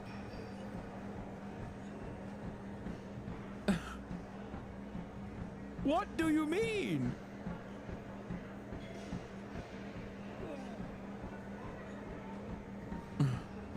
It's too difficult. It's too difficult. We can't do it. We can't do it. The UK and Sweden still have a king? Okay, you know what I mean. I'm talking like straight monarchy era, okay?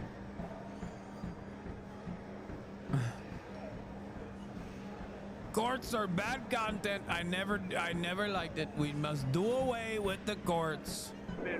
Unless they like me, in which case I will allow it. I will allow it. Trying to get very good ones. I mean, we need judges that are not going to be demanding trials for every single illegal immigrant. We have millions of people that have come in here illegally, and we have a trial for every single person. That would be millions of trials.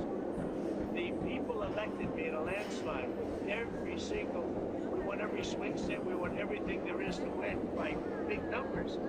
Not only swing state, we won the popular vote by millions of votes.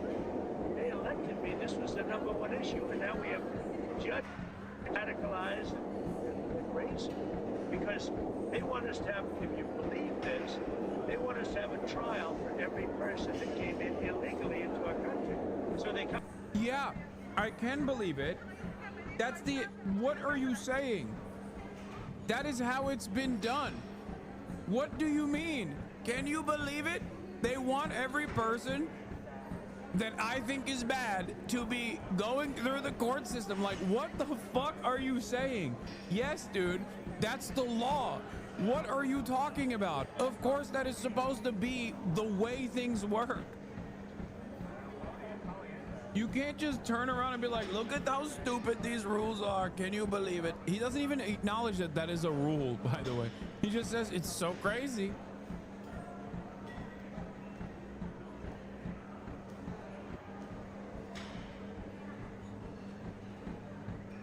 Come into our country illegally, and then we're supposed to take weeks, I guess, and months to have a trial on every criminal, and we have murderers all over the country. I don't think the Supreme Court will stand for that. I can't believe it. Because you know what? If they do, we're not going to have a country. Like, that determination of whether or not someone is in here illegally and must be deportable is profoundly important so that citizens aren't getting fucking deported, even by his own standards. But no one has seemingly brought this up to him. Like, what the fuck do you mean it's too difficult? The whole point is you don't know if someone is actually even an undocumented citizen. Like, what are we talking about?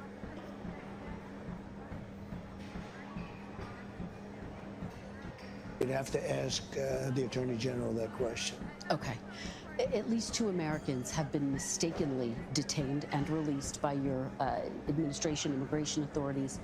Mr. President, should lawful residents of this country start carrying paperwork with them when they leave their homes? I don't think that'll be necessary, but what you're not saying is that many people have been killed, maimed, badly hurt by illegal immigrants that came over that are from prisons and from jails and from mental institutions, and they're hurting our people. And if we don't get them out, we're not going to have a country for long. We need honest... Yeah. We need honest media, and we need walls. We need to have borders. And by the way, I built a lot of walls, and if we didn't do that, we wouldn't be able to have those. You know, we would not be able to have the kind of numbers if I wasn't successful in building hundreds of miles of wall. Very quickly, sir, the last time you and I spoke in December, you said that you would consider working on getting Dreamers legal status. Dreamers, of course, those who were brought here illegally as children. Where do those efforts stand? Is that a priority for you? Well, it's not a priority for the Democrats, because every time we talk about it, they don't want to talk about it because I guess they like it as a political issue, but they're not good at political issues because they still want to have men playing women's sports. Well, Republicans do control Congress right now, Mr. President. But the Democrats are you going to make Dreamers a priority? Well, you'd need, for that, you would need to have support from Democrats, and we have no support from the Democrats. Have you had any discussions about Dreamers? Yeah, we've had discussions. We would do something. I'd love to put in beautiful immigration for everybody, but the Democrats don't want to approve anything. All they want to do is knock out a tax bill. We're trying to get approved right now, the biggest tax cut in the history of our country. And if it doesn't get approved, it's a 68% tax increase, and that's what the Democrats want. They want a 68% tax increase. I want to mention something here, but just like with Jerome Powell, he's like, who could be the idiot that did this?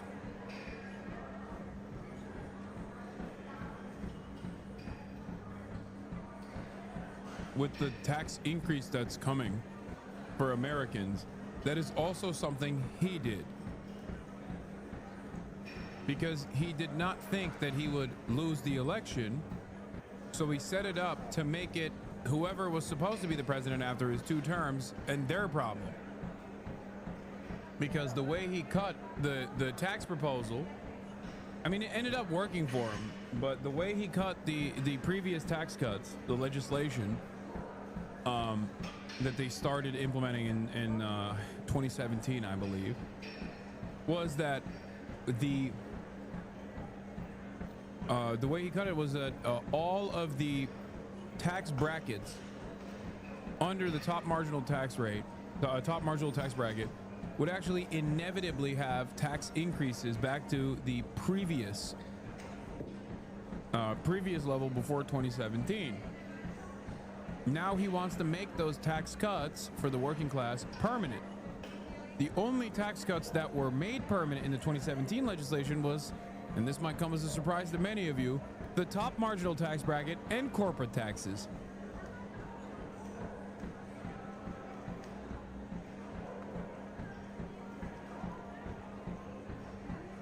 That's not true. Tax break sunsets 2025, all of them, just not just under top taxes. No, you're wrong. What?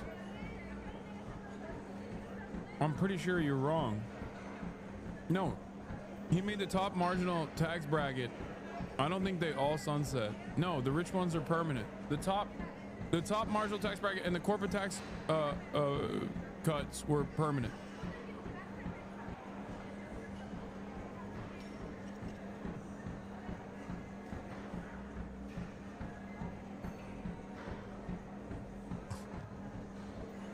Make America Great Again. I want to go back to the 50s. They all sunset Hassan. That's why they're panicking. No, they aren't permanent. That's why they're doing accounting tricks to keep them. Hold on. I think you guys are getting lost in the weeds. I thought the top marginal tax rate and the corporate tax rate was made permanent. The corporate tax cut that was implemented is a permanent tax cut. And from what I recall, how the 2026 tax brackets would change if the TCJA expires.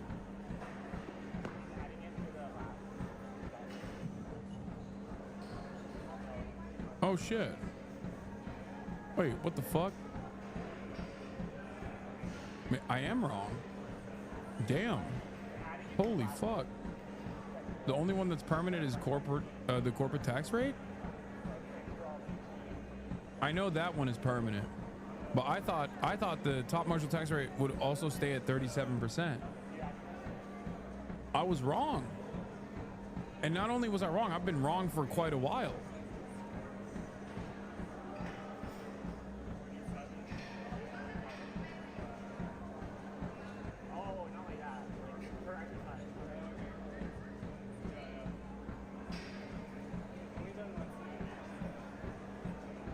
That's crazy that the chatter who corrected me is also one of the most insane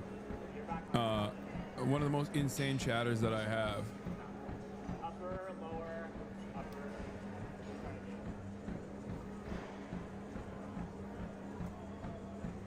Am I having a fucking Berenstein Bears moment or some shit?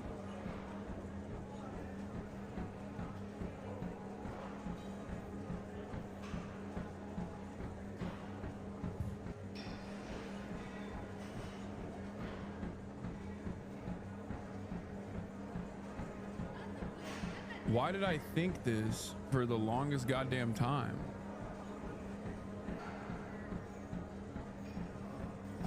I feel terrible right now.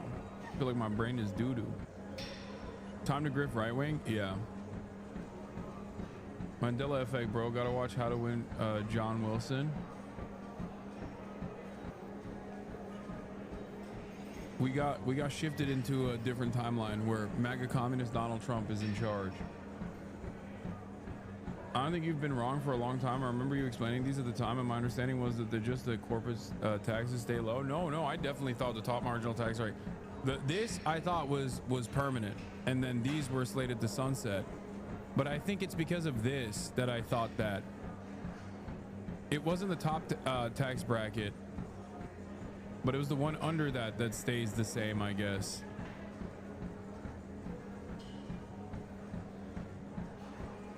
So in my mind, I always thought it was the top tax bracket.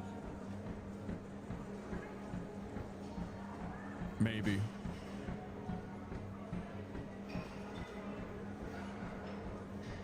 But the corporate tax bracket is the same. And so is, I guess, not the second time. You don't know what you're saying? What do you mean? What was the first time? I don't know what I'm saying.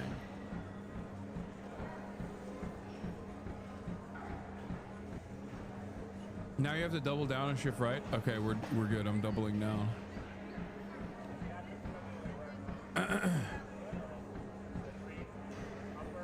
Ethan podcast, if I recall correctly. What do you mean?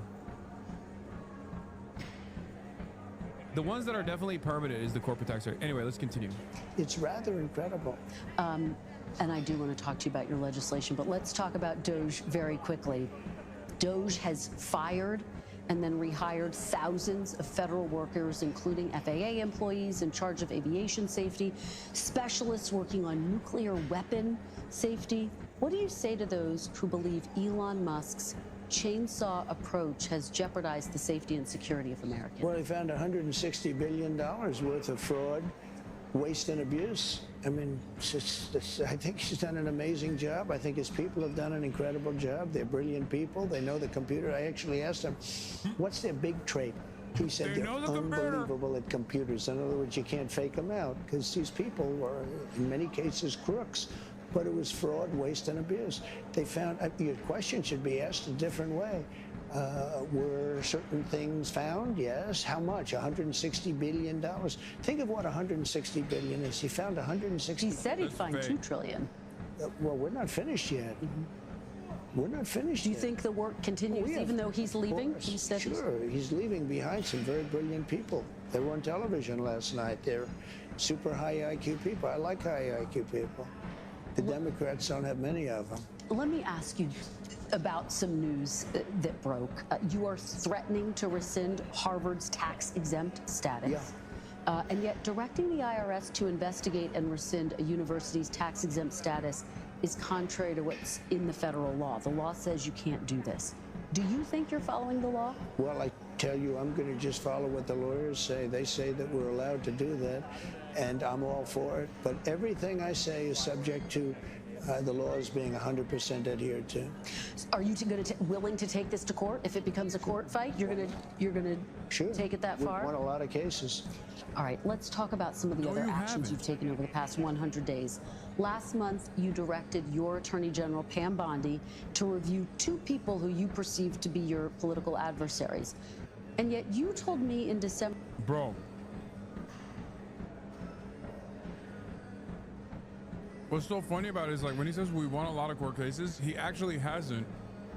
But I guess his advisors keep telling him that decisions that come down from the Supreme Court, for example, like the Kilmar-Abrego-Garcia return, like, he literally just listens to his lawyers, and his lawyers are like, yes, Mr. President, it was actually unanimous, 9-0 in your favor. Like, that's what Stephen Miller said. And Trump was like, come on, Stephen, you're so beautiful. Come on, Stephen, tell him what you told me about the Supreme Court decision. And it's crazy that, like, he just fucking lied on national television. That is not what the Supreme Court's decision is. It's the exact opposite.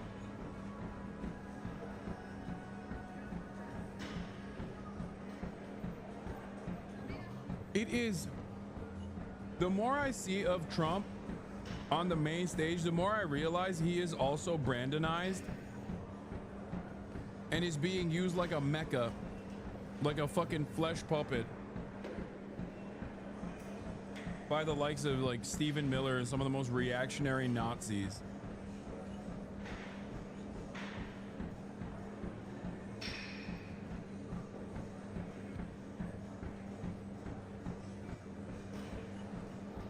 Straight up. Remember that you would not direct the Justice Department to investigate your political foes. What changed? Well, no, I just look at people, and I'm not directing anybody. They looked at these 2 people, They might have known it or they might have heard it from 2 years ago. One person said, he knew me so well. He was, I think, on CNN or MSDNC, but they're both failing networks. You're happy to know, even though one of them, I guess, is related to you in one form or another, although they're trying to cut him loose as fast as possible. But it was well known that this one person, it was almost like he was my brother. I don't even know who he is. Maybe he was there. Maybe he was in the Oval Office a few times as a surrogate for, you know, somebody in some form of government, along with 25 other people that sat in the back of the room or stood in the back of a room. I have no idea who this guy is. And he's out there. And then he did a book called Anonymous. I think that's really subversion. I think it's spying. It's something really bad. But you passed an executive order calling for the Attorney General he's been to looked at investigate that for a long time. And the other one. Oh my God. That's so fucking insane. He's trying to say that this dude was doing espionage for writing about his experience of being in the room as like a low-level staffer or whatever.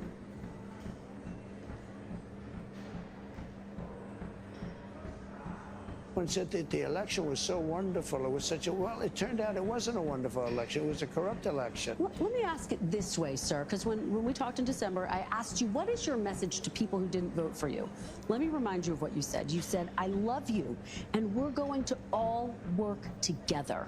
How does pursuing your political foes help to unify? Did I really say I love you? You really did. That's a direct quote. Yeah, I'm sure you're right, but I'd like to see. I promise I'll show it to you. I'll show you the tape. Look. How does that help to unify the country? I want to treat people fairly, whether they voted for me or not.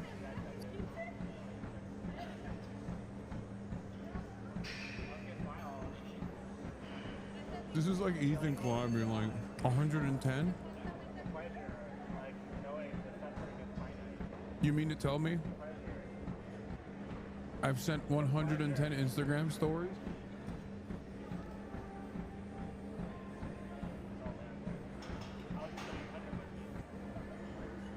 Well, that can't be true. You mean since 2023? Oh no. You're telling me it's since 2021, January 31st, 2021. I don't believe you.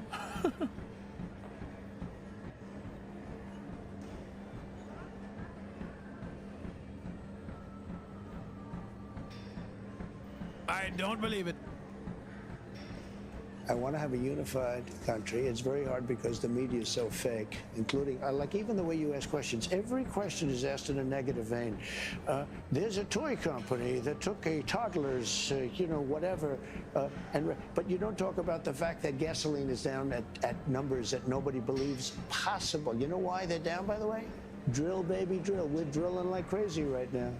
We try to make sure every question is fair, Mr. President. Look, every question you ask says a very negative slant. No, but look, I'm just curious. I'm fine for responding to you. I don't think you're very difficult at all to respond to be honest with you. But you know what? You should ask some positive things like, sir, it's amazing what you've done with gasoline. Because you know what? Gasoline's big business. A stroller is not big business. To this question, Mr. President, you said you wanted to unify the country. Does going after political foes undercut that goal? No, not at all. No, we want honest people. Okay. I think you have to do that. We want honest people in this country. Let me ask you big picture. People who have lived in countries like the Philippines, Hungary, Russia, they look at some of your actions going after civil service, going after universities, law firms, the media. They say it's out of an authoritarian playbook. What do you say to those who believe you are taking the country down an authoritarian path? Well, there you go again. Why don't you ask it a different way? Many people wanted to come into our country. Many people love Trump. I won the election. They didn't win the election. I got a lot more votes than they did. I won the popular vote. I won all 7 swing states by a lot.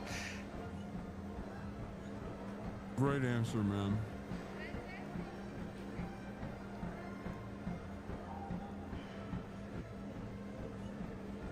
Great fucking answer, dude. Incredible answer.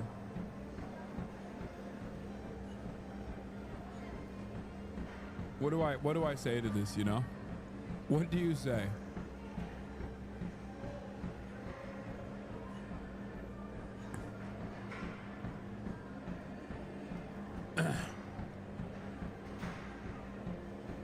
You meant January 31st, 2025? No.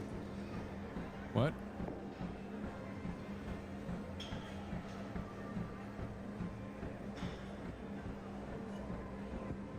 He's like, what you're doing is really authoritarian. He's like, no, I got the popular mandate. They want me to be this way.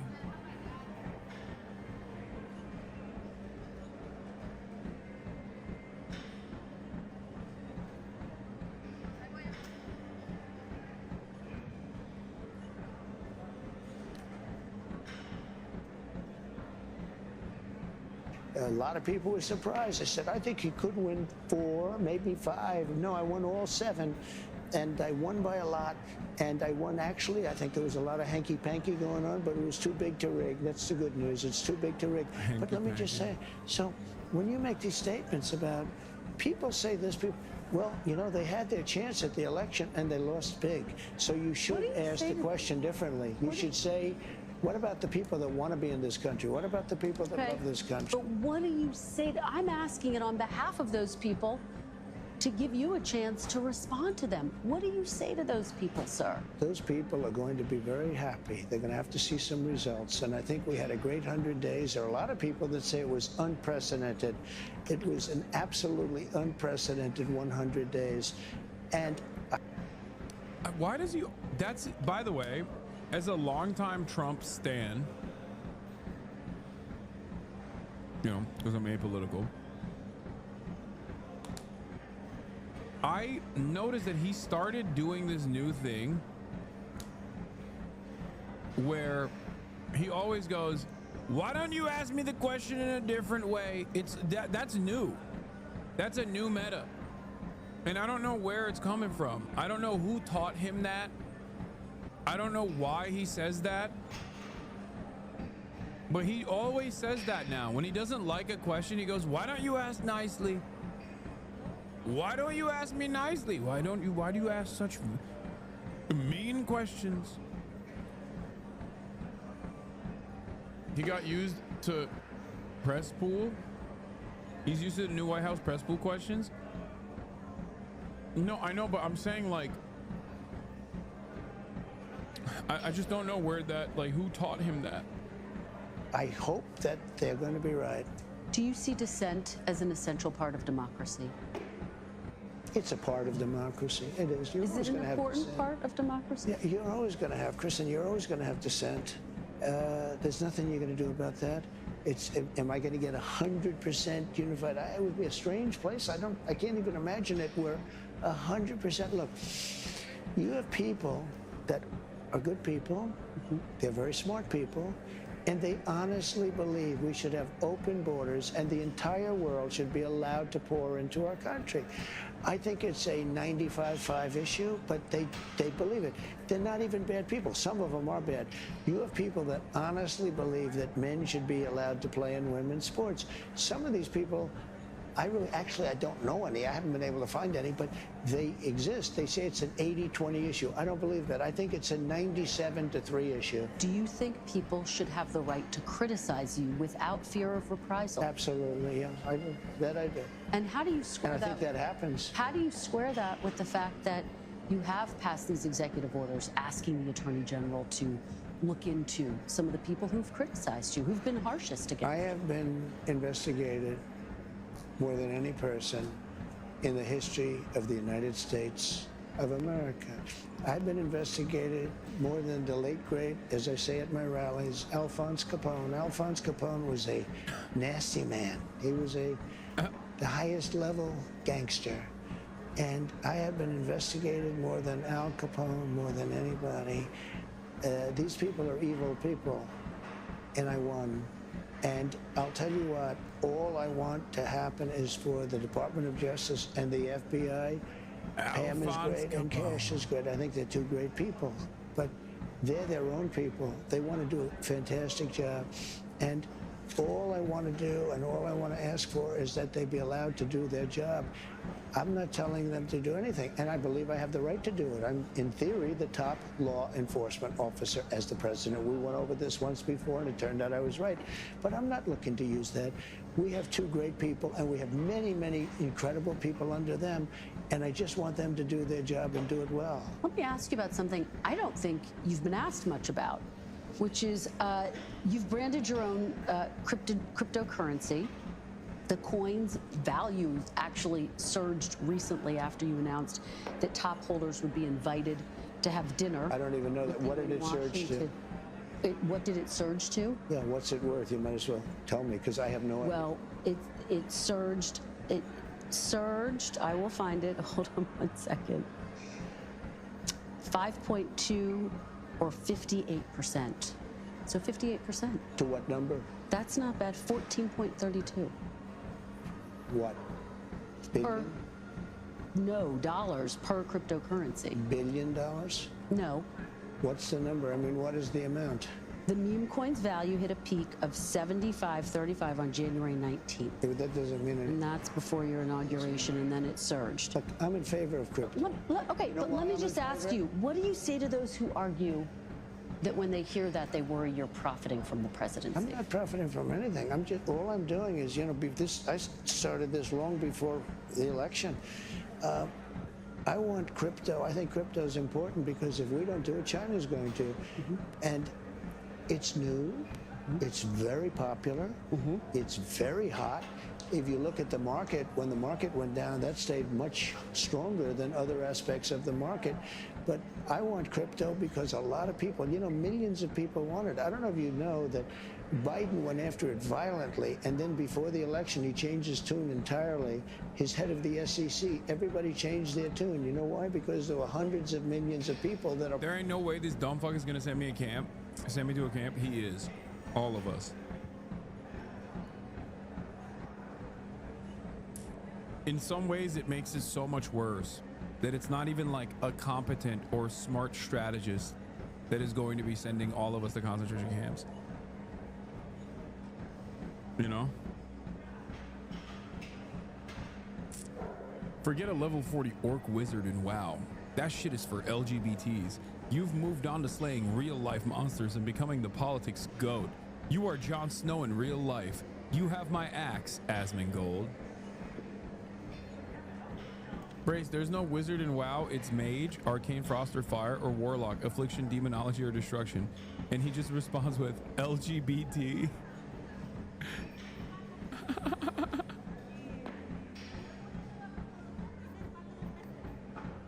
Yeah, I'm done.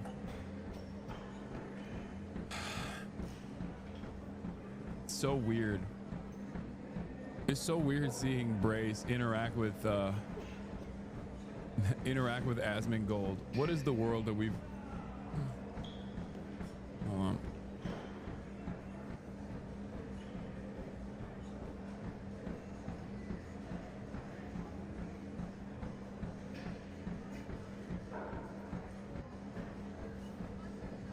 I just finished talking between you and Ethan. I just wanted to say the small fact that I'm Iraqi, and I know this firsthand. Jews in Iraq lived normally with all Iraqi religions and raised until Nakba, and then Saddam, later on, you mean, decided to kick them out, and not a single person accepted that they were literally our friends and family. We don't hate them whatsoever. Our fight is against Israel's genocide, not with Jews. I mean, good luck.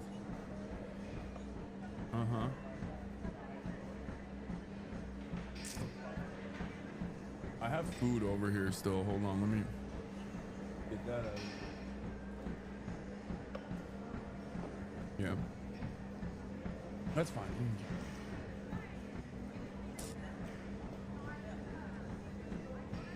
We just have to take some photos, chat. I don't know why, but they're press photos. Headshots? Not headshots, action shots. All right.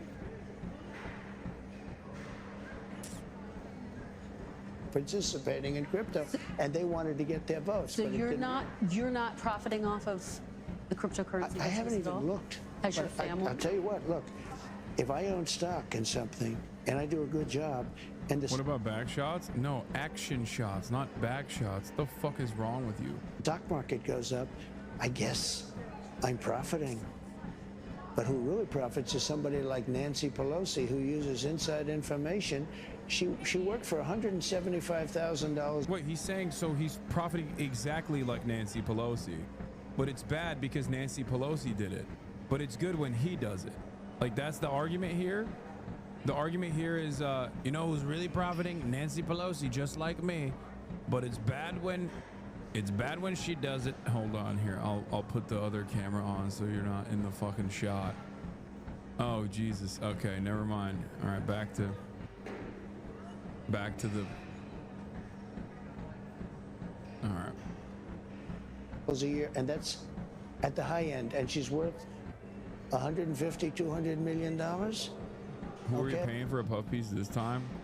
No, it's, dude, you want to know how fucking no budget ass we are over here? I don't have a, no, you're laughing, but I'm saying, like, I don't have enough, I guess, press photos for some of the articles that have been written. So they're asking for, like, press shots that we take ourselves. Yeah, well, you are a professional. That's true.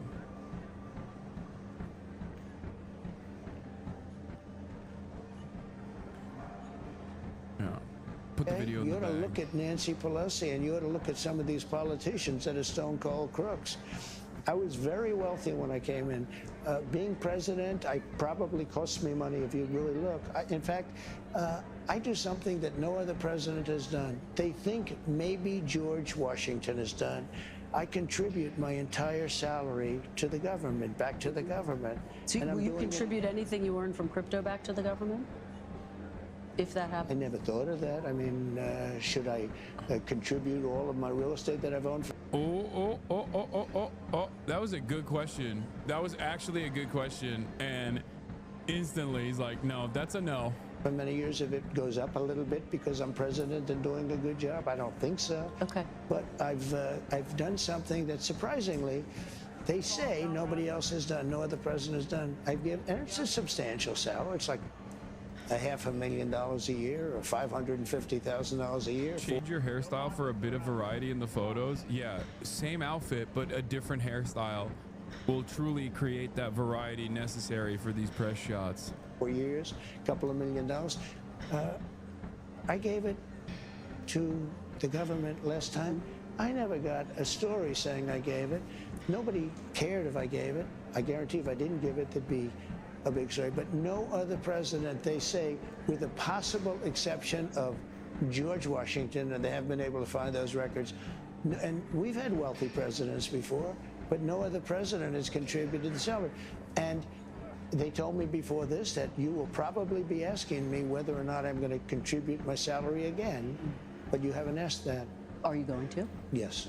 You are? Okay. Yes, I am. Okay. Well, I appreciate we just made news there. Let's talk about foreign policy, sir. Oh, you've made news in a lot of different parts of this conversation, I will say.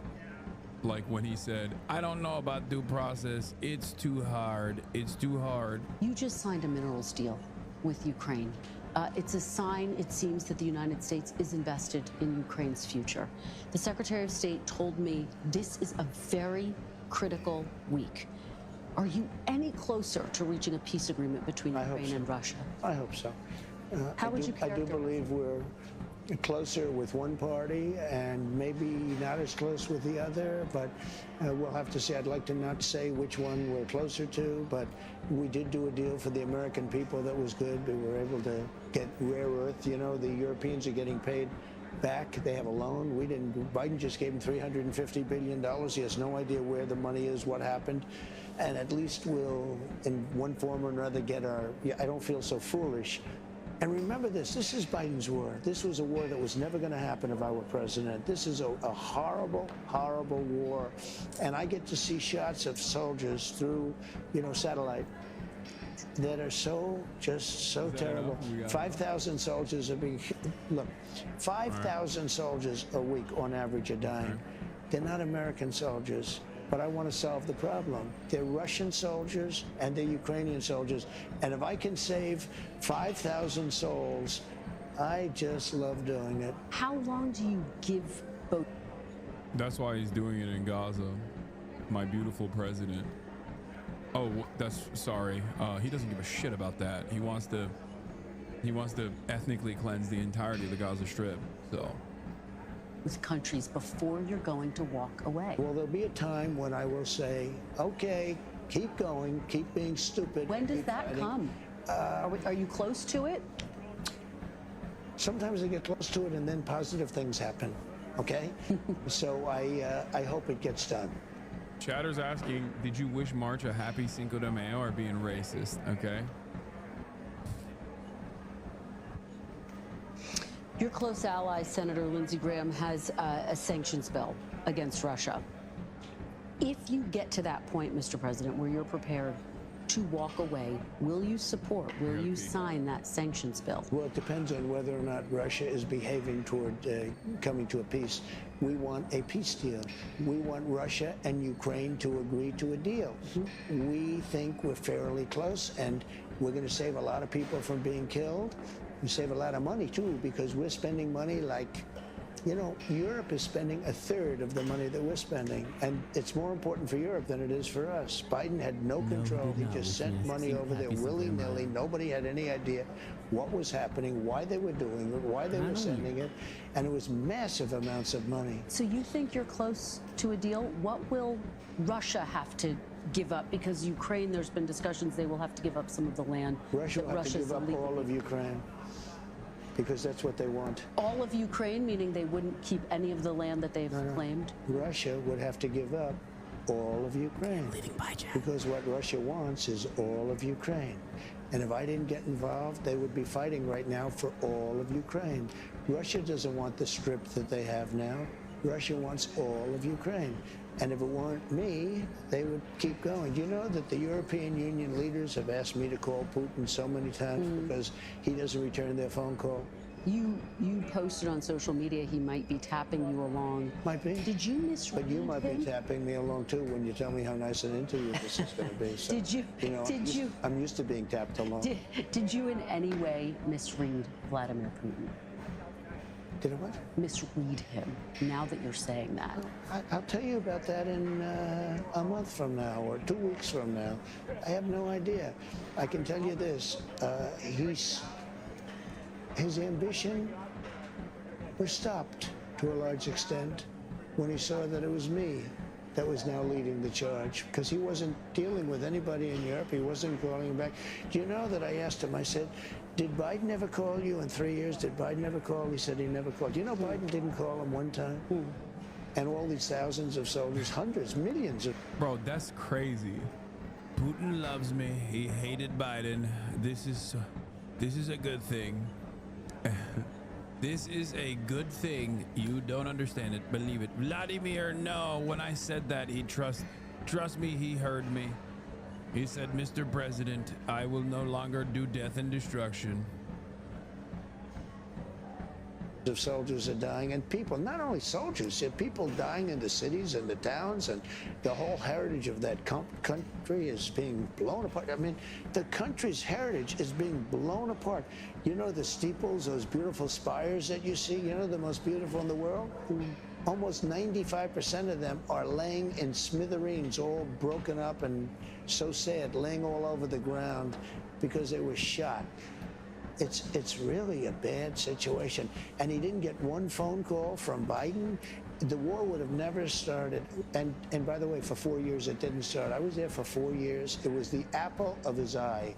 This was the apple of Putin's eye. There was no chance he would have gone in. What's the red line for you? At what point do you say, that's it, we're walking away? Well, you'll know. I mean, there'll be a time when I may say that. And if but I you're do, not there. There may be something I can't, maybe.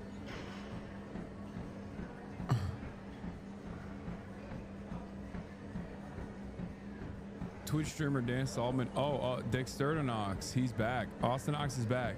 Twitch streamer Dan Saltman posts screenshot of Hasanabi stream thumbnail showing anti-Semitic bar sign to target Twitch advertisers. When shown the clip is of Hasan reporting on it as anti-Semitism. He tweeted, "Context matters, guys," and blocked the account sharing the clip. Hasan's commie dick sucks are mad. Context matters, guys. Live by the context swastika sword. Die by the context swastika sword. What doesn't make any sense in this process is like Yeah, the swastika sword was also not a swastika sword, which Ethan also recognized. What the fuck do you mean? So that was also out of context, and this is, you're just continuing to be out of context? Like what? This is, for the record, it'll never not be crazy to me that this dude is 60 years old, by the way.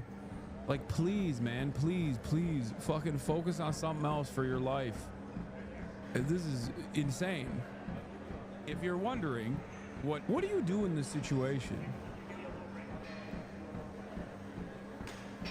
What do I even do in this situation?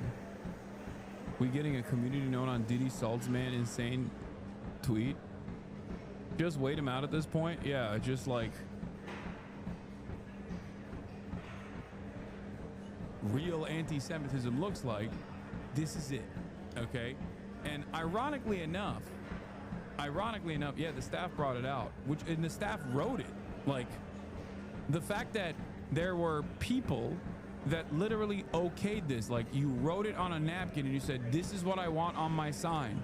And then someone went and took the letters F-U-C-K, T-H-E, J-E-W and S and planted them, okay, on that fucking sign.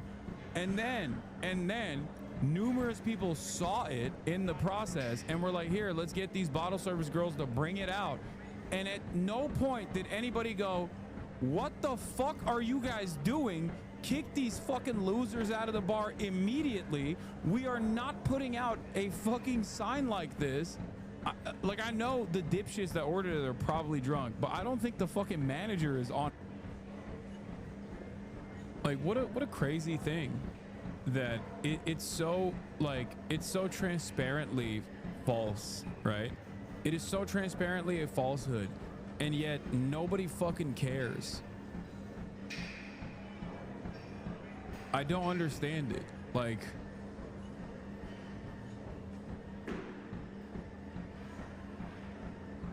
he was tweeting about how much damage they can do now with E-fans on their side.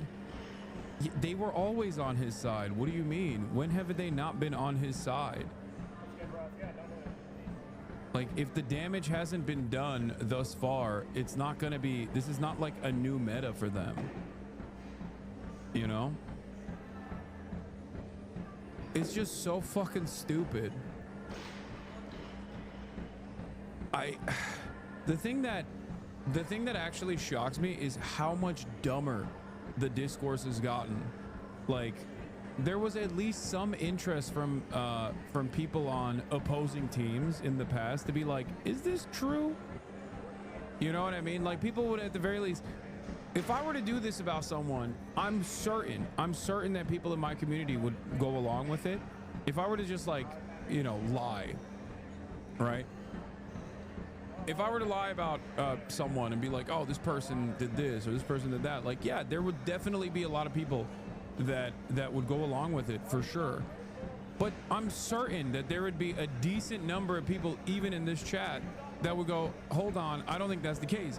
As a matter of fact, they do it all the time. They do it all the fucking time. There are people in this chat that will come in and do it when I'm saying something correct, and people are still skeptical over it. I have some of the biggest semantics perverts in the game.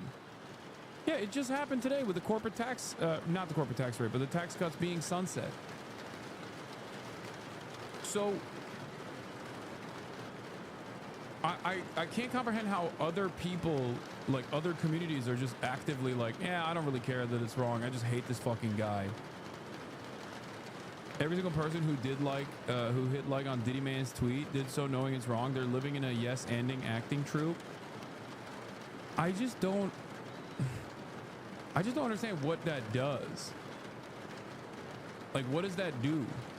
Because it's not working.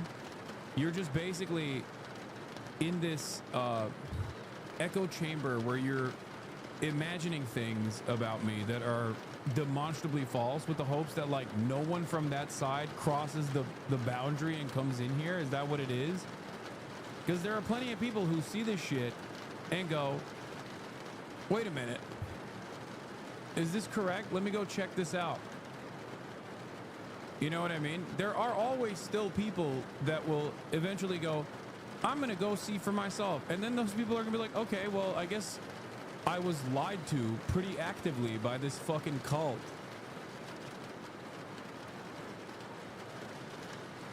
Like, there are people in here right now that most likely used to be either fans or were in the periphery, and they saw this kind of shit, they saw this kind of hate farming, and were like, I'm gonna go and see if this is real or not. And when they unironically come in here, they go, okay, this was completely incorrect, my bad. They become a part of this community. So you're literally fucking creating additional fans for me.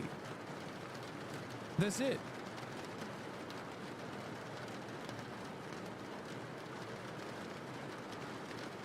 You underestimate how dumb people are? They believe just based on the tweet. I know. But for every like 100 to 1,000 person, for every 1,000th person, let's say, there's a person that's going to go, I want to figure out if this is real or not. I was looking back at on DMs with one of my cousins from 2021 who replied to a story I posted about you saying Hasan is anti-Semitic. If you knew you were Jewish, he wouldn't be so kind. That's so funny. All the way back in 2021. That was me with you owning a mansion discourse. Yeah. You are getting the tweet wrong. I think they just like the hater coming from it. Read my last message. See, this person is very clearly, this person is very clearly still doing that. What I was talking about with respect to, I have semantics perverts in my chat that will try to come after my argument in a critical fashion, even when they're in the wrong. I think he's talking about the fact that Twitch used this as a thumbnail, which is why they advertise on Twitch. So he's not complaining about Twitch, not you. Dude, what are you talking about? No, the implication there is that I am a vicious, rabid anti-Semite, and that's why I'm looking at that. That's what he's implying. What are you, crazy?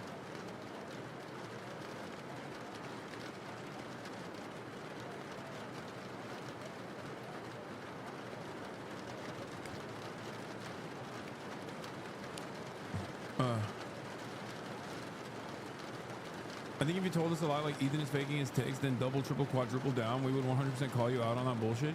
Yeah, 100%. The way that these guys operate is also like, I would say that, okay? I would just say this vicious lie, okay? This really fucked up and ableist lie that Ethan is like faking his takes. And then I would find that one clip where he's talking about how he played up his takes in order to not serve in the Israeli military, to say, see, I proved it. And then I would just go along. I would clip that out of context and I would just keep saying it over and over and over again. If I were to do that, my community would be like, what the fuck are you saying? What are you even doing? Why are you talking about this person? Why are you lying about this person? I would lose half my fucking audience overnight.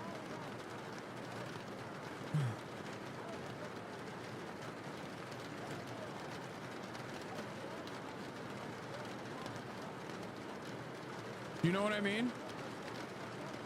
Except on the other side of the fucking discourse, virtually everything they say is a lie, and they just like keep doing a barrage of, yeah, I mean, yeah, this is fucking little weasel rat. I mean, it's okay because I'm doing the same thing. See, this is what you guys don't get. This is what you don't get. You don't play the game. You don't play it strong enough. Dan Stalkman, he's like admitting to taking out of context clips and just lying over and over again for defamatory purposes. You're over here like, Dan, do not bring up that he went to a brothel. Yes, it was raided, but in the end, they didn't find enough crimes to shut them down. He has no issues clip chipping me, okay? He's fine doing it. Why the fuck would I not do it in return, okay? He wants to, like, do out of context fucking clips at me. You know what? That's fucking... What's really funny about this statement is it's also a lie, because in order for me to find out of context clips of him, I would have to know anything about him. Okay?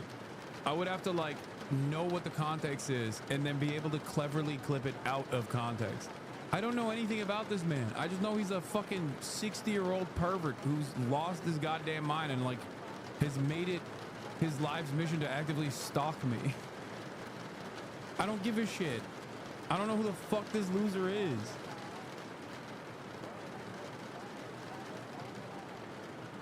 And most people in this community don't know who the fuck this loser is either. This is Destiny's podcast co-host, Orbiter.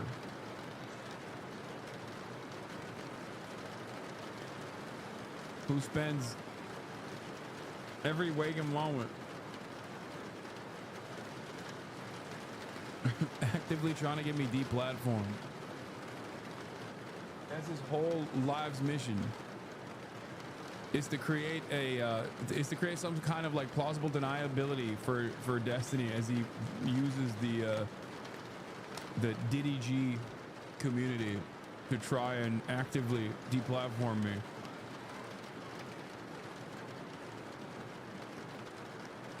My biggest fan. 420, blaze it. Let's go. YOLO. Do it. This is the guy that Ethan openly admitted to collaborating with. Who has also openly admitted, this guy has openly admitted to working alongside the ADL, for the record. Because you know what? There's not that many clips of me that you can take out of context. There's a few, but there's so much.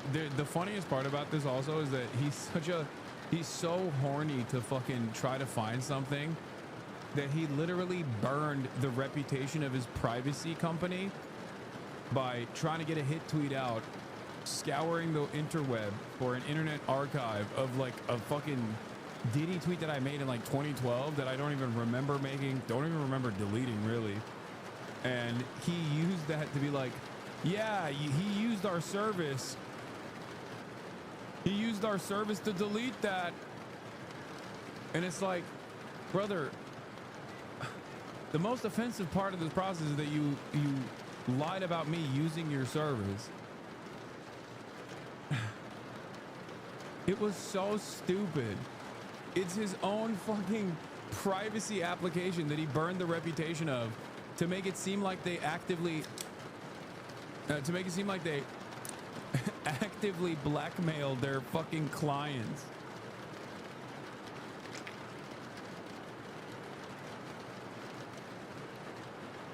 All at the behest of Israel too, which makes it even funnier. And defending Israel's interests.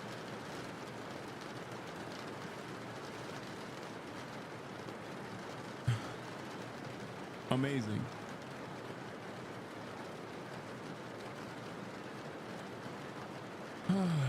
Didn't he say his life's goal was deplatforming you and ruining your life? I think, was it Ethan who said that? I mean, they probably both have said that at some point. Yeah. Has Tectone always hated you? Why did he all of a sudden start attacking you? I mean, I don't care, dude. It's like, if you are a villain online, if you are a repulsive little fucking freak online, there is gonna come a day where you're like, fuck Hasan, I hate him. I take that in stride. I think that's a good thing. That's not a bad thing. Oh no, a person who is credibly accused of rape is saying that I'm a bad guy. What will I do? Okay. What's really funny about that one is that apparently, well, not so funny, it was fucking, I guess, ironic deeply, is that apparently Tectone, as soon as he came after me and talked about his father's like military record or whatever, here it is, I'm gonna show you that really quickly. The internet found out that that motherfucker's dad did the same shit that he did.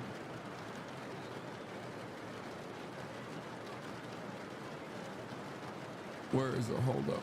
Let me find the original tweet just to help you understand what's going on here real quick. He said, I am genuinely considering full swapping to YouTube if this terrorist propaganda isn't punished harshly and immediately on Twitch.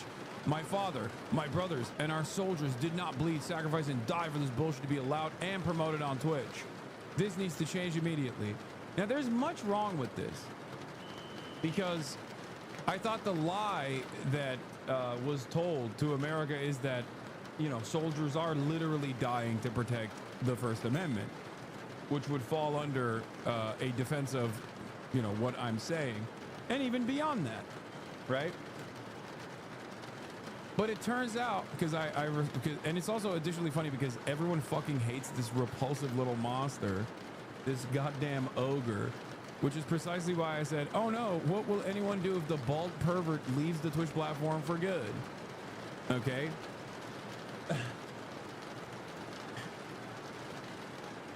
turns out apple doesn't fall far from the tree, folks. This is who he was talking about, Tectone. Apparently this is his dad. Today, I would like to tell the story of one of the 8% that were prosecuted. The story of Colonel Michael Robertson, who commanded Fort Bliss's 31st Combat Support Hospital at Camp Dwyer, a military base and airfield in the Helmand River Valley in Afghanistan. Last week, Colonel Robertson was convicted by a military judge of 14 charges, including having pornography on his government computer, sexually harassing 3 women, and assaulting 5 women. 8 women that served under his command testified at great cost to their careers and their privacy. Colonel Robertson routinely touched them without permission. Someone found a photo of him and his father together.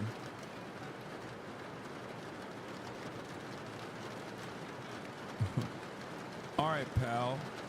I don't think you get to reveal that you let your entire family sign up and went, have fun, suckers. I'm going to become a Me Too Genshin streamer and get self-righteous about it. As if you couldn't play freemium games and get accused of heinous acts in the service. His dad got booted from the army for sexually assaulting other soldiers. I just saw the article. We need to trade the family to a country. What the fuck? I don't condone. I condemn what Felix is saying. Christ, listen. Felix, you need to be on Twitch to get these people into crying about you too. I have a bad disposition for doing it consistently. There are 3 streams I really enjoy doing, and I feel like I could do them for 12 hours whenever I'm on. But doing it by myself like 5 days a week would start to chap my ass. I guess it would be nice making enough to buy a MiG though. I'm audio, please say it. No. I think it's pretty crazy. Oh, here's the, I think this was what I saw. Yeah, this is what I saw on the timeline. This photo you see is of Colonel Michael Robertson. He was convicted of 14 accounts of sexual assault. He only served 90 days in jail and paid a $30,000 fine.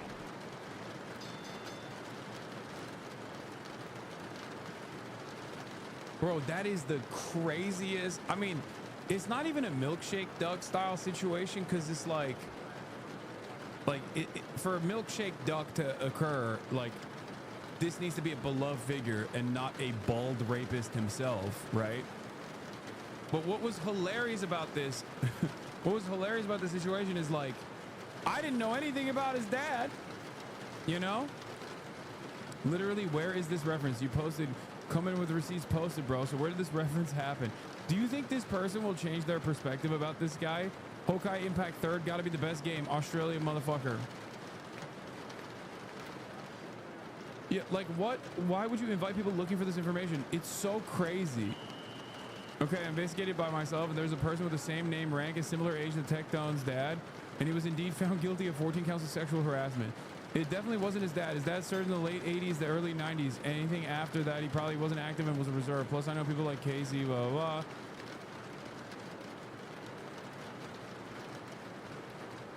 He literally references his dad as Iron Mike, which was also the nickname explicitly referenced in the trial of Michael Robertson. It's pretty obviously his father-in-law. It's not a surprise considering the history of sexual abuse that runs in the family.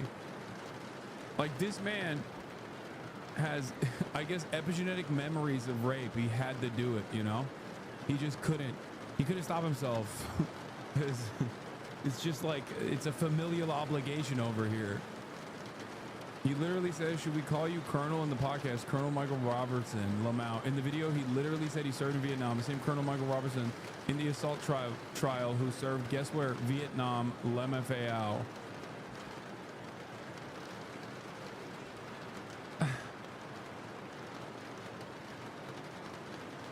I think it's Tectone. Your father was a literal terrorist. Asmon's father was a Vietnam invader. Both of you don't have the right to call anyone terrorist. Okay, listen, Asmon dad is good in my book. Okay, he is a liberal. I don't know if he still is, but I don't know if he's still a fan. But you know, no smearing Asmon dad.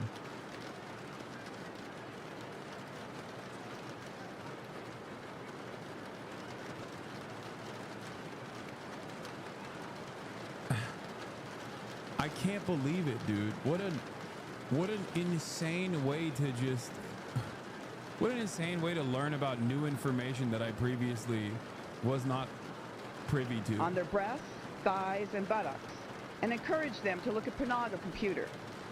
Some testify the harassment occurred daily. Sadly, the military careers of these 8 women who bravely did the right thing are almost assuredly destroyed.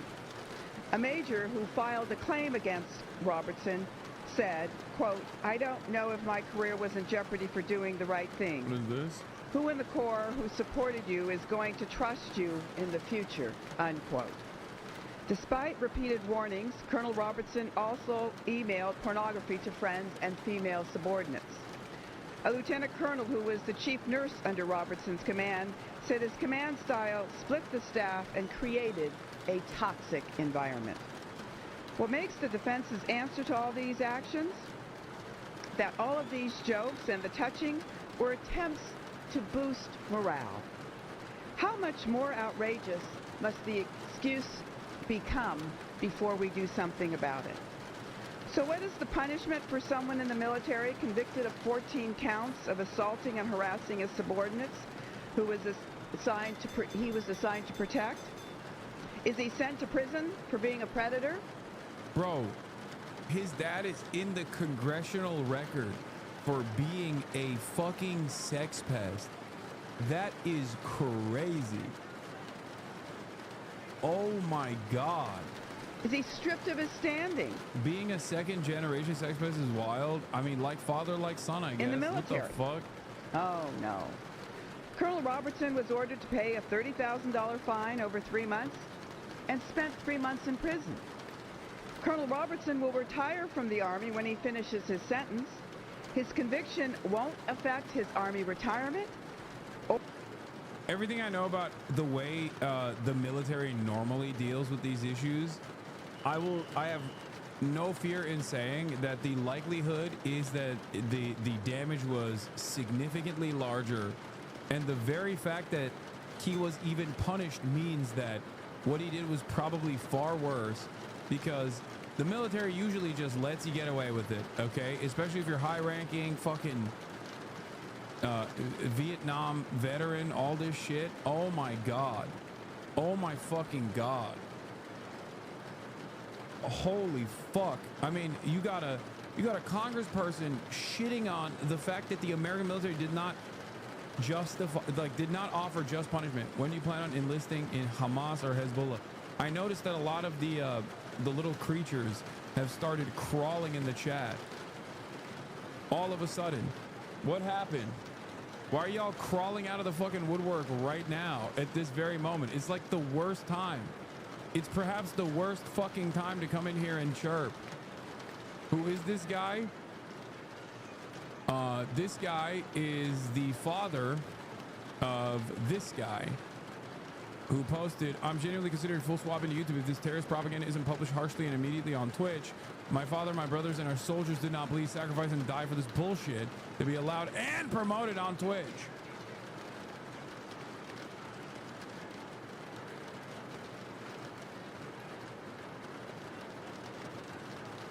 In court-martial testimony Tuesday, women said Robertson allegedly touched them without permission on their breasts and buttocks, encouraged them to look at pictures of scantily clad women on his computer, and made personal sexual comments, the El Paso, Texas Times reported.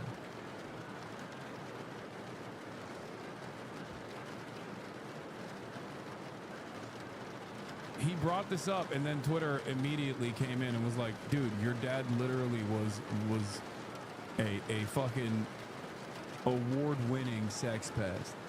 A sexual assaulter amongst the ranks. Too much of a goddamn threat to the American military. It was a national security concern, it seems, that they had to do something about it.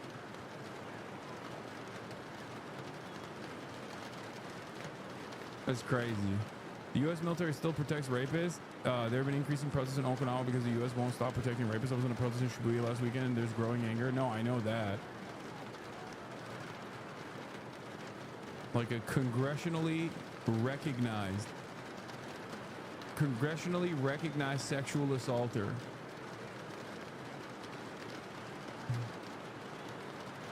I started Camp Dwyer, but not until 2012. You're right about military punishments for higher ranks. Is class warfare exemplified and disgusting? Yep. Not about long. Alaikum salam.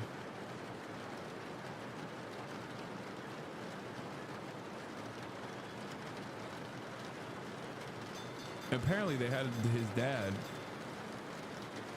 Hectone's dad, talking about you. Can't make this shit up.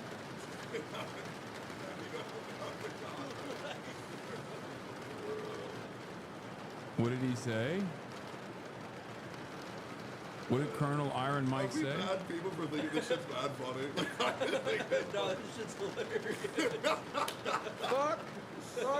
Fuck Hassan. Okay, come on. Okay, guys. All right, guys. Hey, Hassan a bitch? It's been a great stream, boy.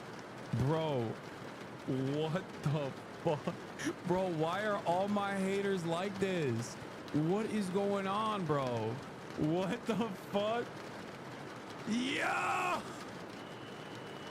Judge me by my motherfucking enemies. Holy shit. This is... Okay, this is an ironclad law now, okay? Holy fuck. Holy fuck. Colonel Spider Rapist hates you. Oh, no. Oh, my God.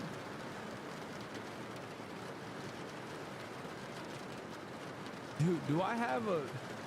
I don't know what it is. Do I have this, like major fucking anti-rapist vibe or something? I bring a real anti-pedophilia, anti-rape vibe to the party that pedophile rapists really don't like. Pedophiles and rapists. It's fucking crazy.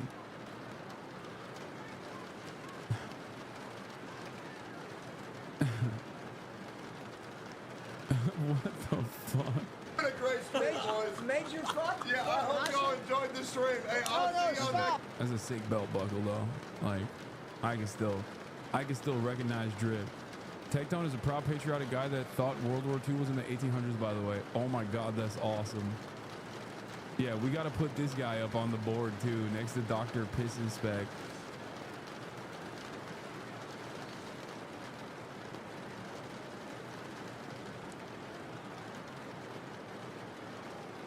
The list keeps growing, dude. It's the sex offender registry. What the fuck? What the fuck? I don't even do nothing. I didn't even know this dude existed on the planet until like earlier today. And he's rocking the Lockheed Martin shirt. Oh yeah, it's perfect. It's fucking perfect.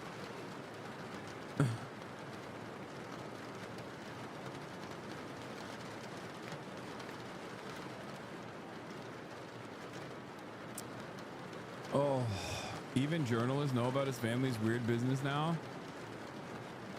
My father, brothers, and other soldiers fought to be able to censor speech. I don't like is an interesting new twist on how that line usually goes. His father is cashiered out of the military for being a sex criminal towards his subordinates. He fought for that right.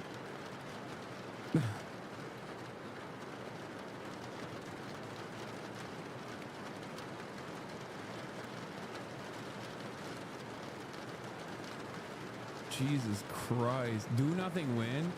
Bro, I mean, I'm not doing anything. This account is run by a PR firm hired by Ethan Klein to clean up his image. It pretends to be a Palestinian scholar while posting medium blogs defending Ethan and attacking his critics, which Ethan frequently then posts onto his Instagram story. Evie Solanas, abolitionist, critical theorist, feminist, daughter of Palestine.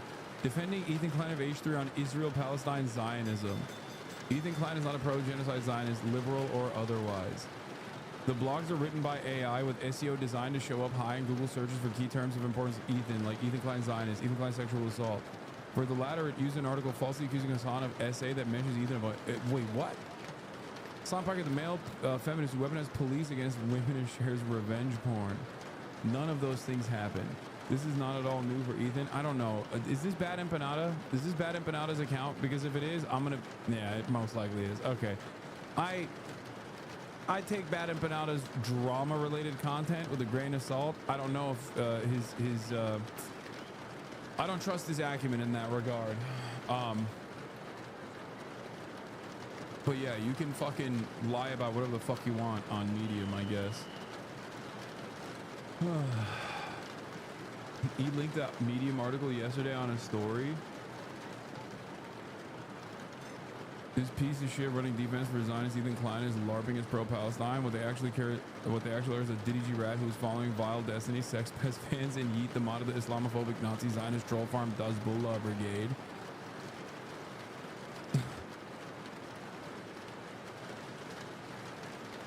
That's crazy.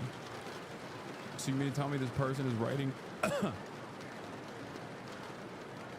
We've been getting a major influx of people who seem to think that Medium is a respectable institution. You know, there's no, like, anyone and everyone can write on there, right? This is our YouTube. Hello everyone, my name is Ellie Solonas.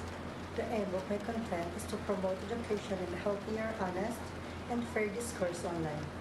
I am an abolitionist, critical theorist, feminist, and published researcher specializing in gender differences and intimate partner violence.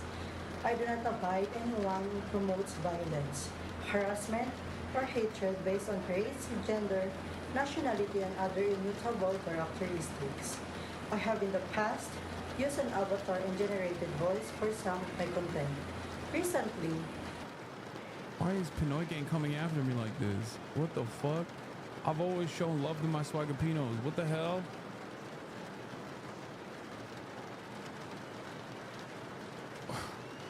Swagapinas, rise up.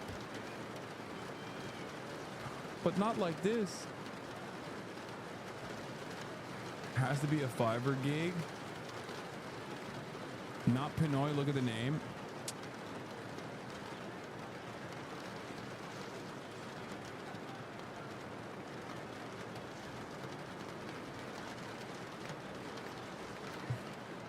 I mean, the name isn't.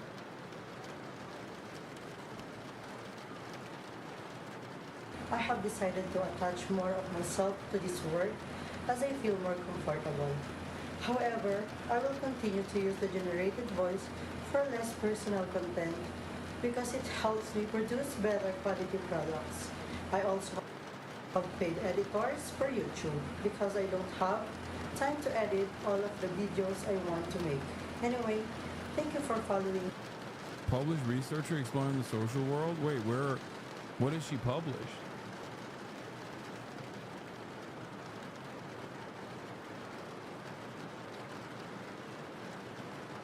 I condemn what Ethan Klein said in the video, which I think is close from a decade ago. As tasteless and gross, I hope he has learned something since then. I think he has. The couple blog posts I wrote about him on a year ago have nothing to do with that in particular. I'm not Ethan Klein's keeper. I also think Hasan Piker can do better too. What the fuck? Seriously, look at the 2016 levels of 4chan/poll Arab hate in Dazbullah tweets. Those are the same guys taking Aaron Bushnell's video and putting rave music law absolute psychos. No, I know they are. I know. I'm familiar with what the fuck those guys are doing.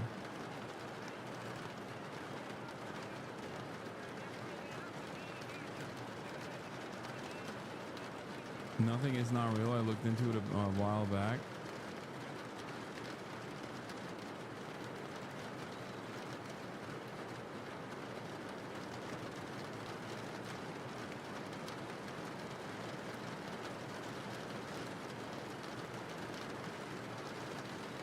You see Gokunawa's commentary on the debate? No, what did he say?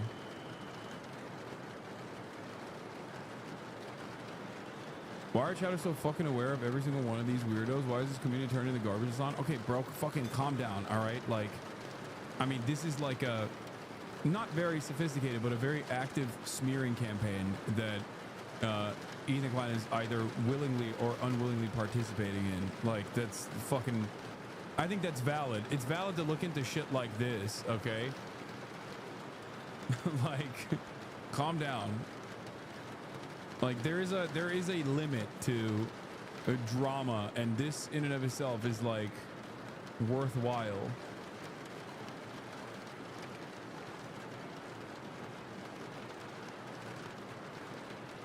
Yeah, this is a straightforwardly somewhat coordinated, not super sophisticated, but somewhat coordinated smear campaign.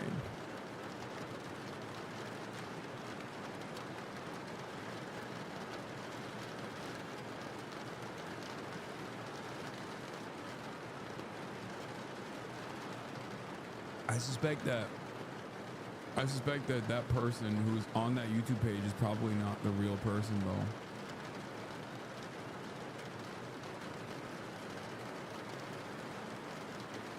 Someone told me I was in a cult that you shared a revenge porn, so I did my research. That's it. Yeah, it's that mysteriously, that accusation, which is a lie, came about after Destiny actually had an active court case on him for, you know, doing this to numerous victims, as a matter of fact, numerous victims from his own community. And then his community somehow turned it around and was like, Hasan, actually, you did this. And what was their evidence for this? It was because I was getting unsolicited nudes while being interviewed by a journalist on fucking, I think, Snapchat or Instagram or some shit like that. And I was like, oops, that's an unsolicited nude that was sent to me. It's always like, it's always projection. It's always a role reversal where people just try to stretch, they try to stretch the truth in a way that suits their purpose to craft this fucking insane narrative. They see it gets attention though, and this prolongs it as it make up crazier accusations than what we're doing. Yeah.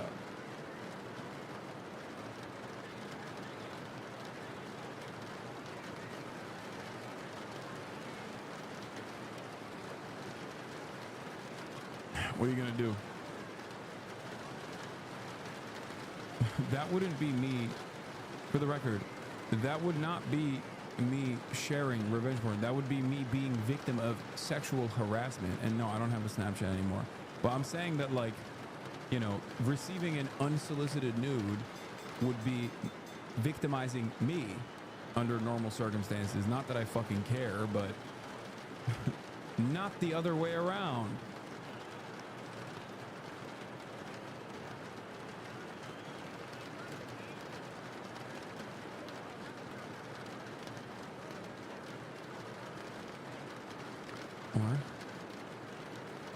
What? I think she wasn't being a jerk, saying you could do better. Hasan, she might feel that when telling a chatter to suck my dick, you should stress to do so in a non-violent way.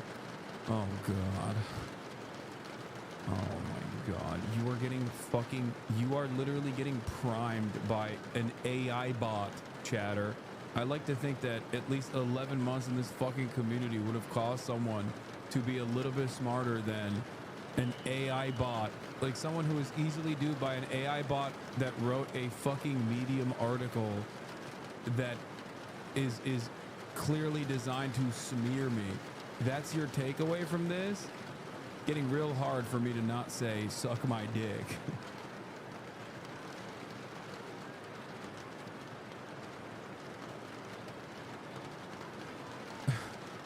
Come on. Yeah, we should call it a blog post to be more accurate. I mean, that is precisely what it is.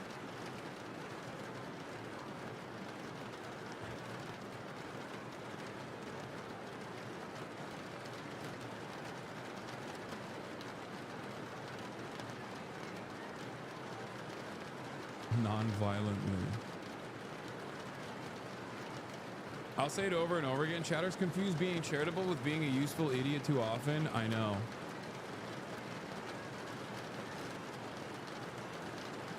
All right, let's keep going. It's not possible to do. There's tremendous hatred, just so you understand. Look, Krista, we're talking tremendous hatred between these two men and between, you know, some of the soldiers, frankly. Paul and Fan, a new chatter post debate. He said you just mispronounced Avi Schlam's name, proceeds to double down that he's right and you're wrong, then triple down when he proves himself wrong live. Oh, I don't know how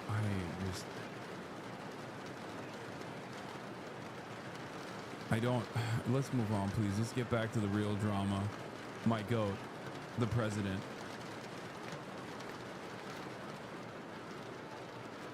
between the generals. They've been fighting hard for 3 years.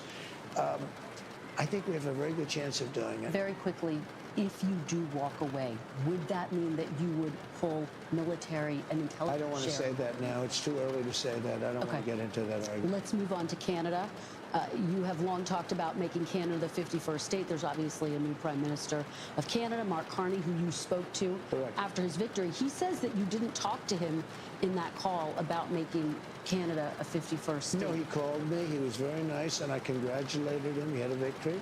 It's a very close victory. It's, you know, there's no majority or anything, so that's going to make things a little bit difficult, I think, for him to run. But he nevertheless had a victory, and he's a very nice man, I think. Do you plan to talk to him about making Canada a 51st state? He wants to come and see me. He's going to come this week or next week. So will you talk to him about making Canada a 51st state, annexing Canada? I'll always talk about that. You know why? Because I'm fucking crazy. Because I'm out of my goddamn mind. That's why I always will talk about Canada. Because I'm off my gourd. We subsidize Canada to the tune of $200 billion a year. We don't need their cars. In fact, we don't want their cars. We don't need their energy. We don't even want their energy. We have more than they do. We don't want their lumber. We have great lumber. All I have to do is free it up from the environmental lunatics. We don't need anything that they have. We're giving them. I asked Mr. Trudeau, who I call Governor Trudeau, I said, you know, not Prime Minister, Governor. I said, Governor Trudeau, could I ask you one question? Why are we giving you $200 billion? Why are we subsidizing Canada? If Canada was a state, it wouldn't cost us. It would be great. It would be such a great, it would be a cherished state. And if you look at our map, if you look at the geography, I'm a real estate guy at heart. When I look down at that, without that artificial... Marx Carney, alongside with dear leader Xi Jinping, please save us. Marx Carney, save us. Karl Marx Carney, I didn't know what your game looked like, okay? Just save us. Marx Kami, save us. Artificial line that was drawn with a ruler many years ago. It was just an artificial line, goes straight across. You don't even realize what a beautiful country it would be. It would be great. But Marx Carney, we will become a bountiful province. I will start saying, don't you know, randomly. I will start saying, I apologize. I'll even add an A in the end of my conversations. Marx Carney, save us. Save us, Karl Marx Carney. Put America on the Belt and Road. Let's close the belt loop, okay? You got one belt, one road, and it needs to be closed. And guess how we close that one belt and one road? We close it by putting the belt loop directly on the United States of America, a Canadian province.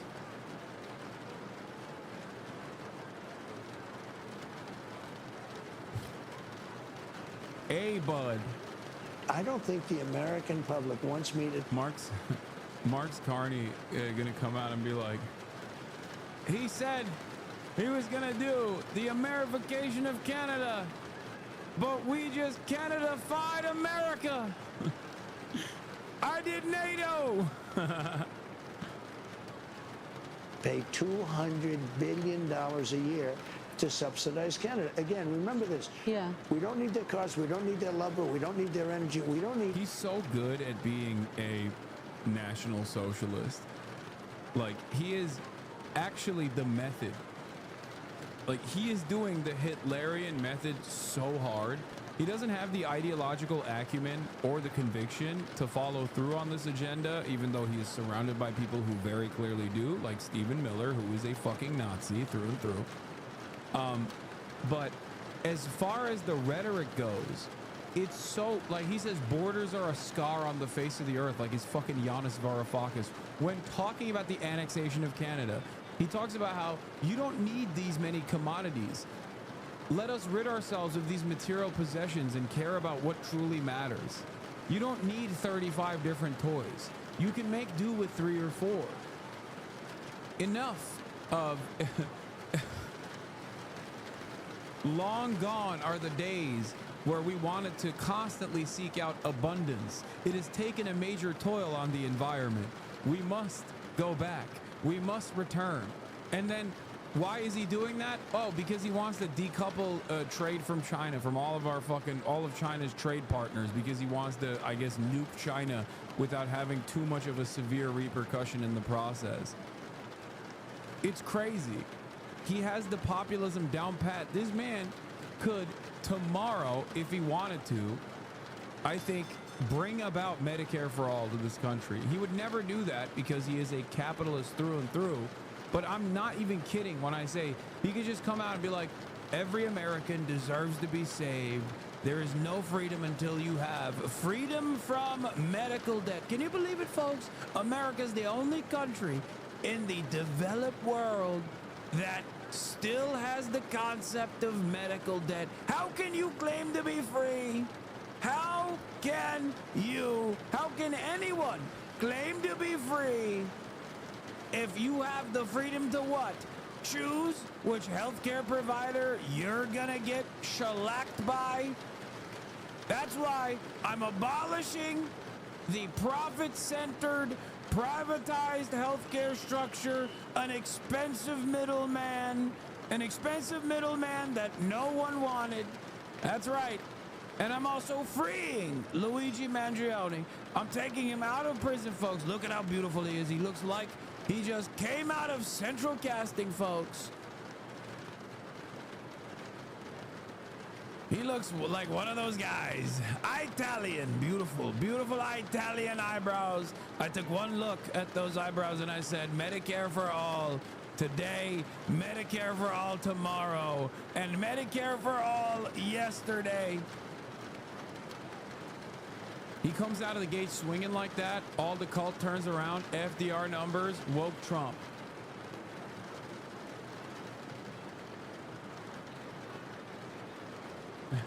We would put him in our new movie, Alcatraz with Sharks.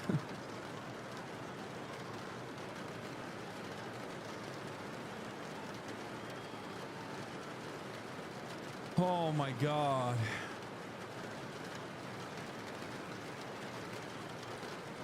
My administration wanted to make America healthy again. That's why we brought the beacon of health, RFK Jr. And together, it is our duty to make America truly healthy. And America will never be truly healthy until every American has the opportunity to go to a primary care physician. That's right, folks. Imagine, just close your eyes and imagine for a second. Anything.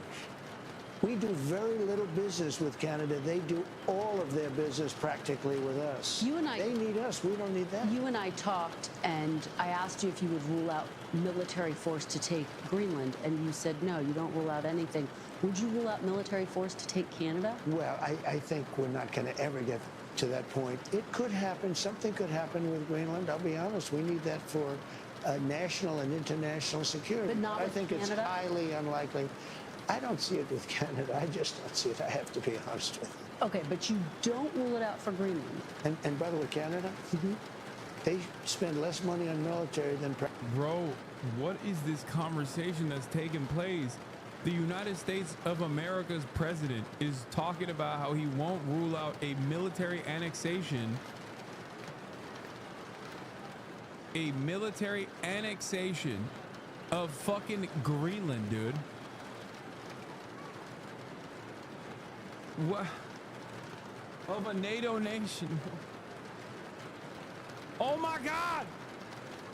And he's like, nah, not Canada. Not Canada. It's fine.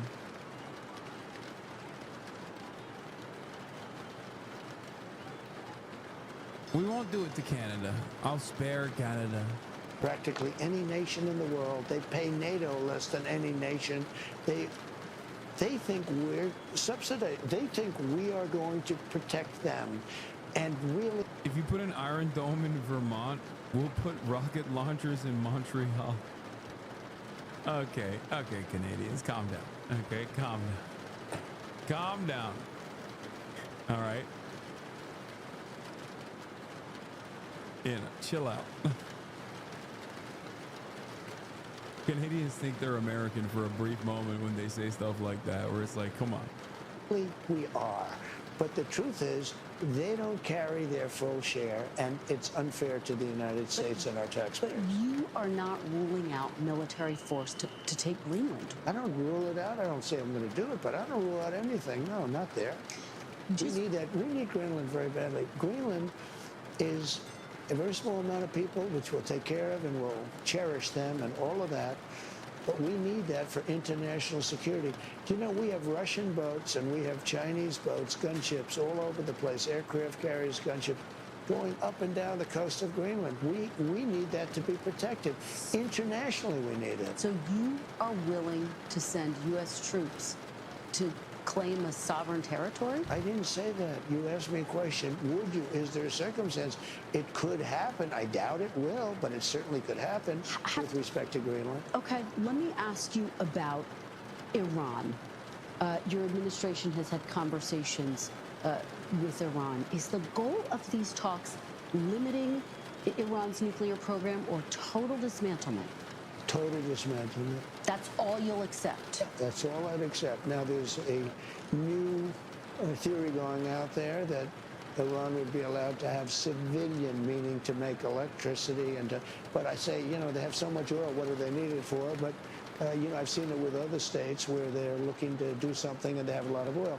Iran has tremendous energy. You know, I put sanctions, if you know that. I put pretty strong sanctions on 2 days ago on the oil. The sad part is that if Biden didn't get involved, if we had a competent president, you would have never had the attack on Israel. October 7th would have never taken place. Hamas would have had no money because Iran was broke.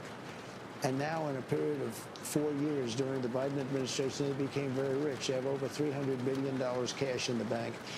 And they had no money. They were ready to make a deal with me. And it's very sad. Because of this rigged election, they didn't do it. Just another thing you can mark down to a bad election. It's interesting what you're saying, though, because Secretary Rubio has said that he would accept, or the idea is there is an openness to accepting peaceful civil nuclear program. Well, that's what people, I didn't say anything contradictory. I said that people are talking about that, and this is something that's really pretty new in the dialogue. And I'd have to be, you know, my inclination is to say, what do you need that for? You have a lot of oil. So you want total dismantlement, bottom line? I think that I would be open to hearing it. You know, civilian energy, it's called. But, you know, civilian energy often leads to military wars. And we don't want to have them have a nuclear weapon. It's a very simple deal. I want Iran to be really successful, really great, really fantastic. The only thing they can't have is a nuclear weapon. If they want to be successful, that's okay. I want them to be so successful. And you know, the Iranian people are incredible. I just don't want them to have a nuclear weapon because the world will be destroyed. There's nothing funnier than him turning around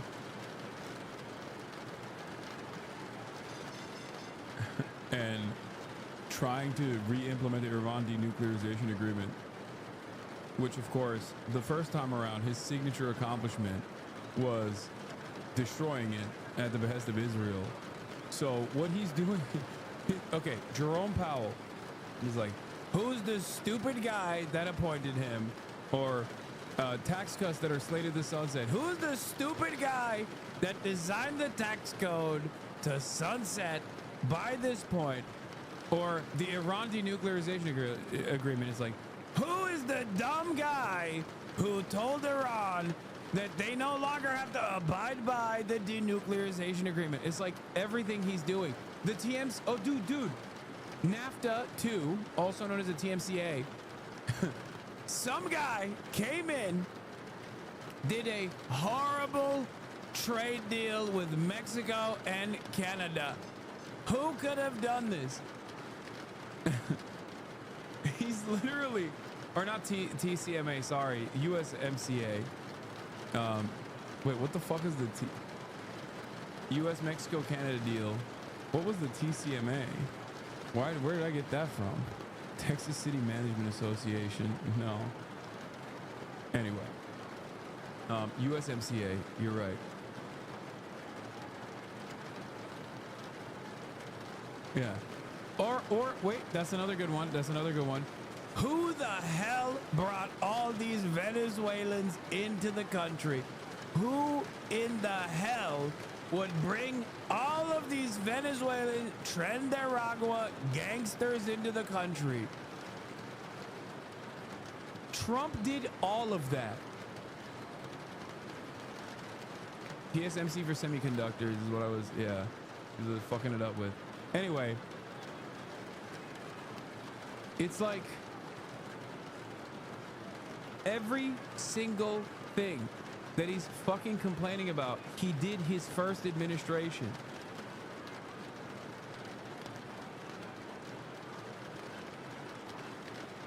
Pretty much.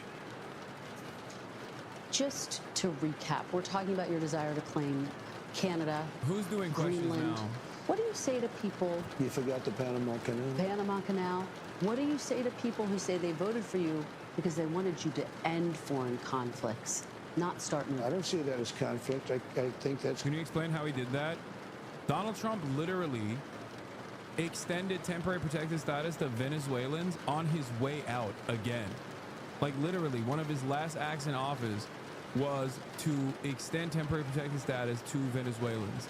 The reason why he did that was because he hates Venezuela. It's like, out of all the authoritarian strongmen that he loves, the one that he has always despised, and I truly don't know why, because it doesn't fit that profile at all, but he fucking hates Maduro, okay? And in the process of like undermining Venezuela, they greatly escalated the sanctions regime against Venezuela with the express purpose of destroying Venezuela's economy, knowing full well that there would be a population collapse in Venezuela that would then have to go to either Colombia or neighboring countries or other neighboring countries, or come to the United States of America. And he knew that there was gonna be a massive amount of people that were escaping Venezuela for a better life in the United States of America, obviously. And he turned around and offered them temporary protected status. He offered them to Haitians as well, but especially Venezuelans. On his way out, he extended additional temporary protected status to the Venezuelan migrants that were coming into the country. So now that he has this like weird smoke for Venezuelans, like it doesn't, I mean, it makes extra less sense, if that makes sense. I don't know why he's decided that he hates Maduro extra hard. Good for our country, those things. Look, the Panama Canal was taken over by China effectively. Now China seems to have left, but the Panama Canal, think of this deal. We built the most expensive object we've ever built in the history of our country. That was Mount McKinley. They just took away, I just gave them back the name, but McKinley made the money. Teddy Roosevelt spent the money. McKinley gets very little credit, you know, but he made, you know how he made the money? Through tariffs. He was the big tariff president. Okay, but forget that. We built the Panama Canal. It was the most expensive thing. It would be the equivalent, like almost $2 trillion today. We've never spent it. And it was very successful. And Jimmy Carter gave it away for $1. Panama insists Panama says they do control the canal, but we have a couple more questions left tonight. Panama said what? Little wrap. Panama said what? Panama says they still control it. I know you're saying China. Panama says they still control it. You know, but if you would have gone there about 5.2 months ago, every single sign on the Panama Canal, with the exception of about 15% of them, was in Chinese. Let me ask you, because we're nearing the end, just a couple more questions here. I'm not complaining. You keep saying to me like I'm rushing. No, you're not, and I really appreciate it. I don't want to make you nervous. Thank you. The Trump Organization is selling hats that say Trump 2028. Yeah. Are you seriously considering a third term, Mr. President, even though it's prohibited by the Constitution, or is this about staying politically viable? I will say this. So many people want me to do it. I have never had requests so strong as that. But it's something that, to the best of my knowledge, you're not allowed to do. I don't know if that's constitutional that they're not allowing you to do it or anything else, but there are many people selling the 2028 hat. But this is not something I'm looking to do. I'm looking to have 4 great years. and turn it over to somebody, ideally a great Republican, to carry it forward. But I think we're going to have 4 years, and I think 4 years is plenty of time to do something really spectacular. The Constitution does prohibit it.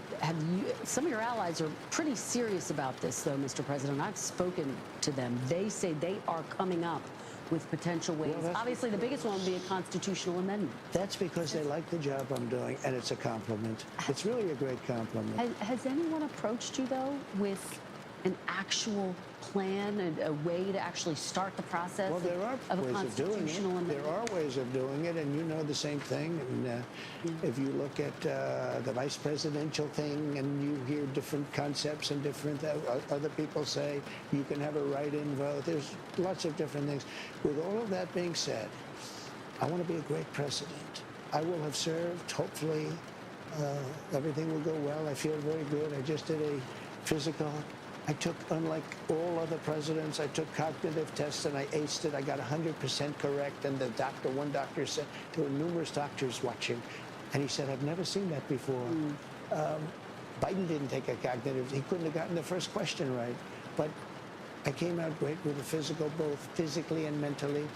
And I just want to serve, do a great job. I'll be an 8-year president. I'll be a 2-term president. I always thought that was very important, to be honest with you. You know, if you look at President Polk, he was a 1-termer and he did some great things, actually. Pretty good president.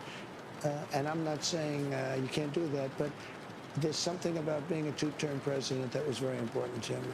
And just to put a button on it, has anyone in an official capacity presented you with, sir, here are some ideas by which you could actually get a constitutional amendment? Notice how the number of attempts on his life has diminished drastically since he became president. The people love this man. That's an interesting metric. Interesting metric to look at. Yes, you are correct. Capacity of being a big supporter of many people have said different things, but I'm not looking at that. You haven't had official meetings about it? No. And just so you said, 4 years is a long time. I have almost 4 years. You know, all of these things that we've done more than any president, and even you might admit that. Nobody's done the extent of the things that we've done. Nobody's done this in essentially a little bit more than 3 months. As they say, 100 days.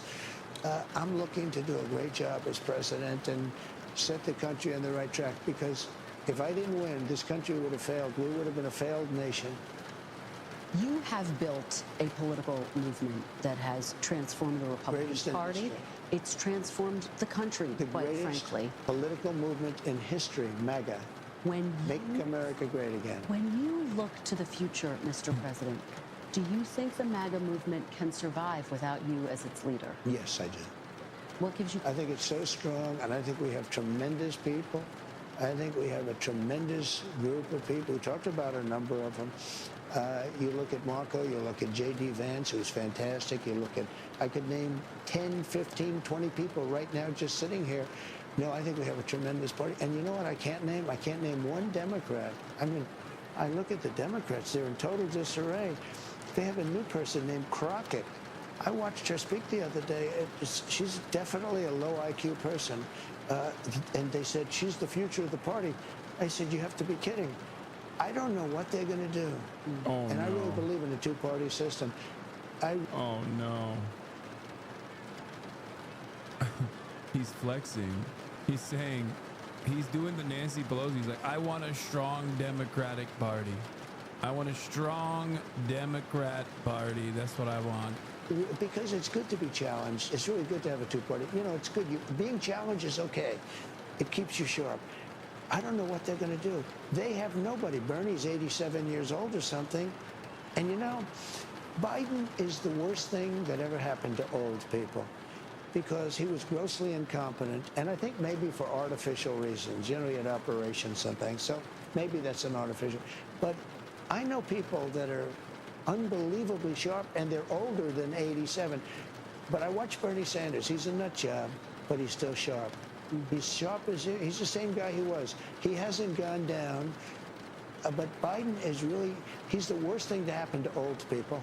I know that you are only 100 days in, but as we sit here today, who do you see as your successor, Mr. President? Well, it's far too early to say that, but I do have a vice president, and typically it would be, and JD's doing a fantastic job. He would be at the top of the list? It could very well be. I don't want to get involved in that.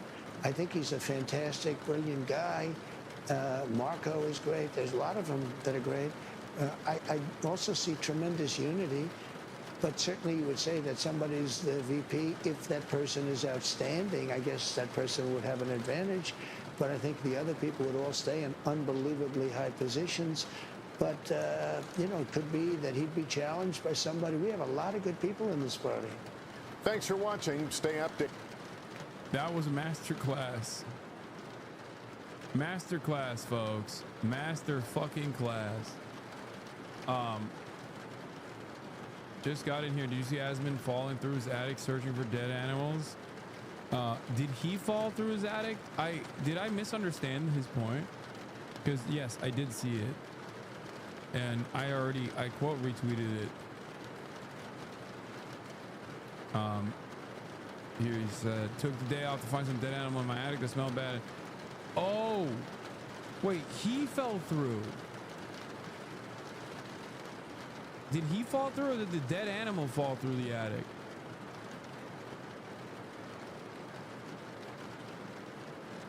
Oh, I didn't even realize. I said, this is an impressive display of rot coming from the most successful right-wing commentator in North America.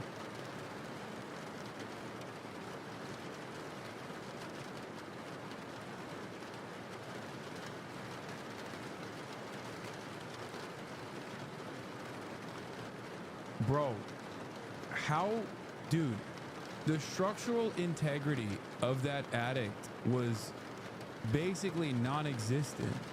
If someone who is as wayfish,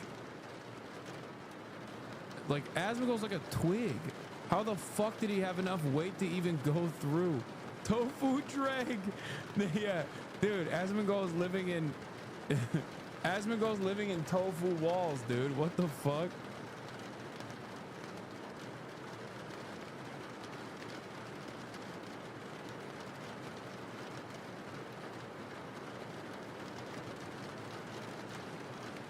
Need to investigate the girl rock subculture as a change of pace? No. No. Nah, he stepped on the ceiling. You're supposed to walk on the 2x4s. Oh, he just straight up walked on the drywall and he just fell through. Even then.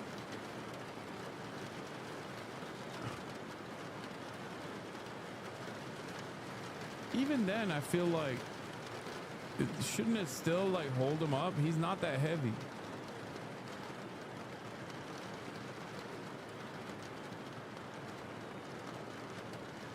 I read Brace's comment.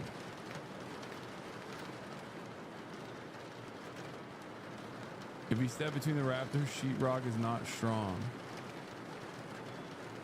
Not everybody has $2 billion laying around to just buy another Bel Air mansion.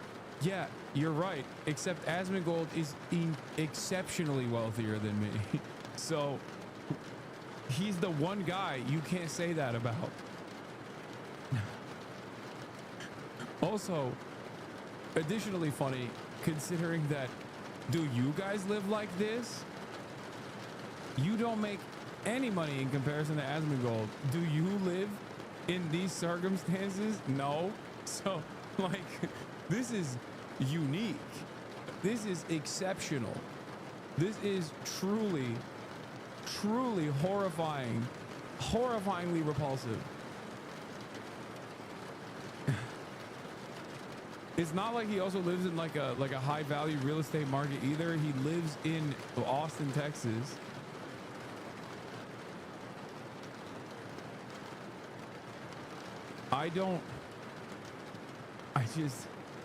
I can't fucking get over this, man. This is such a, like, it's such a choice to post this as well. And it leads me to believe that his audience actually loves this. Like, his audience fucking loves this. I think the more rotten everything is in his life, the more they're like, yeah, he's a real one. You know how like I used to talk about in the back in the day, I used to talk about how people would say, like the only way to measure the authenticity of an internet content creator was like how edgy and how racist they would get. Like a lot of young teenagers and whatnot would measure someone's realness by how racist they would get, how much racism they would entertain. Now I feel like it's not just racism. It also has to be it also has to be a rot, living in rot. Like the more you live in rot, the more your conditions resemble squalor, the more real and the more authentic you are. Respect.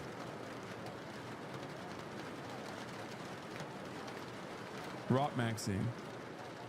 Imagine being so rich you can cosplay like this and think it's rational living in filth. Bro, it's not even, is it cosplay? I don't think it's cosplay.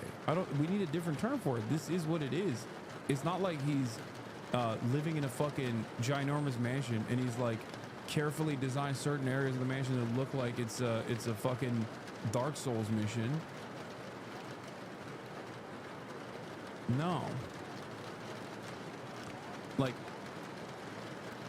I'll give you an example. What I have done in my life has not changed. From being broke to being as financially secure as I am now, I haven't changed my daily regimen, as you guys are aware of. I've been streaming. I was streaming 8 hours a day when I was broke. I stream 8 hours a day when I'm not broke, right? So in that regard, I didn't necessarily change too much in my life.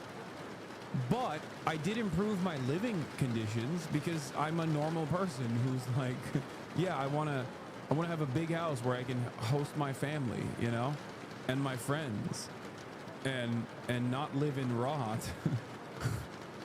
He didn't do the second part.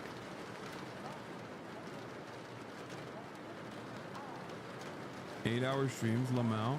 Are we really doing this? We're really acting like I do half days now because sometimes I end at 7 hours and 30 minutes.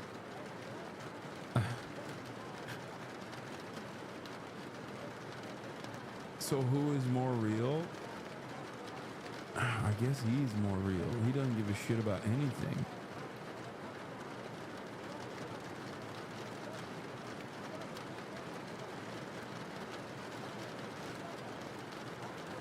Asman is partly/largely a lolcow even to his audience who like him. Yeah, I don't really know. I don't really understand. I truly don't get it. What the fuck is this? I ain't never upset, baby. I ain't do no wrong. I can clean up good for you. Oh, I know right from wrong, cause I want to make it so badly. What is this? Why are you sending me a fucking Sanchovi's tweet, dude?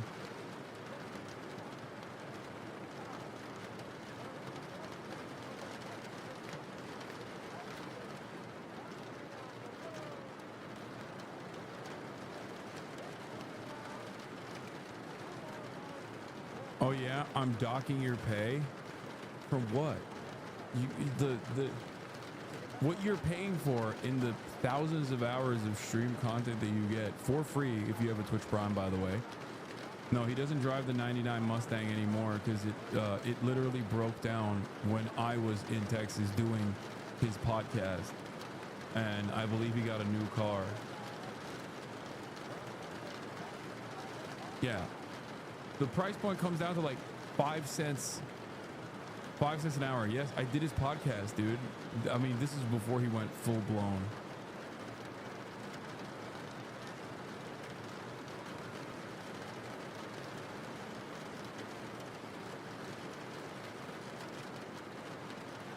The new face of the online, right? Oh yeah, I saw Michael from Pennsylvania post this.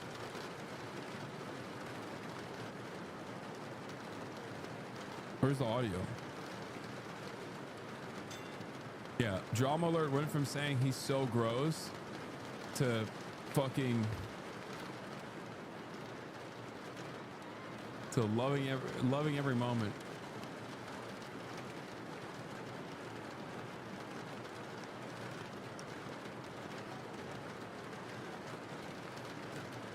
paid Amazon for like 3 years subbing and I've only ordered packages like twice.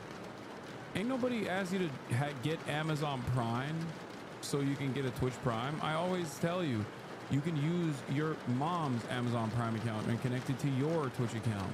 You can do that to get 1 free Prime subscription a month. Use it on your favorite broadcaster. Hopefully it's me, Hasan Hasanabi Piker. That's right. At the top of the hour, there's a 3-minute ad break, except no longer do I serve the 3-minute ad break, but you can still subscribe. This community is funded by your voluntary contributions, like PBS. Except, just like PBS, I don't have national funding any longer, which is what Trump is entertaining.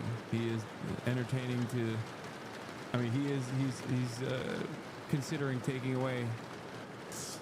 He is considering taking away the grants that the federal government gives to PBS and NPR. So now they have to play on my level.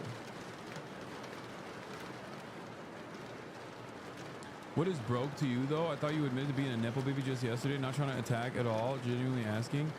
Yeah. What is broke to me is making $20,000 a year, brother. What the fuck? In Los Angeles and living in the fucking kitchen of a frat house. I was definitely... No, I am a Nepo baby in terms of like my nepotism. My nepotism allowed me to get a job at my uncle's startup YouTube channel. This is correct. Which gave me a massive leg up in terms of being in the digital media space. But having said that, there was definitely a long period of time where I was not financially secure.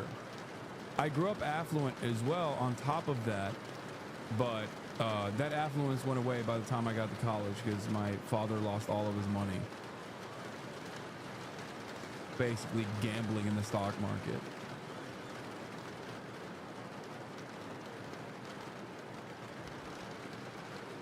Okay, I was just wondering, I'm not trying to say you never were broke or didn't work to get to where you are. I mean, I work, but you know, luck also plays a big role in this, and I do have that privilege. What is this?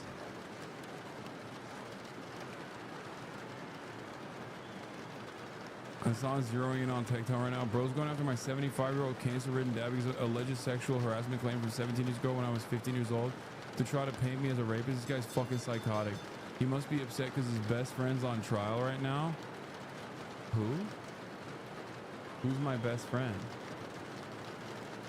Bro, that is not alleged.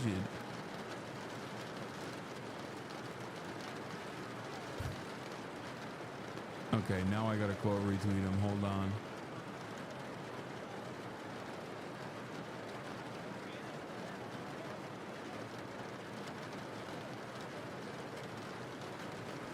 Is he talking about Luigi Mangione? I wish he was my bestie. He was my bestie. Luigi was actually hanging out with me on the morning of December 5th. I don't know why people say... he was, he's the one who did it. We were hanging out. Let me see if I can find this fucking...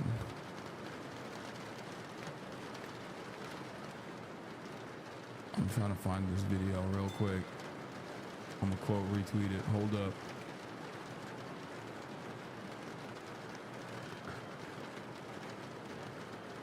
I don't know why he's bringing more attention to his dad's background. I find that very strange. Certainly a choice, his choice, but elevating those claims is pretty crazy. Wait, where the fuck's that video from Congress? Oh, here it is. Thank you. No, not that one. The other one. Today, I would like... How do you fucking...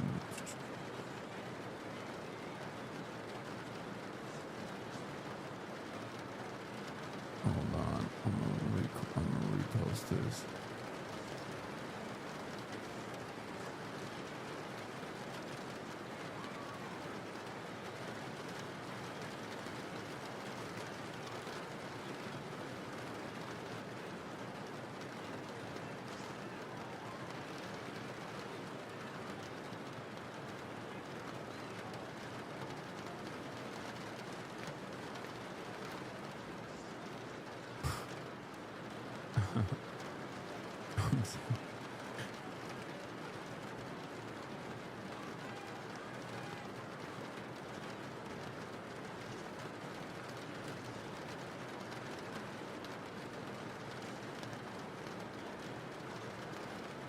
Do you think you'll ever stop doing drama shit? This is getting old fast. Holy fuck, this drama shit is so tiring. A new person every day at this rate. Take a day off. Cool off a little bit. We're fucking 6 hours in. We are 6 fucking hours in. And there's been 2 moments where I entertained drama, okay? Can I have some fucking fun without motherfuckers chirping? God damn, dude. What am I, your fucking news monkey? Jesus Christ, dude. Literally 6 fucking hours of non-stop news coverage. The moment I sidestep away a little bit, and instantly, they're like, why are you doing this? Like, shut up. God damn. Some of you are also unbearable. Like, yes, I don't like the fucking drama chirp non-stop. I don't like it either. But holy fuck, you found a new way to also be like, why aren't you covering the news right now? Which is still just as annoying. Having fun in drama is different. Well, this is fun for me, okay? Maybe it's not for you, but I'm having fun. Jesus Christ. Big drama. Yeah, I saw what she was up to. This shit is crazy. 340 on the squat tonight. Republicans are weak as fuck. I mean, he mogs me. He outlifts me, and he's Chinese. It's so crazy. One day, you know, listen. He's black Chinese. I'm white Chinese. Together, we're both Chinese. Okay. We make up half of the sky, and the other half is made up of who? What? Women. That's right. Women hold up half of the sky, and the other half of the sky is held up by who? Me and Chi. Okay? One guy who's white Chinese, one guy who's black Chinese.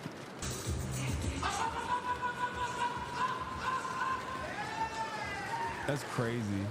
There was definitely, I've done this before, like not this way, obviously, but like I've done this shaky thing before as well, where it's like so scary. It scared the fuck out of me when I saw it first. I'm glad he put it up though. Like right here. Oh, he's doing a good morning with 340. He's basically doing a fucking good morning right here. Do you know how difficult that is? I bet he can deadlift like a motherfucker. Okay? No belt, 1 rep. Bending over that much, that's crazy. What's a good morning?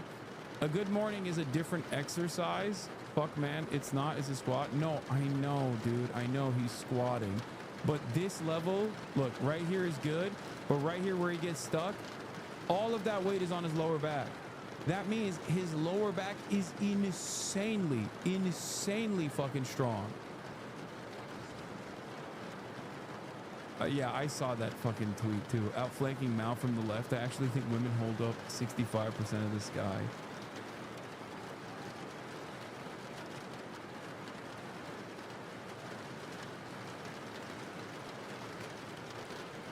You've obviously never seen French powerlifters. If you think his forward tilt is exaggerated here.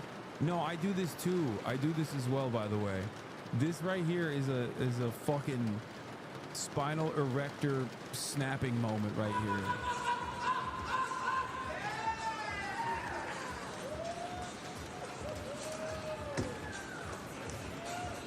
Also, I have those shoes. I bought them in Japan, and I left them in Japan because they couldn't fit in my fucking bag. And let me tell you, this is horrible for squatting. I cannot believe that he squats in those shoes. Like, all of this is impressive to me.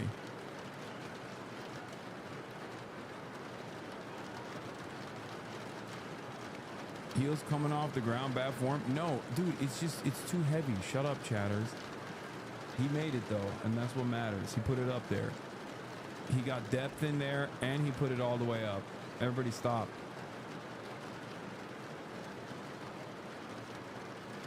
My C14 is shooting out of my spine at 200 miles per hour. Trying that, being old fucking sucks.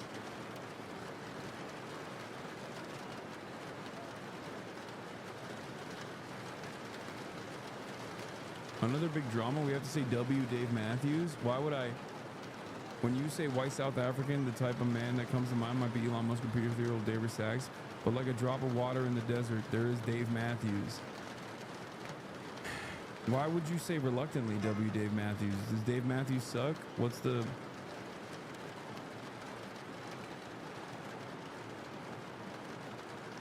situation? Are you gonna give us your very desired opinions on the Met Gala outfits? I feel like it's in poor taste, man. Second year where the Met Gala is happening with like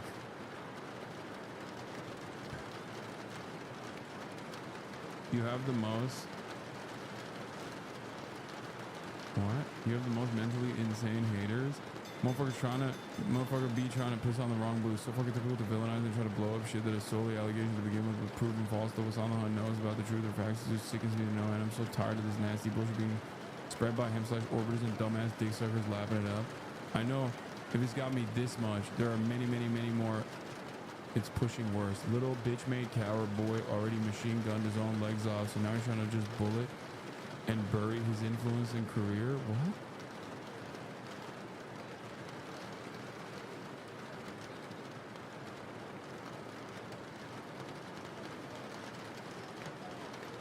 What the fuck? Okay, the other chatter that I banned earlier was right. I don't need to see this, okay?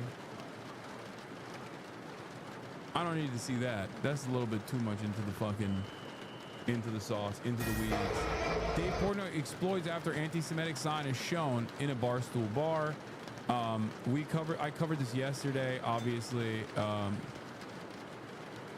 You know, completely unacceptable, of course. As you guys know, I'm not allowed to do such things. But there was apparently this other situation where ABC begged Dave to do an interview by his own words, his own statements.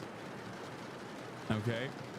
And since it was local, I agreed. Then the reporter tried to say Barstool and I and white men were responsible for the incident. Austin started recording once it got contentious.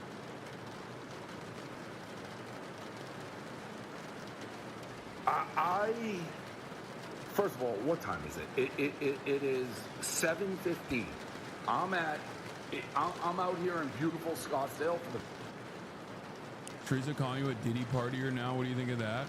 Why is it that every time I bring up Tectone, someone immediately comes in here to be like, "Oh, the Diddy"? Yeah, dude. I broke up with one of my girlfriends. Something you will never experience. You know, sorry to show you the cold hard truth for a moment there, because she wanted to go to a Diddy party. Yeah, I guess I had the fucking foresight, you know. The Bet Gala. Don't sag me after that.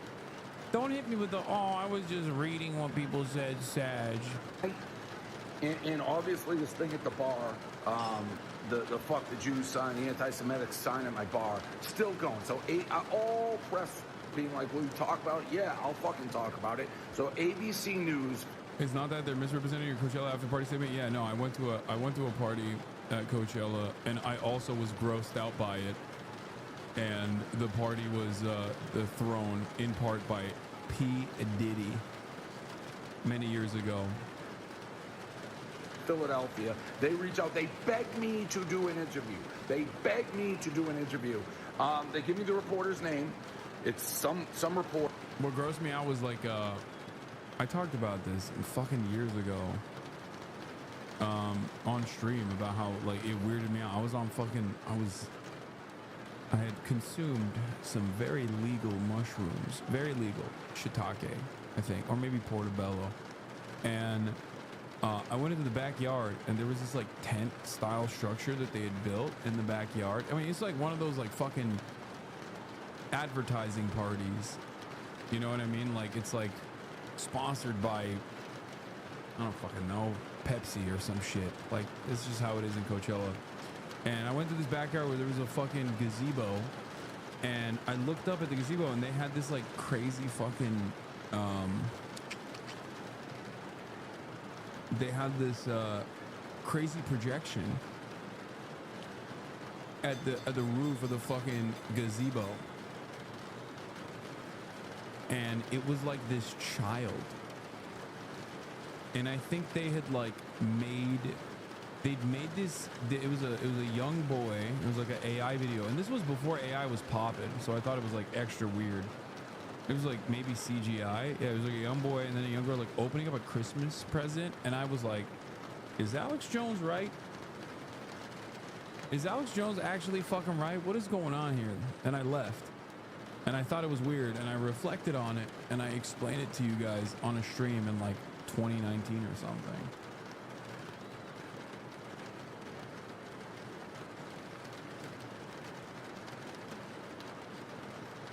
Reporter, and then they do a bait and switch, and a new reporter shows up to do it this morning. She starts like, okay, fine enough, asking questions about the bar, how did it happen, responsibility, blah, blah, blah, and then she shifts. And then when was this? 2012, you said? No.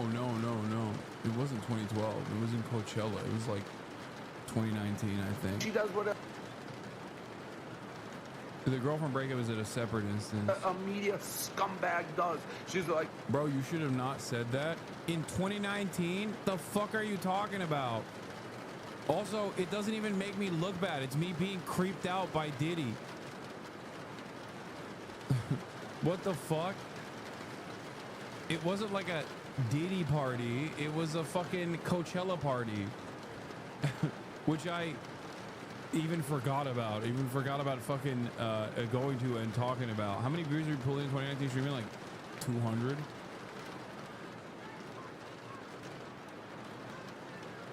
It was really funny because they were, it was really funny because like people did the classic thing where they clip me in context. They clip me in context to be like, wow, Hasan went to Diddy parties. And it's like, but then you look at the context and it's like, it's just me talking about how grossed out I was and how freaked out I was about what I saw on a fucking projector. You know what I mean? From 2019.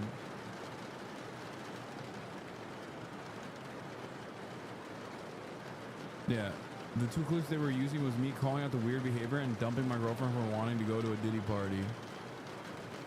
Yeah. It's not if people don't like you, they're not gonna watch. No, I know. I'm just explaining this to people that might be fucking confused or something. All right, can we just watch my goat, Dave Portnoy, tackle anti-Semitism now? Like, well, she pulls a quote out of her ass from like, I don't even know, a made-up journal, some professor at like the Sportocratic University of something. It's like they say that Barstool Sports creates a culture of harassment and that basically I'm responsible for this happening at my own bar. I never heard the quote. Oh, you're saying some fucking liberal college professor said they don't like Barstool?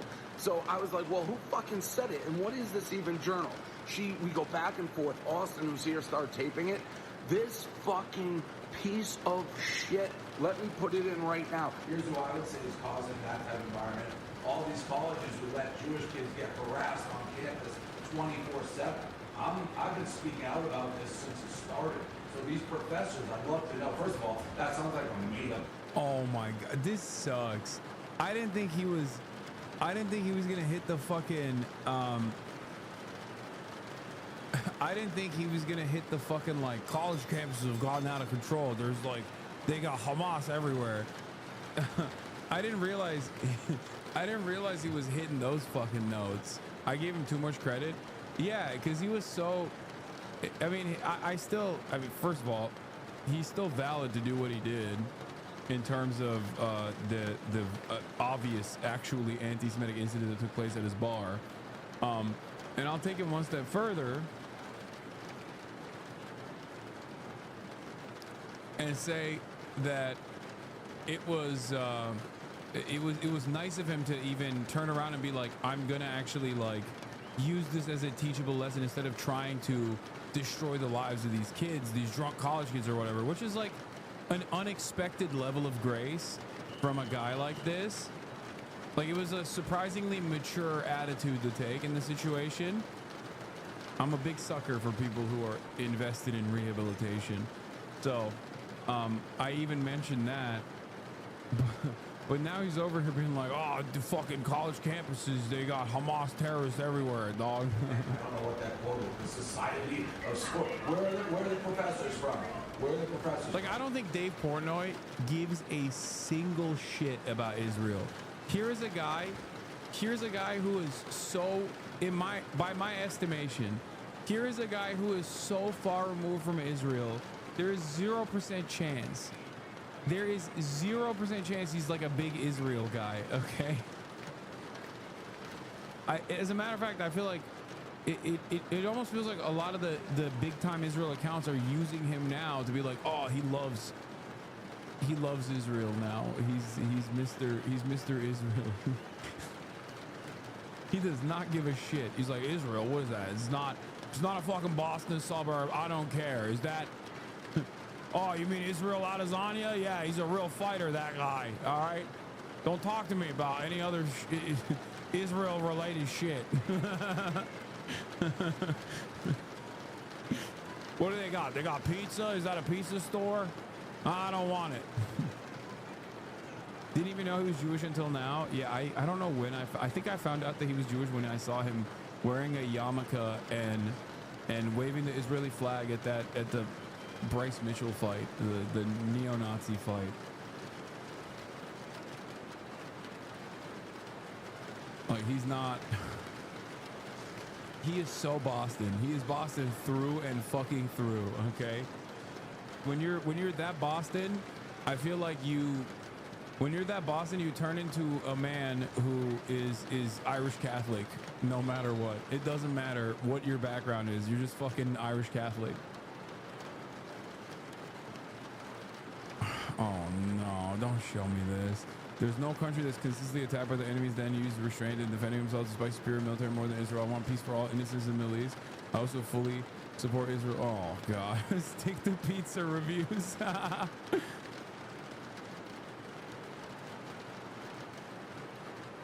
Oh God. Spoke too soon. I was wrong. He is an Israel guy. I wonder if he's a post-October 7 Israel guy.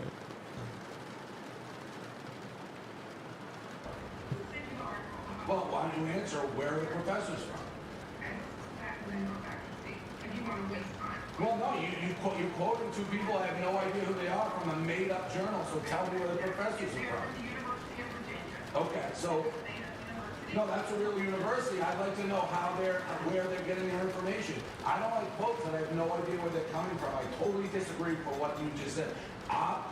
Who's creating more hate right now in the world? Did you say Barstool Sports and white men or college campuses?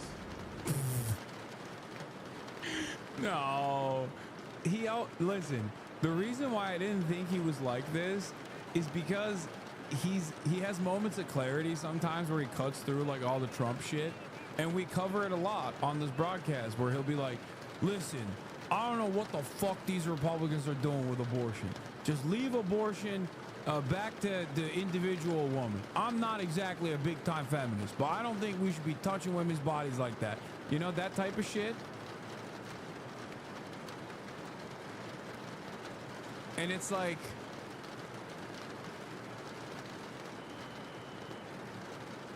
hate when college campuses create hate and division. Yeah.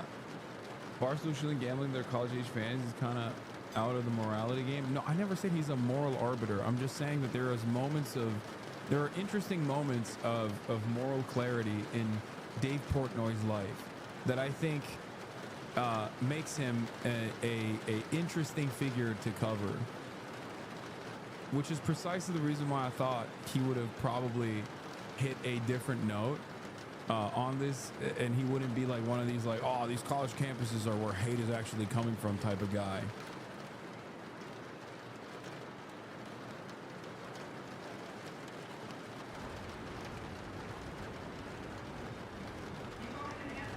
No, that was a question to you.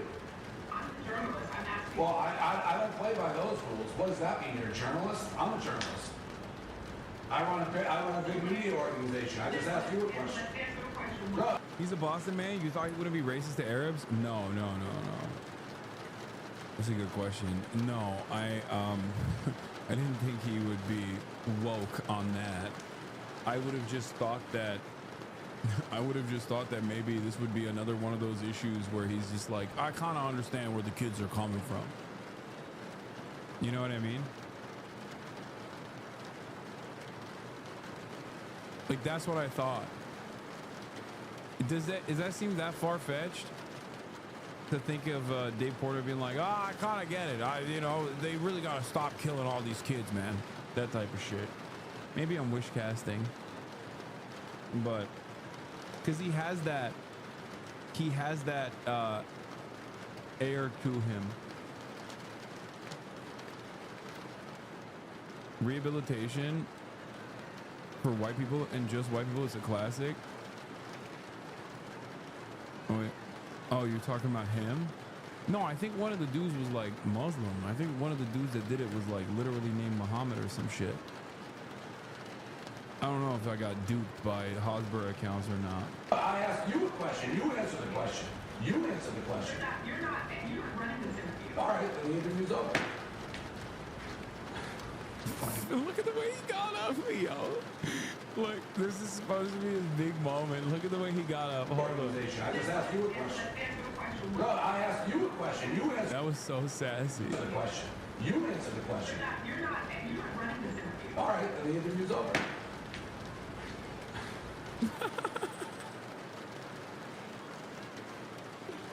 Oh, incredible, amazing, the way he got up, that little arm wiggle, zesty as hell. Asshole. So you can't ask me questions. I'm a journalist. You ambushed me with a made-up fucking quote from a made-up fucking fucking journal from two professors, I guess, at Virginia. He's so angry, he's spitting. Let me ask you this. Where do you think more hate is happening? At fucking Barstool Sports or college campuses across this fucking country. This piece of shit, ABC, the person who set it up, gave me one reporter, bait and switch to the other. Fuck ABC. Fuck ABC. People are, ooh, it makes me mad. I forgot how much I hate fucking journalists, this fucking piece of shit. Update. There's more to the drama. Quick update. Mo Khan is no longer taking any responsibility for involvement for Fuck the Jews sign at Barstool Samson. He is basically lawyering up and blaming it all on his friend now and is saying he was just a citizen journalist. It is a 180 for my convo with him yesterday. Needless to say, his trip to Poland has been revoked. Okay, he found out. Okay, double update. He found out that Auschwitz is not in Germany and is, as a matter of fact, in Poland. All right. Another update from the sign situation at Barstool Samson. This has been very instructive for Dave. He's learned new things like Auschwitz is not in Germany, but instead in Poland. I'm proud of him. Okay, these are baby steps. Street, which I am so sick of dealing with, but obviously going to deal with. So last time I'm like, I thought about it. I'm going to send the two people responsible to Poland, to Auschwitz concentration camps, and try to make it a teaching lesson. He keeps saying, I want to send them to concentration camps. I'm going to send your ass to Auschwitz. Really teach you a lesson. I talked to both of them on the phone. Both of them took accountability. Both of them were like, yeah, we did this. And we're willing to go and try to learn. Well, then I see a now deleted, I think it was an Instagram or Snapchat story of one of the kids, Mo Khan, the one who posted the video. And he has this long speech, we'll put it in, claiming he was just being a citizen journalist. He was just documenting his college life. I need to set the record straight regarding the incident that took place at Barstool Sports. As part of my regular series of posting videos of my experience as a college student in Philadelphia, I documented what took place as a citizen journalist. Okay, dude. I sincerely regret any hurt or ill feelings this caused. Neither I nor anyone whose username was tagged in the video I posted, paid, or requested that sign. The credit card and ID on the table wasn't mine either. I do not support the awful message contained in that sign. I made the poor decision to record and upload it. Since the video went public, I faced serious threats to my safety, which has been overwhelming. I shared that not to shift focus, but only to show the weight of this for everyone. I abhor hate in all of its forms. I was raised to respect and be amicable with all people. I hope honest and open dialogue can come out of this incident so we can address the deeper realities of the world we live in. Bro said, I don't want to go to Poland, man. He's like, nah, not for me. Broccoli hair apology. Yes. Broccoli hair chat GPT apology. This is 100% a chat GPT ass apology. Yeah, I love that. Yeah, he went with the it's bigger than all of us. I abhor hate in all of its forms. I was raised to respect and be amicable with all people. I hope honest and open dialogue can come out of this incident so we can address the deeper realities of the world we live in.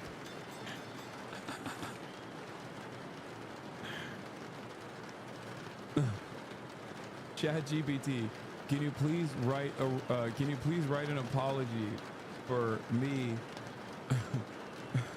paying for a sign at a bar that said "fuck the Jews"?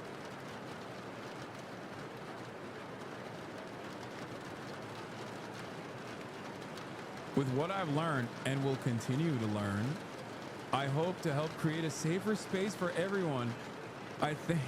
Thank you to those who've reached out with supporting guidance. It means more than I can say. Oh my God. What the fuck? He had nothing to do with the sign. Didn't buy it, had nothing to do with it. Then he found out. At first he thought, oh, we're going to Berlin, baby. And because, you know, he also thought that Auschwitz was in Germany. And then he found out, no, he's actually going to Poland because that's where Auschwitz is. He was like, no, I didn't do this. I didn't do this. Somebody else did this. I don't want to be a part of this. Get me off this ride. I thought we were going to fucking Berghain or whatever. I thought we were going to Berlin. We were going to get some doner. Okay? Mustafas Gemüse Döner. I thought.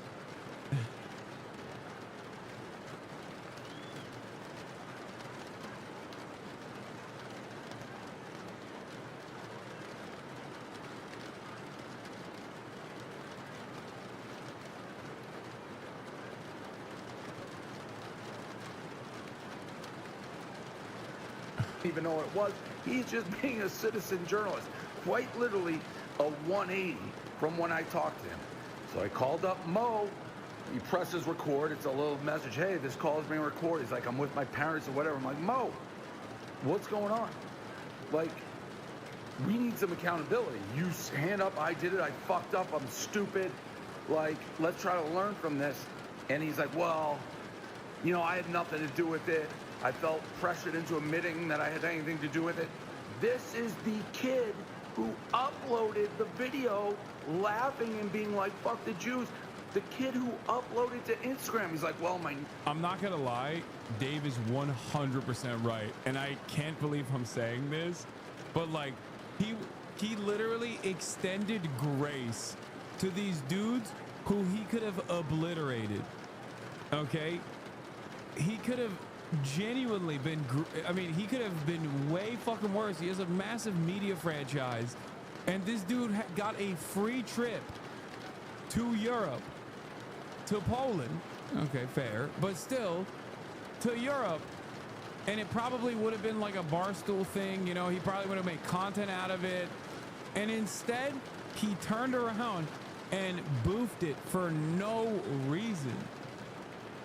I think Dave is 100% correct in being like, what the fuck are you doing, dumbass?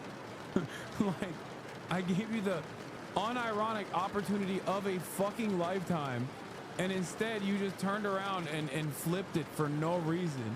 Name's already out there. Also, I'm joking about Poland. Poland is sick. It's come on. It's fake. I'm being fake mean. I'm like, yeah, hey asshole, you fucking uploaded this to Instagram. I didn't put your fucking name out there. Other people got it because you uploaded it to Instagram. You had a good laugh about it. And he's like, no, it wasn't me. I would never do that. I'm like, well, I'm getting a million DMs about you, including like another anti-Semitic joke like six months ago. Oh my God, you're so dumb, dude. This kid is so fucking stupid and also anti-Semitic as shit.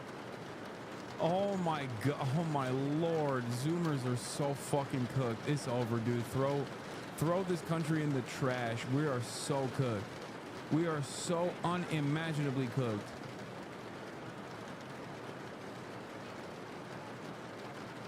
This country's in the shitter. Zoomers unironically have the most Hitlerian politics. What the fuck happened? I saw the here, this video actually it sums it up perfectly. Okay, hold on. What's the guy? What's this dude? What's his fucking name? The generational divide between old Zoomers and young Zoomers.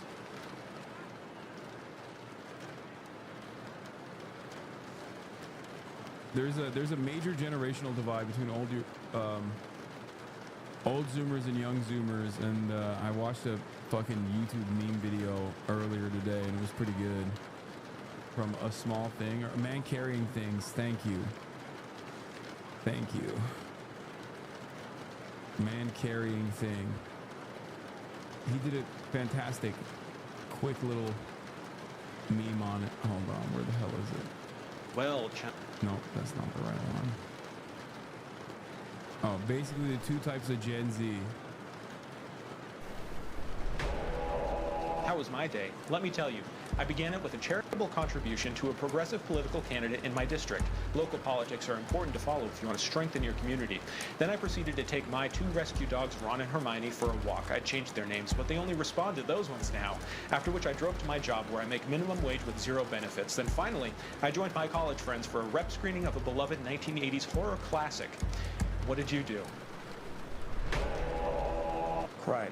That's it? I liked some racist tweets and then cried. At least you sound remorseful about it. I wasn't. I'm only a few years older than you. I feel like we shouldn't be this different. And yet we are. You always do this. Do what? You think everything can be fixed. Well, if we all work together, we can make the world at least a little better. Soy boy. Wait, I get it now. It was COVID. It hit everyone hard, but you guys were still in high school or college. It isolated you. It made all of your social lives online. It's why the Minecraft movie is the first sense of community you've ever felt. Or you're just the sad dingleberry hanging off of the millennials' metaphorical ass. You're a Walmart brand millennial. We're the real Gen Z. Maybe this is merely the result of Gen Z being both teenagers and in their late 20s. In a few years, the differences will probably even out. That's kind of a boring conclusion. Yeah. Have a nice day, everyone. You should have ended it with the Gen Z saying Heil Hitler or something. But yeah, COVID hit when I was in college. What am I? I don't know, but like this is straight up a real generational divide for Gen Z. Right. Like, it's so correct. He fucking nailed it. Birthday between 2005 and 2012. You are literally a drama pervert online with an anonymous account with Hitlerian tendencies. Probably used to be a fan of mine at a certain point, and turned into one of the weirdest reactionaries I've ever encountered in my whole life, where you talk about like being a Strasserite. I guess Strasserite is old hat, but like the modernized version of a Strasserite, and you're basically Hitler Youth, okay? You're basically fucking Hitler Youth. And then the type 1 is truly exactly like Bernie bros that are still holding on, which is comprised of my entire fucking audience at this point. These are the guys that stuck around and still think that change can happen as long as we push hard enough. And these are the guys who were like, I actually did my due diligence and I went and I protested a little bit. And then I realized none of that fucking matters. So now I'm a nihilistic edgelord who believes everything that Adolf Hitler believed. Literally. Why are you acting like your generation didn't have 4chan? I think millennials are fail-ennials, okay, for sure. And they're boring, they're annoying. They got a shitty end of the bargain in terms of like graduating from college post 2008 market crash. But the generation is so large that it extends all the way to fucking 40. So there are people who actually avoided that outcome, or at least like suffered in that outcome as well. Having said that, fail-ennials are closely resembling this archetype still, I think. Their politics are not as brain broken. Obviously the worst, I don't really do generational politics unless we're just memeing. But I would say that fail-ennials are like a lot of fail-ennials I think like grew up on Tumblr. Younger fail-ennials like myself, I didn't grow up on Tumblr, but like people of my generation did. and developed some weird politics because of that. But it was like still, they either became like libtards or have you know, Bernie Crat tendencies. No one holds a candle to how brain broken Gen X is, though. That's it. Gen X is the absolute worst generation, hands down. Like, they're worse than the fucking boomers. We all joke about boomers.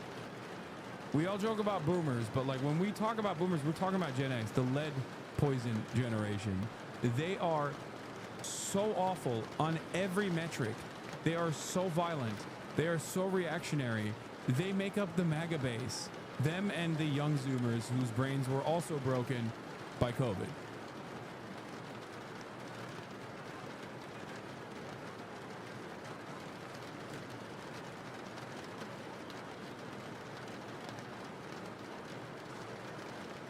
Gen X helped raise Gen Z.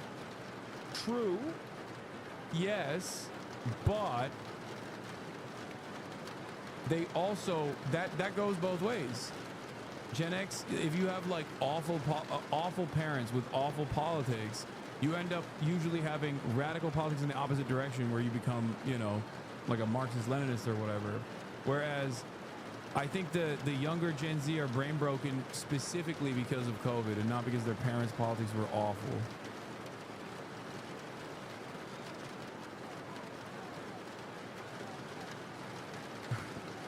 Flash was sending me some fucking annoying, he loves sending me those like annoying fucking dime square ass dummies who I guess came from this community initially and then were irony poisoned. Let me see if I can find one of these stupid ass fucking tweets that he sends me all the goddamn time.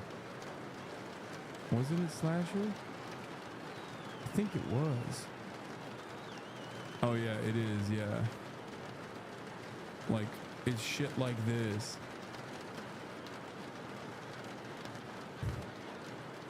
These fucking weirdos. Average e-girl lore.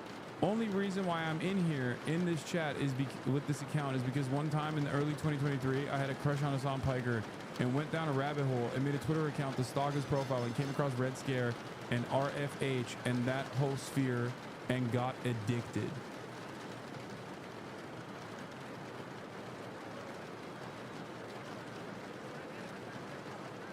How the fuck do you come from my community and become a race scientist? How does that happen?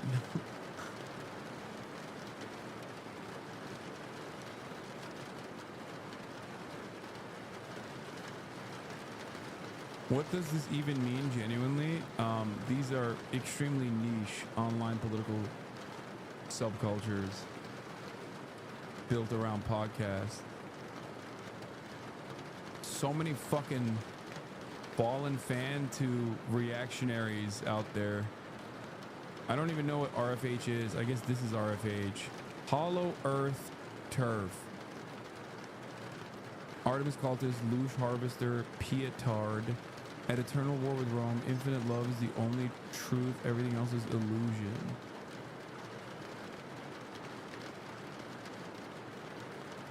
Radfem Hitler is her name. Oh, that's what RFH stands for? Radfem Hitler? Oh my God. Oh, I had a similar path, low key. Apollonian mind, Dionysian spirit, reluctant romantic. You didn't know that? No, of course I don't know that. Because as much as I follow politics closely, these people are so low motion that it doesn't even, I don't even need to know. Like there's that one guy who looks like a pedophile, and I think he is a pedophile that like lost a lot of weight and he dresses up like a Disco Elysium character. That's another one in the orbit of the Red Scare girls. You know what I'm talking about? Someone might know. What the fuck is his name? What does any of this mean? Measurehead. No, not Measurehead. Oh yeah, Pericles or something. Yeah. their entire worldview revolves around, their entire worldview basically revolves around fucking being annoying on the timeline. That's it. Indecipherable politics in general.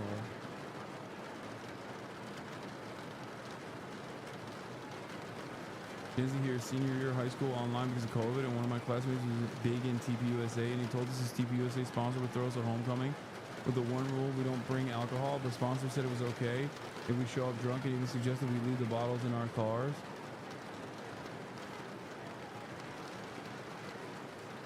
My sister is a teacher, and Gen Alpha kids are so cooked they can't read or pay attention to anything. They run around shouting random shit from TikTok videos like Skibidi Toilet all day long. I've heard that too. I've heard that as well.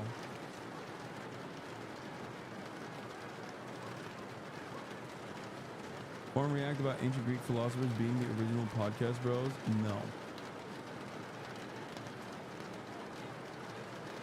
I'm gonna watch Jeff Nippard now.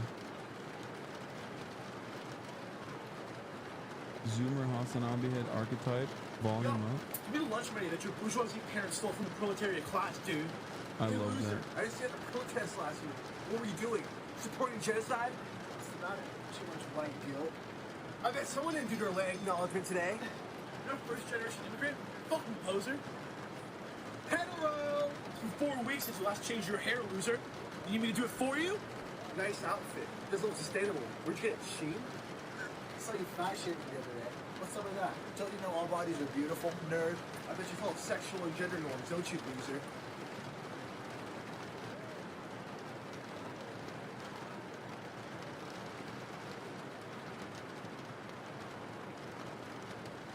Freaking heads, dude. That's not kids being cooked. This is kids being kids. Chatter, we're joking. This is a joke. This is a very funny meme. Calm down. No, we were talking about, you have to see this. No, I don't. Stop sending me fucking tectone tweets, man. Please. Oh my lord. Yeah, I've seen like teachers on TikTok that talk about like what the kids are doing. Go. Come in here. You son of a... What is this?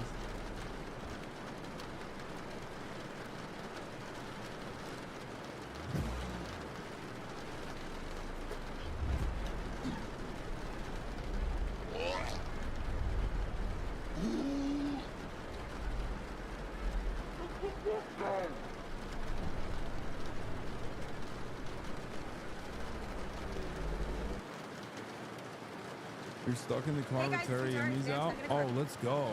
All right, let's watch this first. And then we'll watch the Jeff Nippard video.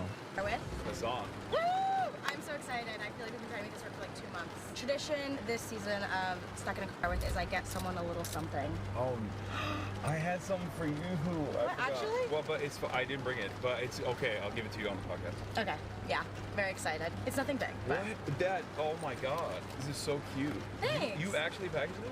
Yeah, who else would do it? I don't know. Maybe I don't know. You're literally like this in my front seat. Guys, for those of you who don't know, Hassan's like 6'1". We have a lot in common, unbeknownst to you. Okay. I know you love your dog. I do. I love my dog. What is this? Oh my God. I thought it was a sweet photo. This is amazing. Thank you. It's nothing. Maybe put your pens in it or drink coffee out of it. I don't know. I drink coffee out of it. So thoughtful. This is amazing. It's just a really sweet photo, and I was like, that needs to be on a mug. Yeah, she used to be this size, and she's no longer this size. I feel like that's perfect, though. I feel like a big guy needs a big dog. I can't imagine you with a little chihuahua. Yeah, she knocks people out all the time. Are you serious? Yeah, she's kind of like me. She doesn't know how big she is. Did you think she's like a lap dog where she comes and like, sits on your lap? Oh, all the time. And I definitely egged it on. Like, I don't mind it. But then she'll try to do that to my mom. She just got knee surgery. My mom did. And she can't handle it. Right. She's tiny. Oh, well, that's sweet. Not only do we have our dogs in common, like we love our dogs, but you're from Turkey. Yes, that's right. I'm Persian. And I didn't know we had so much in common, like cultural-wise. I was talking to my mom on the phone, and correct me if I'm wrong, but like one of the things that she was telling me that you guys also do is you throw water when someone like goes Oh yeah. like on a trip. Like every time I leave for LAX, my mom will throw like a bucket of water behind my car. We do that too. You do that too? Yeah. When my parents are leaving, I'll just like quickly go and like fill up a glass of water and put, because they say go like water, come back like water. Exactly, like come back soon type thing. Yeah. Right. I brought. You got more. I brought treats that we can eat. Oh, okay. Because I haven't had this in a long time. Okay. I went to the Persian market yesterday. I know this is Turkish, but no. Yeah. We got baklava. Yeah, and then I brought you a Persian sweet too that we can try. God. This is crazy. I didn't realize what we were doing. I thought we were gonna be riding around town. Every second a car with is different. Riding around town, getting into trouble. Like what kind of trouble do you think we'd be getting into? Robbing a bank. Me and you? Yeah, we're not easily identifiable. No, not at all. You're only 6 foot a million, and I'm. Yeah, no one would know. No one would know. Everyone would be like, oh, that's a good duo to rob a bank. We would be identified immediately. Yeah, they'd be like, who's I'm having such a hard massive time opening this fucking box, dude. L. Tiny head. My roommate is such a big fan of you, and he was telling me to get you a bobblehead because he's not known for that. Oh my god. For those of you who don't know, this is baklava, and it's Turkish. But I got it from the Persian market, so I don't know how good this is going to be. It looks good. I mean, this is like a different rolling style. So in the real baklava, the way you're supposed to eat it is like you're supposed to flip it upside down. Oh, really? I just realized I haven't collabed with a woman in so fucking long that my stupid ass parasocial stands are fucking going, girlfriend revealed, you need to wipe her up. Like, this is literally why I stopped collaborating with women, just so you know. Keep weird comments to yourself, loser. Nobody wants to hear your weird thoughts about these two friends. We'll ban you without a second thought if you post some dumb shit. Like, you guys had it locked in the chamber. It's been so long. It's been so fucking long that I forgot how annoying chats would get, Twitch chat would get, whenever I'm in the presence of another woman. Okay, everybody calm down. This one is a rolled one, so it doesn't really matter, but... Okay. I guess except for Maya, who, you know, thank God chat can be normal about. Wow. I like it. It's good, but... Is there better? Oh, yeah. Well, obviously. And it has almost like a savory aftertaste. Maybe that's why I like it. I don't really like sweets that much. Oh, I have a huge sweet tooth. Really? Mm-hmm. You might not like Persian sweets, so I feel like they're not like super sweet. Like what I brought to try, this is like something that my mom always has. It's like, it's made of chickpeas. And it's like powdery. I used to love it as a kid, but I know it's not for everyone. It's like one of those things, you know what I mean? And it's not sweet. It's called chickpea cookies, which sounds disgusting. This looks bomb. This looks like a hummus bite. Take a sniff. It's weird. Like it's nothing like I've ever tried before. It's gonna like dry your mouth out like the cinnamon challenge. This is amazing. You like it? Take it. All yours. Goddamn.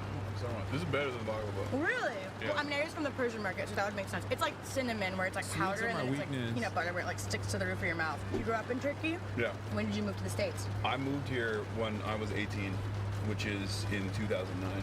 Oh, wow. That's how freaking old I am. I was 9. That's crazy. What are you, you're like 9 years older than me? Yeah. Wow. Wait. Did you know English when you were in Turkey? Is that ignorant? Yeah. No, I mean, everybody learns English as their second language in most of the world, but not well. But I definitely, I mean, I speak at a native level, and I was already speaking at a native level by the time I got here because I was obsessed with American culture. So I watched like American TV. What shows did you watch? English. Oh my God. Because that's how my parents learned English, is when they moved here, they were watching American TV. I watched Blue Mountain State, but the one I watched that was really corny was, I think it was like a USA show called Greek. Never heard of it. I mean, it's old. You were 9. Well, yeah, but I feel like I know old You things. were even younger than 9 at that point. Yeah, you were, when I was watching it, you were like 6. But yeah, I watched everything. Like I watched The Wire, Sopranos, like all the premium American television shows. Did you have a celebrity crush growing up? That's my favorite question to ask people in second car. Is the one thing I ask is a celebrity crush growing up. Yeah. I mean, I thought Britney Spears was really hot in. I was just playing her when you got in the car. Oh yeah. I thought she was really hot in Toxic. That's a good one. Then Christina Aguilera in Dirty. You have such good celebrity crushes. The Y2K princesses. Yeah. Wow, that's Which is like coming back now, right? That's like popping now. That's all I wear. That's like all I base my style on. It's like crazy that's like nostalgic, but we're so far removed from it now that it came back again. It looped back around. It's trendy again. Fashion always comes back. Yeah. The history book on the shelf is always repeating itself. Yeah, well, that was wise. But also That's true. ABBA. Well, okay. Do you go out much?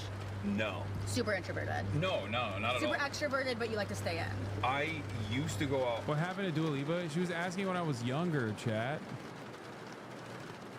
She was asking when I was younger, not now.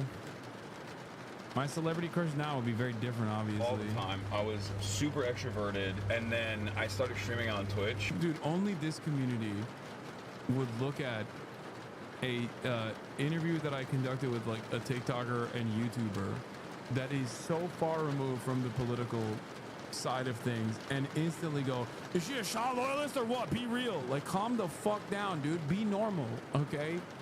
Be fucking normal. God damn, some of you motherfuckers are such losers. I swear to God. Holy shit. Holy shit. Yo, bro, turn it off. Turn it off. Turn off that part of your brain where you're just like, everything I consume has to be politics. Please, it's been 7 hours, please. And then that just all fell apart. Because now I spend 8 to 10 hours every day live streaming. So then after I'm done with that, I'm like, I have no more, but my social battery is done. Yeah. That's so impressive that you do that. Are you super like to a schedule? Oh yeah.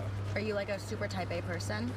I don't know technically what that means. Like type A and type B. Type B is like me. Like someone will like I've done this where I like use my credit card at a bar and then I forget to close it. And I'm like, I'll just open a new one. Or like I'll like super type B. I won't go pick it up. Like I'd rather just call the phone, cancel Okay, I'm the other thing. Type A. Yeah, so you're very like, you need a schedule. I mean, the way I explain it to people is like, it's like organized chaos. It happens because it in part is a failure on your part. Bro. Shut the fuck up, dumbass. Chaos. Like I have my favorite type of annoying chatter is the chatter that's like getting mad at me while I'm in the process of moderating the community and going, oh, well, you did this. Okay, what do you want me to do? Not fucking try and moderate the community? Also, you're a human being. Like, what do you mean? You're a fucking human being. You're a human being. You have autonomy, you know? You're an adult. Be an adult. Pick it up. Like I'd rather just call on the phone, cancel. Okay, I'm the other thing. Type A. Sure. Yeah, so you're very like, That's you need crazy. a schedule. I mean, the way I explain it to people is like, it's like organized chaos. Like Okay. I have every single day, at any moment in the day, you know exactly where I'm going to be. Because I do the exact same thing every single day. I eat the exact same food every single day at the same time. I weigh my chicken. You know, all of that stuff is like, I live under this like very rigid work-life structure. But also I do have that tendency sometimes to just let certain things go and forget about it. Like I'm terrible at responding to text messages. I know. And phone calls. Yeah. And all that stuff. Like my manager is constantly hunting me down. Like he has a tough job. I'm like the opposite, I feel like. I feel like I'm good at answering texts and phone calls. I'm so quick. I'll answer you in a Shade. minute. She threw shade my way. I didn't even realize. Probably. And if I don't, then You don't even care. You don't even care if you come across as... No. I'm kidding. Can you teach me something in Turkish? Sure. I know how to say like hi, I think. How do you say it? Is it merhaba? Yep, that's right. You got it. Thank you. Is that the more formal way to say hi? I mean, I guess it depends, but like the other way that you greet someone would also be like Selamun Alaikum, but that's like, that's Arabic. Yeah, because we say And- salam. Yeah. Selam is another one as well. Nabat means what's happening. Okay. Ne habat, which means what news. Nehabad. Ne habat, but you shorten it to nabat. Not bad. Yeah. It means like what's up. Wow. What's good. How do I say my name is? You need to vary your routine for OPSEC. 25-month subscriber. Been in here for 25 months in a row, knowing full well that I fucking am in the same place at the same time every single day, and it's like demanding that I vary my routine for OPSEC. Bro, I'm in front of the camera 8 hours a day. What are you talking about? It's Tara. Benim adım Tara. Benim Adam Tara. That was really... Well, I'm Persian. English was my second language too. Oh, okay, that's like... that was weird. You just like... That was really good. Fun fact about me, I don't think anyone knows this. I'm 8% Turkish. That makes sense. Really? Yeah, because like a lot of people in the region. But we looked at my mom's DNA and she has no Turkish, and my dad has like 14% and I'm 8, so something there is messed up. Oh, you gotta teach me some Farsi. Okay. Yeah. What do you want to say? How do I say, hi, my name is Hasan? Salam, ismam Hasan hast. Salam, ismam Hasan hast? My great uncle's name is Hasan. Oh, really? 2 S's or 1 S? 2. Yours is 1, right? Mine is 1 S, yeah. How old were you when you got here? I wasn't born there. I was born in America. You were born in America, But my parents, I'm first gen, so my parents taught me Farsi. They didn't know any better to teach me any English because they barely knew English. You never went back? Or did I've you never ever? been. You've never been to Iran? I've never been to the Middle East. It's beautiful. Have you been? I've never been to Iran, but the Middle East is beautiful. I mean, Yeah. I grew up in Turkey. My parents used to go to Turkey all the time. Yeah. When they lived there. It's one of my dreams to go to the Middle East. Turkey Anywhere.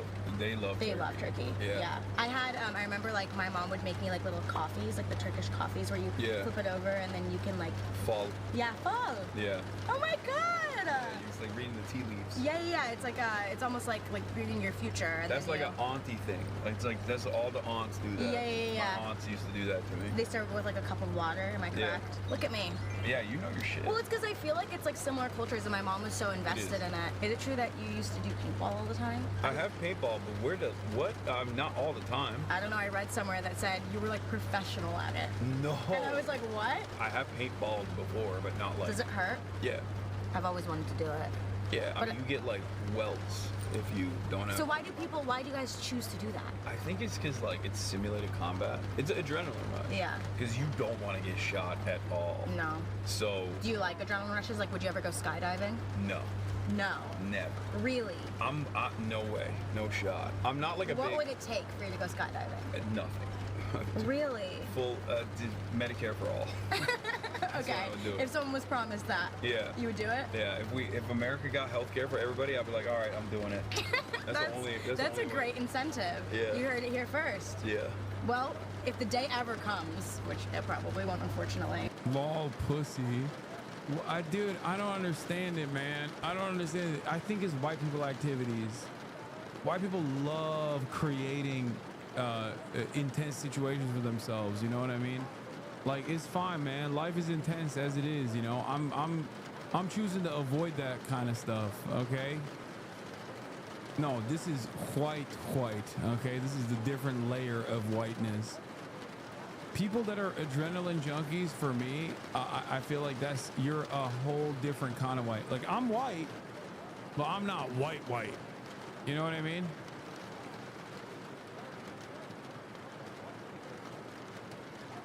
Yeah, it doesn't seem likely. Then Hasan's gonna go skydiving. That's your incentive, Tara. America. Tara Yummies. Yeah, because they could make that happen. Yeah, I think so. I don't think so. I think if anyone could make it happen, What it's do you call your fans? My fans. Yeah. Just that? Yeah, I don't really have like a name. Do you have a name for them? I just call them Hasanabi heads. Oh, that's cute. But I mean, it's like kind of lame. It's not a very good one because my name is not very good. I mean, It's not mine isn't conducive either. to, like, What am I gonna say? Like Yumminators? Like that's cringe. That's funny. No. No, it's good. No, it's Yummy. not. The Yummies. No. The Yummy Squad. I just say they're my friends because it feels like they're my friends. Okay, that's kind of parasocial. Well, Yeah. usually that's how it goes. Yeah, I feel that. Yeah, I make like BFF content, so I like take my camera, like I vlog, you know. So it's like that's. No, it's good. I mean, you're talking parasocial. You're a streamer. I know. I mean, I try to combat it all the time. I'll check people all the time. I'll be like, you don't know me like that. Yeah. Calm down. You just watch me 8 hours a day. Yeah, but that's the other thing. Like, that's exactly. No, I know. Because they get so much of me, and you know, I'm basically in your living room all day, the time. every day. I was gonna ask, like, I know it's hard for me sometimes to have private parts of my life. I can't imagine. Is it hard having something for yourself sometimes? Yeah, but I like to create like a good boundary. You know, like. Personal relationships, things of that nature. Like I usually will tell people like that's my business. It's not your business, you know. That scared me. I have ADHD. Oh no, I'm always looking over because I can't like. Yeah. There's a lot of stimuli. No, I agree. We're in like the heart of LA right now. The lighting is good. Good, that makes me happy. Sometimes I'll like look at the camera too much and be like, Tara's looking at herself. I'm like, no. I'm looking at the lighting because it changes. Yeah, she's producing. I'm producer. I don't have it Give the anymore. girl a break. Thank you. I don't do anything. It's janky. Yeah. That's what I like about it. I never want it to be high production. Like I'm not fucking carpool karaoke with James Corden. Where he has like a car. No hate. He's a literal person on TV, but he has a car. You can hate on James Corden. Everybody hates on James Corden. I hate on James Corden. He's British. You don't like the British? I love the British. I think they're hot. You think the British are hot? Are they? Crazy sentence, right? They're coming back.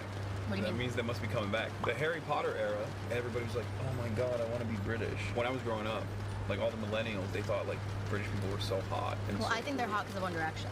Okay. I was like, that was my age, like 2012. I was 12, fucking ripping my hairs out at the sight of Harry Styles. I have a One Direction tattoo and a Harry Styles tattoo. That's crazy. I literally, when I tell people I have a One Direction tattoo, they're like, oh, that's nice, you have like a lyric. I'm like, no, I literally have a 1D tattoo on my ankle. Let me see. Like, it's ridiculous. That's so. I feel like, crazy. I Have you feel met them? No. Oh my Wait. god, I would die.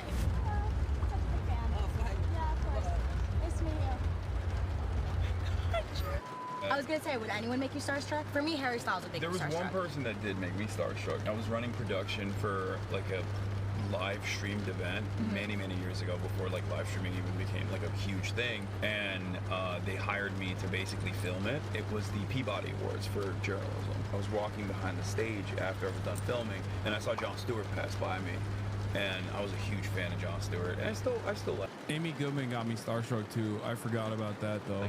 And that was I'm the fake. only time where I was like, Did your heart fall to your ass? like, that's Jon Stewart. Did you say something? No. Right. Exactly. So you know what I mean. I mean, now I would, but back then I wasn't who I am now. You know what I mean? Like I was like a young boy doing background production work. But now I'd be like, "What's up? What's up, John?" Wow. I feel like it wouldn't matter how much I'm ingrained in the industry. I don't think I could ever go up to Harry Styles or like anyone from One Direction. We gotta make this happen. I really want to do like, I feel like the only person that would do like a Stuck in the Car from that group is like Niall. I would do anything. That's like my dream Stuck in a Car with. Okay. Is like someone from One Direction or like. What about Harry? He would never in a million He years. He would do barely it. does press. Get it. Let's get it. Let's get it. Hassan, you're actually like. Let's make it happen. Insane if you think that would happen. Let's make it happen, Yummy Gang. That would never happen. Yummy Gang. I Let's don't know go. who you think I You am. need a hand signal for them too, like phase. You know, like this. That seems very like culty. Yeah. Well, I mean, it's fun. Okay, which do you want to make it up for me? Is that for Yummy? Yummy Gang. I feel like I'm throwing up like a gang signal. Yeah. Yummy Gang. That's actually really cool. Okay, you're lying. No, I'm not. No, I'm not. It's a lie for Yummy. Yeah. That's really cool. How did you come up with that so quickly? Do you have one for you guys? No. For your guys? No. No, we don't. Do like H. Yeah, like the U. I feel like I'm doing like something wrong. No, I know. You know- Yeah, you can't be on these mean streets.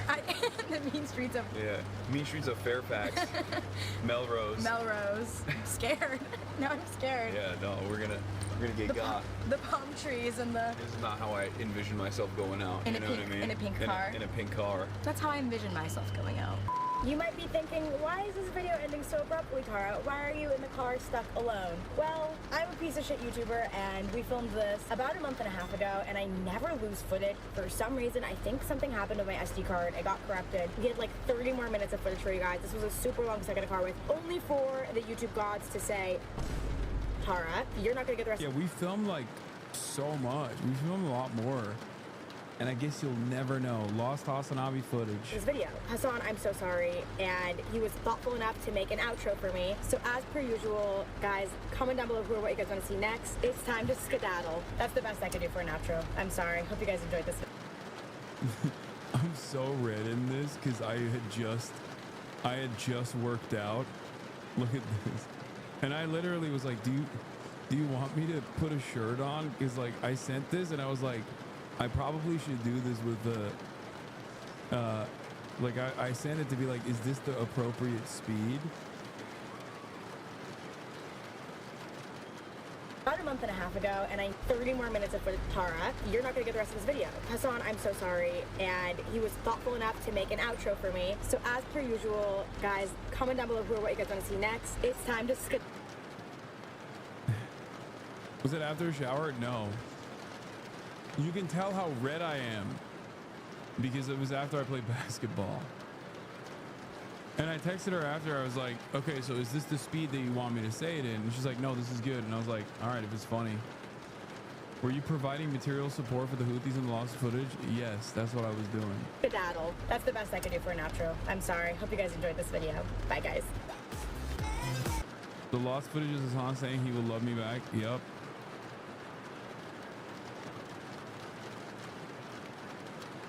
No one will ever know what happened in the lost footage.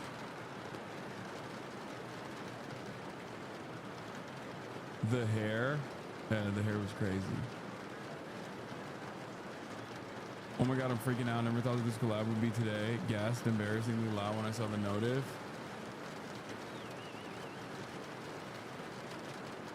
Yeah.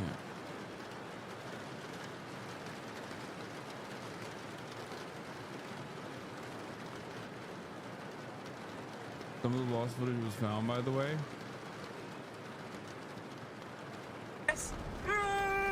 Poggies! Eat her ass! Eat her ass! Poggies!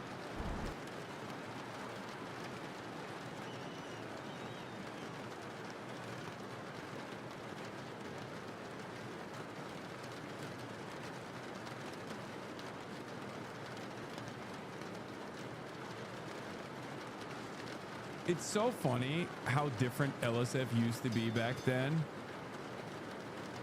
Because, like, I'm pretty sure this clip actually made it to LSF and went viral on LSF back then. Eat her ass! Eat Obviously, her this ass! is a meme on top of that where, like, you know, they placed it in this meme format. But back then, it's crazy because, like, dude, there were, like, streamers, they would do whatever, right? They would do whatever. Streamer Hassan mocks immature Twitch viewers who cringe at everything. Like, can you imagine a clip like that making it to LSF now? I'm 12. I cringe at everything he started while in his car. I'm 12 and I haha at everything. That makes a lot more sense now. Like, honestly, I'm 12. I haha at everything. I'm 12. What is this? I'm 12. This is cringy. Fortnite. Poggers. Your coiffed hair? Yeah, it's because I had just gotten a haircut on stream. But oh my god, so many he can't keep getting away with it clips back then. Yeah, the meta, every streamer had a different meta, and for me it was like girls thirsting over me was the meta. No wonder everybody fucking developed intense resentment towards me now that I think about it. That used to be the meta back in the day. Let's look at LSF now. Ethan reflects on iDubbbz crashing out with his contentivity and creator crash imploding. Empathetic king iDubbbz. Ethan makes fun of Anissa's husband for having such a massive humiliation fetish that Anissa's husband might be a cuck. Ethan. Twitch blocked in all of Spain due to La Liga's attempt to stop piracy. Diego Luna, Cassian Andor reveals VTuber lore. Tectone considers leaving Twitch and only stream on YouTube if terrorist propaganda isn't punished. iDubbbz manipulated the timeline of the CPS events in his Ethan Client content deputy. Mike from PA from Destiny. Mike from PA says Ethan won't stop until he's bleeding from the mouth. Destiny warns his chat about their behavior.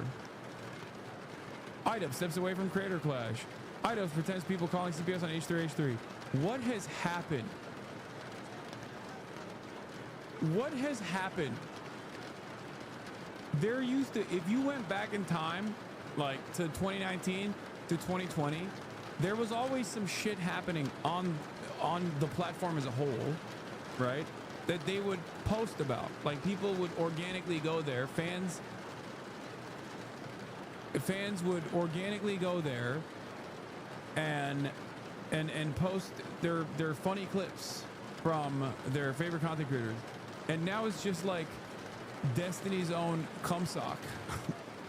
Owned and operated by a dude who calls himself fucking calls himself Destiny's Orbiter of the Year. He's like attempted to be Orbiter of the Year. The best way to get your clips on LS shit F is to hate you. Yeah.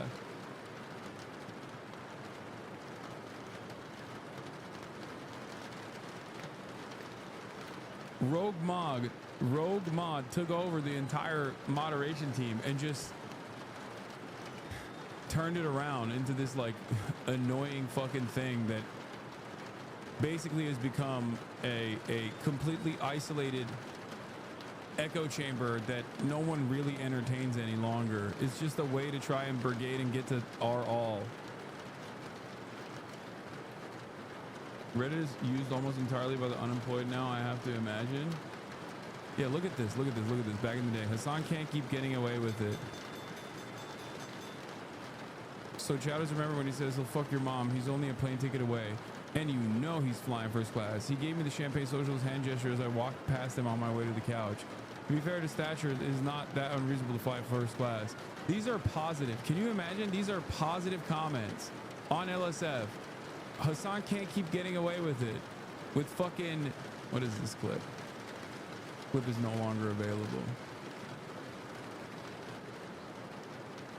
I remember when every streamer looked at that sub at the start of their stream. Now only the psychos look at it daily. Dude, does anyone even look at it on the daily? All of your clips from your debate where you owned E were downvoted into oblivion. I mean, it doesn't matter. I mean, look at fucking TikTok, where it's much harder to fucking brigade. This was the clip. She keeps it tight. Wait. Did you let your friends know? Okay, Mom, what do you think of this guy?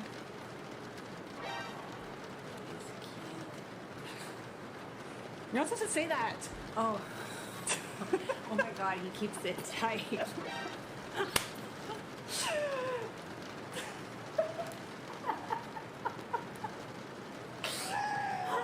Oh, wait.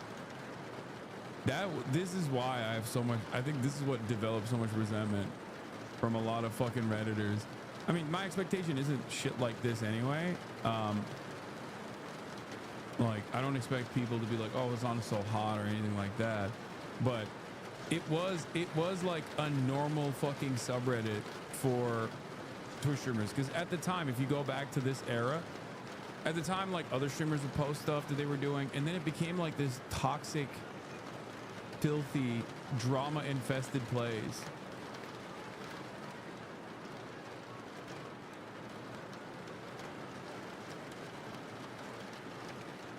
The context of the ongoing discourse around Israel means Hasbara operations have also massively ramped up since then, and Reddit is a cesspool of Hasbara, if that's not its entire purpose at this point. Yeah.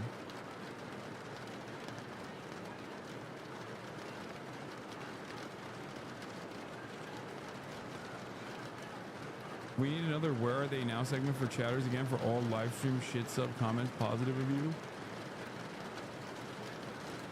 I mean, this person, his name is Death to America, and the account was suspended, so it's just not fair anymore.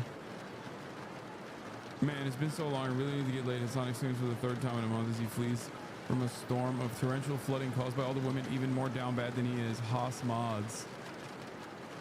Let's see what this chatter is up to.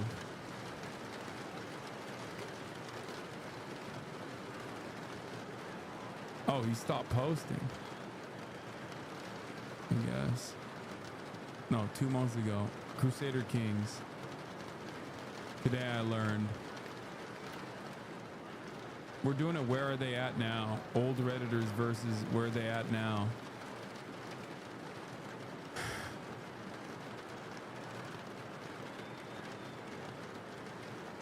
It's very fair at the moment. Hasan got super chubby during the pandemic and looks like a tub of ice cream. This is your time to shine, nephew. Oh, I guess this was posted in 2021. Damn, even back then, this was like, even in 2021, it was like positive and normal. You already know it's not reflective of the streaming space because anytime a black streamer gets posted on there, it's always the same comments about them being too loud. I know. You're right.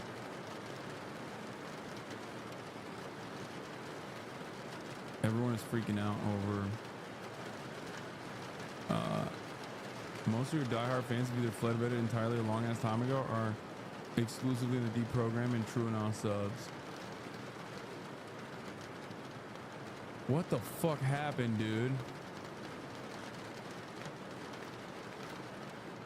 Yeah, look at this. He can't keep getting away with it. 140p, 70p.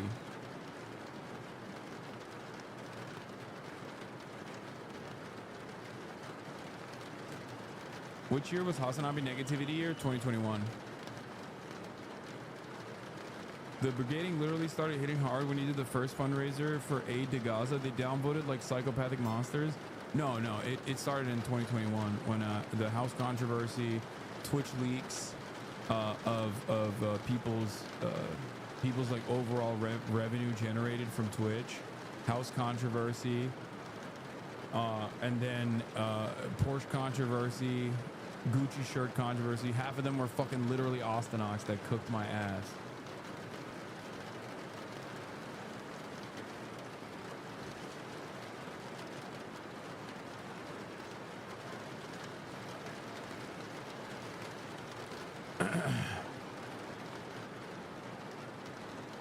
It was wild. That was the worst fucking year for me. Holy shit. It started with the big XQC drama, constantly pulling the fuck Hasanabi ripcord. Yeah. XQC, when he was the largest content creator on this platform for basically 4 fucking years or 5 years, would routinely, once he started gambling and then Kick got banned off the platform, he went crazy. He went fucking crazy. The misgive shit, like that basically caused every that basically killed collaboration and any kind of friendly collaboration amongst like all of the top content creators. You meant steak, not kick. Yeah, sorry. He got a steak bag and then he went to kick after too. And it was he would just spend every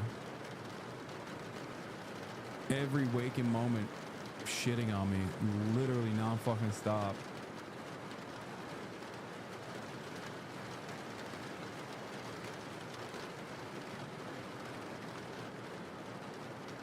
I'm not smart, but I understand your position on this. These aren't you a little worried? The mounting pressure to get you banned will get you banned. What do you want me to do? For me, in terms of my own like actual controversies though, like there's a couple moments aside from the things that I just mentioned that have definitely generated a lot of hatred. And I think one of the biggest ones is Reactgate. Straight up. Reactgate 1, Reactgate 2, Reactgate 3, which wasn't even about me, but it still turned into one where I got fucking hit as well, even though it was directed at XQC. That was a big one for sure.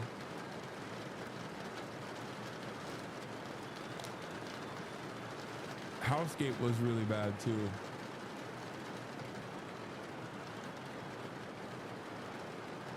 Reactgate was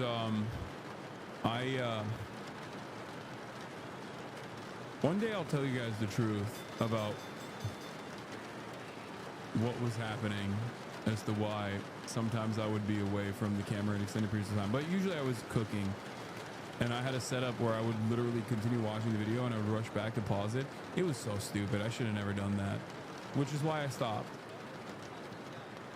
But there's also some of the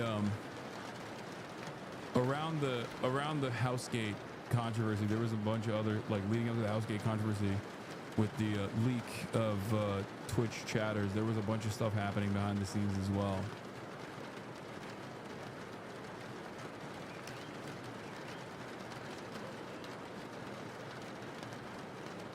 Did you have IBS or diarrhea or something? No.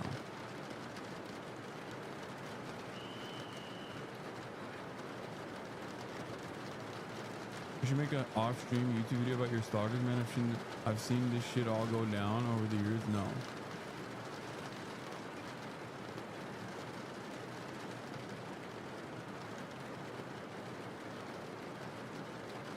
End of shit camp. Oh god. Dude, this is crazy, dude. End of shit camp. Honestly, a really entertaining and wholesome event 4 years ago. Look at this.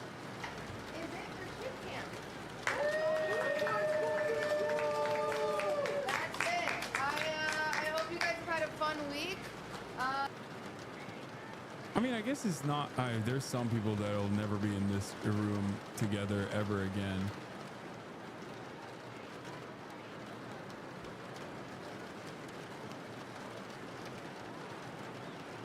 End of an era, a lifetime ago.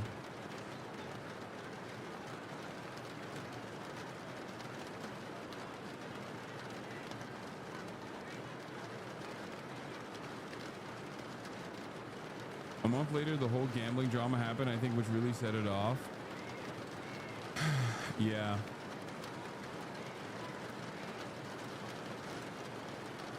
What is this? You should have shown Tara this.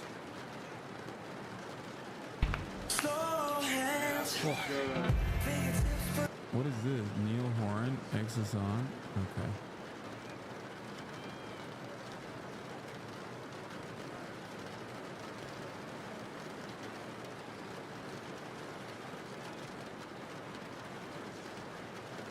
Don't you think that the larger issue is that the overall political climate has become more right-wing? Back then, people like Asman mostly did their dumb, small boobs commentary for games, but he's now openly supporting Trump and parties like AFD, which in turn brings more shit on you as well. Yeah. Every streamer started getting into controversies and drama 2021-ish. Yeah, there was definitely a lot. There was definitely a lot of drama, and there was definitely a lot of drama that really popped off in 2021. Because I think 2020, everybody blew up. 2020, during COVID, everybody became like real, actual, almost like serious entertainers. Like they became media companies individually. Check logs. Hasan, important. Stop. I'm not gonna look at the clip, man. Okay. Asman was always a big streamer. No, I know.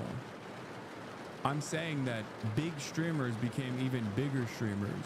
Like, the streaming space was completely isolated pre-COVID, whereas post-COVID it became like primary content for a lot of people. And then once things opened up, people actually, I have this suspicion that I have a couple different theories on this. Number one, I think when this became like a serious money-making operation in comparison to what it was before, which was a very serious money-making operation, but it became a really, really serious money-making operation where everybody started looking at collaborations differently. Everybody started looking at drama differently. Okay? And I think post-COVID, it became way more popular. But then also there was a lot of resentment because I believe that people hate remembering what it was like during COVID. Some people have nostalgia for it, but a lot of people actually hate what it was like during COVID. So I think Twitch streaming like reminds them of that. It reminds them of like being stuck inside and isolated and lonely and scared.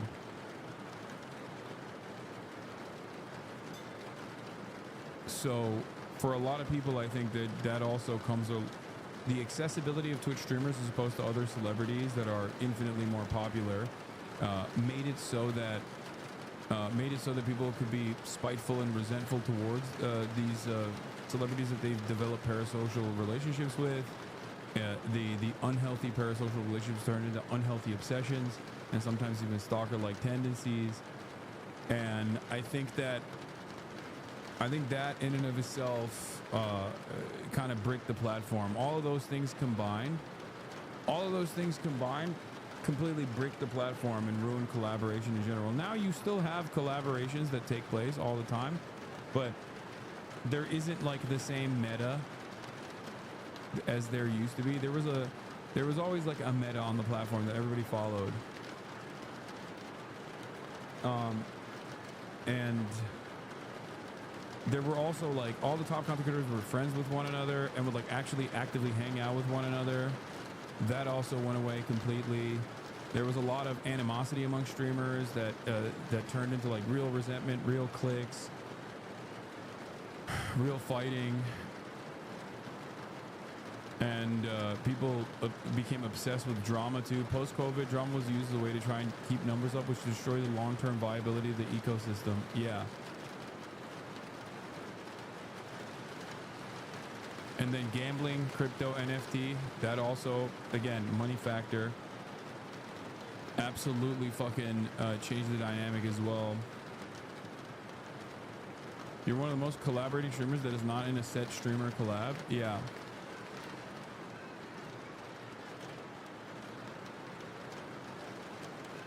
React Gate was really the end of fun. No, I could still spend countless hours reacting to this shit. Do you have a person to help you deal with this PR stuff, or do you manage it yourself? I don't do any PR. People reach out to me for quotes or to do an article, and I say yes.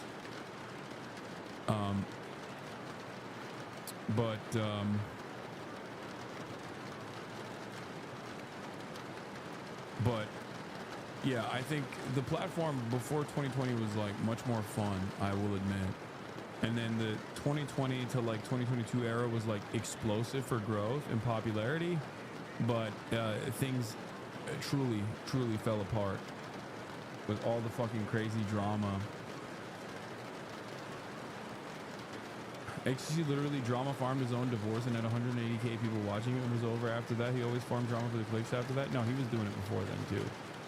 He started doing it with by using people as like expendable NPCs, but they were like real content creators in the collaboration like Among Us era, and then it got worse during RP, and he just kind of kept doing that over and over again, and people developed understandable resentment towards that sort of thing, where they were like, dude, we're not your fucking, like, some people were still like, oh, I'll get a crumb of cloud off of this and it'll be life changing for me. So they kept playing ball with it until they no longer wanted to do that.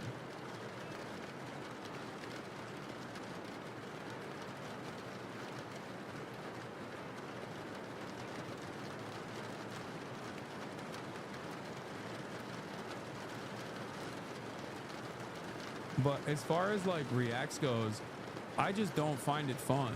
Otherwise I would watch shit. I don't get as entertained by doing reacts anymore. That's literally the only reason. Where before it felt like every streamer was friends with one another, now it feels like every streamer hates one another. Yeah.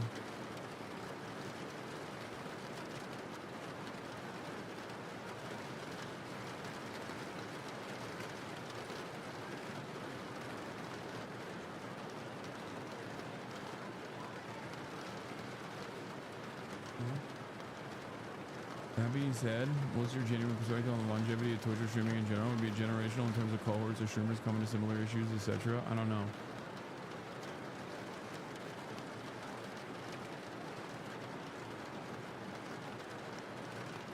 Not even reacts to old reality TV like Wife Swap? Nah, it's just not. It's just not as fun for me. I don't know why.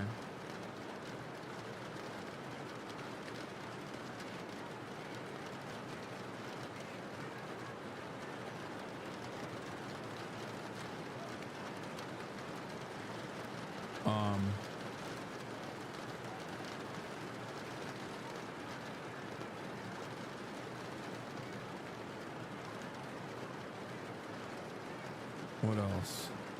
That's it. That's the lore. That's the fucking lore of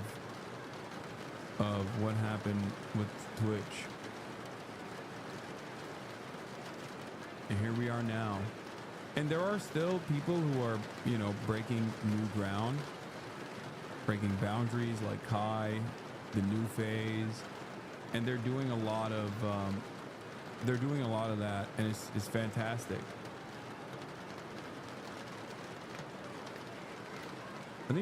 I think too, all the toxic stalkers scare streamers from interacting with you. No, I mean, dude, what streamer interacts with one another with regular frequency?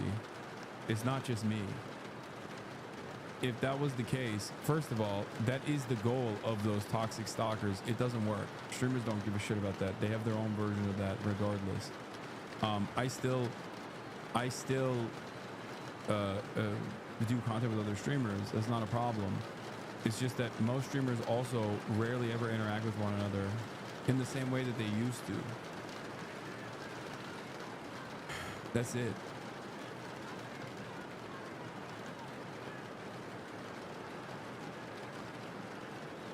Drama ruined collabs on this side of Twitch. I don't think it's a coincidence that once this side of Twitch was just pure drama and zero collaboration, is at the same time that the W community blew the fuck up. They're still in their collaboration era. Sin is a perfect example of somebody benefiting immensely from the new era of collabs. Yeah, no, for sure. That's why I'm saying the W gang still blowing the fuck up.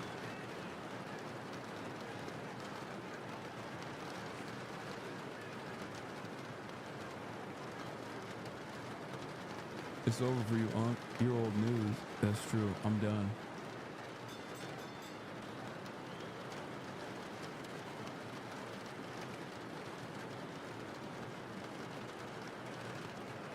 You have some form of depression dealing with the trauma of covering what you cover and getting dogpiled on for covering what you cover. It takes a lot of the fun you have for doing anything else. No, I don't have any fucking depression, dude. Calm down.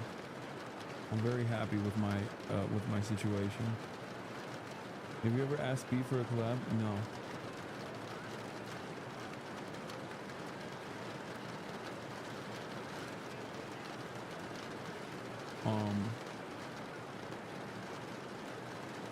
Yeah.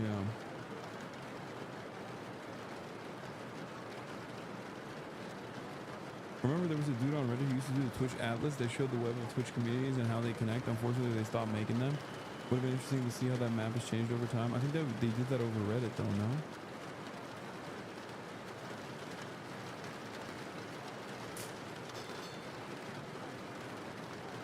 Also, I was always a politics Andy.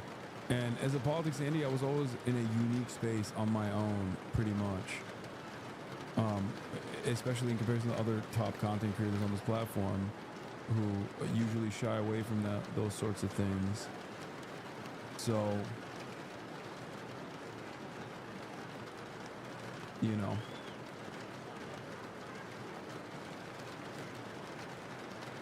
All right, I'm tired. Are you gonna, oh, tomorrow, once again, tomorrow,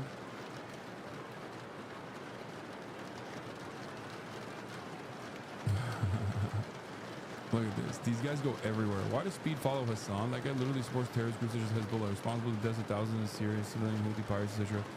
Literally said that during his debate with Aisha recently. So why does Speed associate himself with him? Join the com just to post this? The whole Speed gang supports Hezbollah and the Houthis. Like, if you're gonna rage bait, at least get the blue check mark. You're letting the world know how miserable life is by rage baiting on X for free. Israel's also causing human deaths. How many children with the tax money? Why does he live in the USA?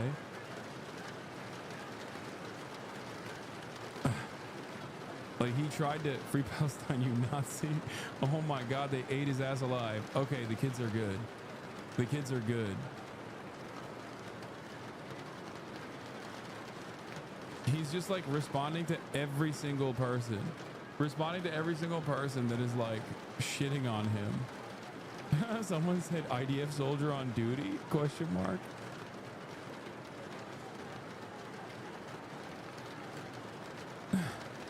Hear me out. We low-key don't give a single fuck. How does sucking off a guy who supports a group who killed thousands of Syrian civilians and another group who kidnapped Filipinos and killed other merchants no reason? Yeah, I think that's partially because Speed's audience is so international. Oh, this is my favorite. Yeah, this video is amazing.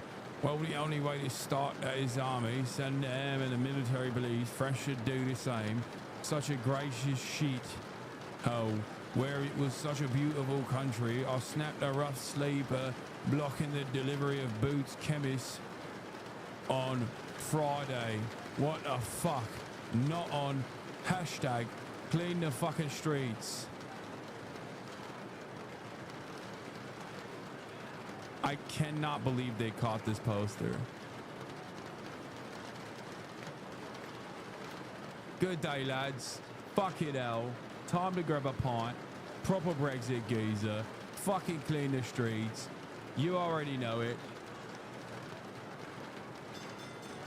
At the public library. Fucking socialist. Hate this fucking proper library bloke. This is why I always think, like, people will be like, oh, is this CIA? It's like, no, it's always this guy. Okay? It's literally this guy. Anyway, speaking of collabs and reacts, I'm going to be reacting to Context Nuke tomorrow after covering the news in order to fundraise for iDubbbz's charity of choice. That's right. Don't forget. We're doing that tomorrow. It's for charity, and I need you guys to show up and show up big, okay? And we'll do the Jeff Nipper video after that. Do you have a time? It's just the whole day. It's going to take a long time. The context puke is long as fuck. But, yeah. Torture sesh tomorrow? Yeah, tomorrow you guys are going to find out that I'm actually a really scary guy, as Ethan predicted. Once you see this video, dude, I'm probably gonna fucking hemorrhage followers and hemorrhage support. I'm probably gonna hemorrhage all of my remaining followers. It's gonna be a death blow to my community. It's gonna be the final death blow. Please promote the fundraising stream before the fundraising stream. I will. Yeah, you guys are gonna find out really scary things about me. All right, peace, everybody. Love you. See you tomorrow. Bye bye.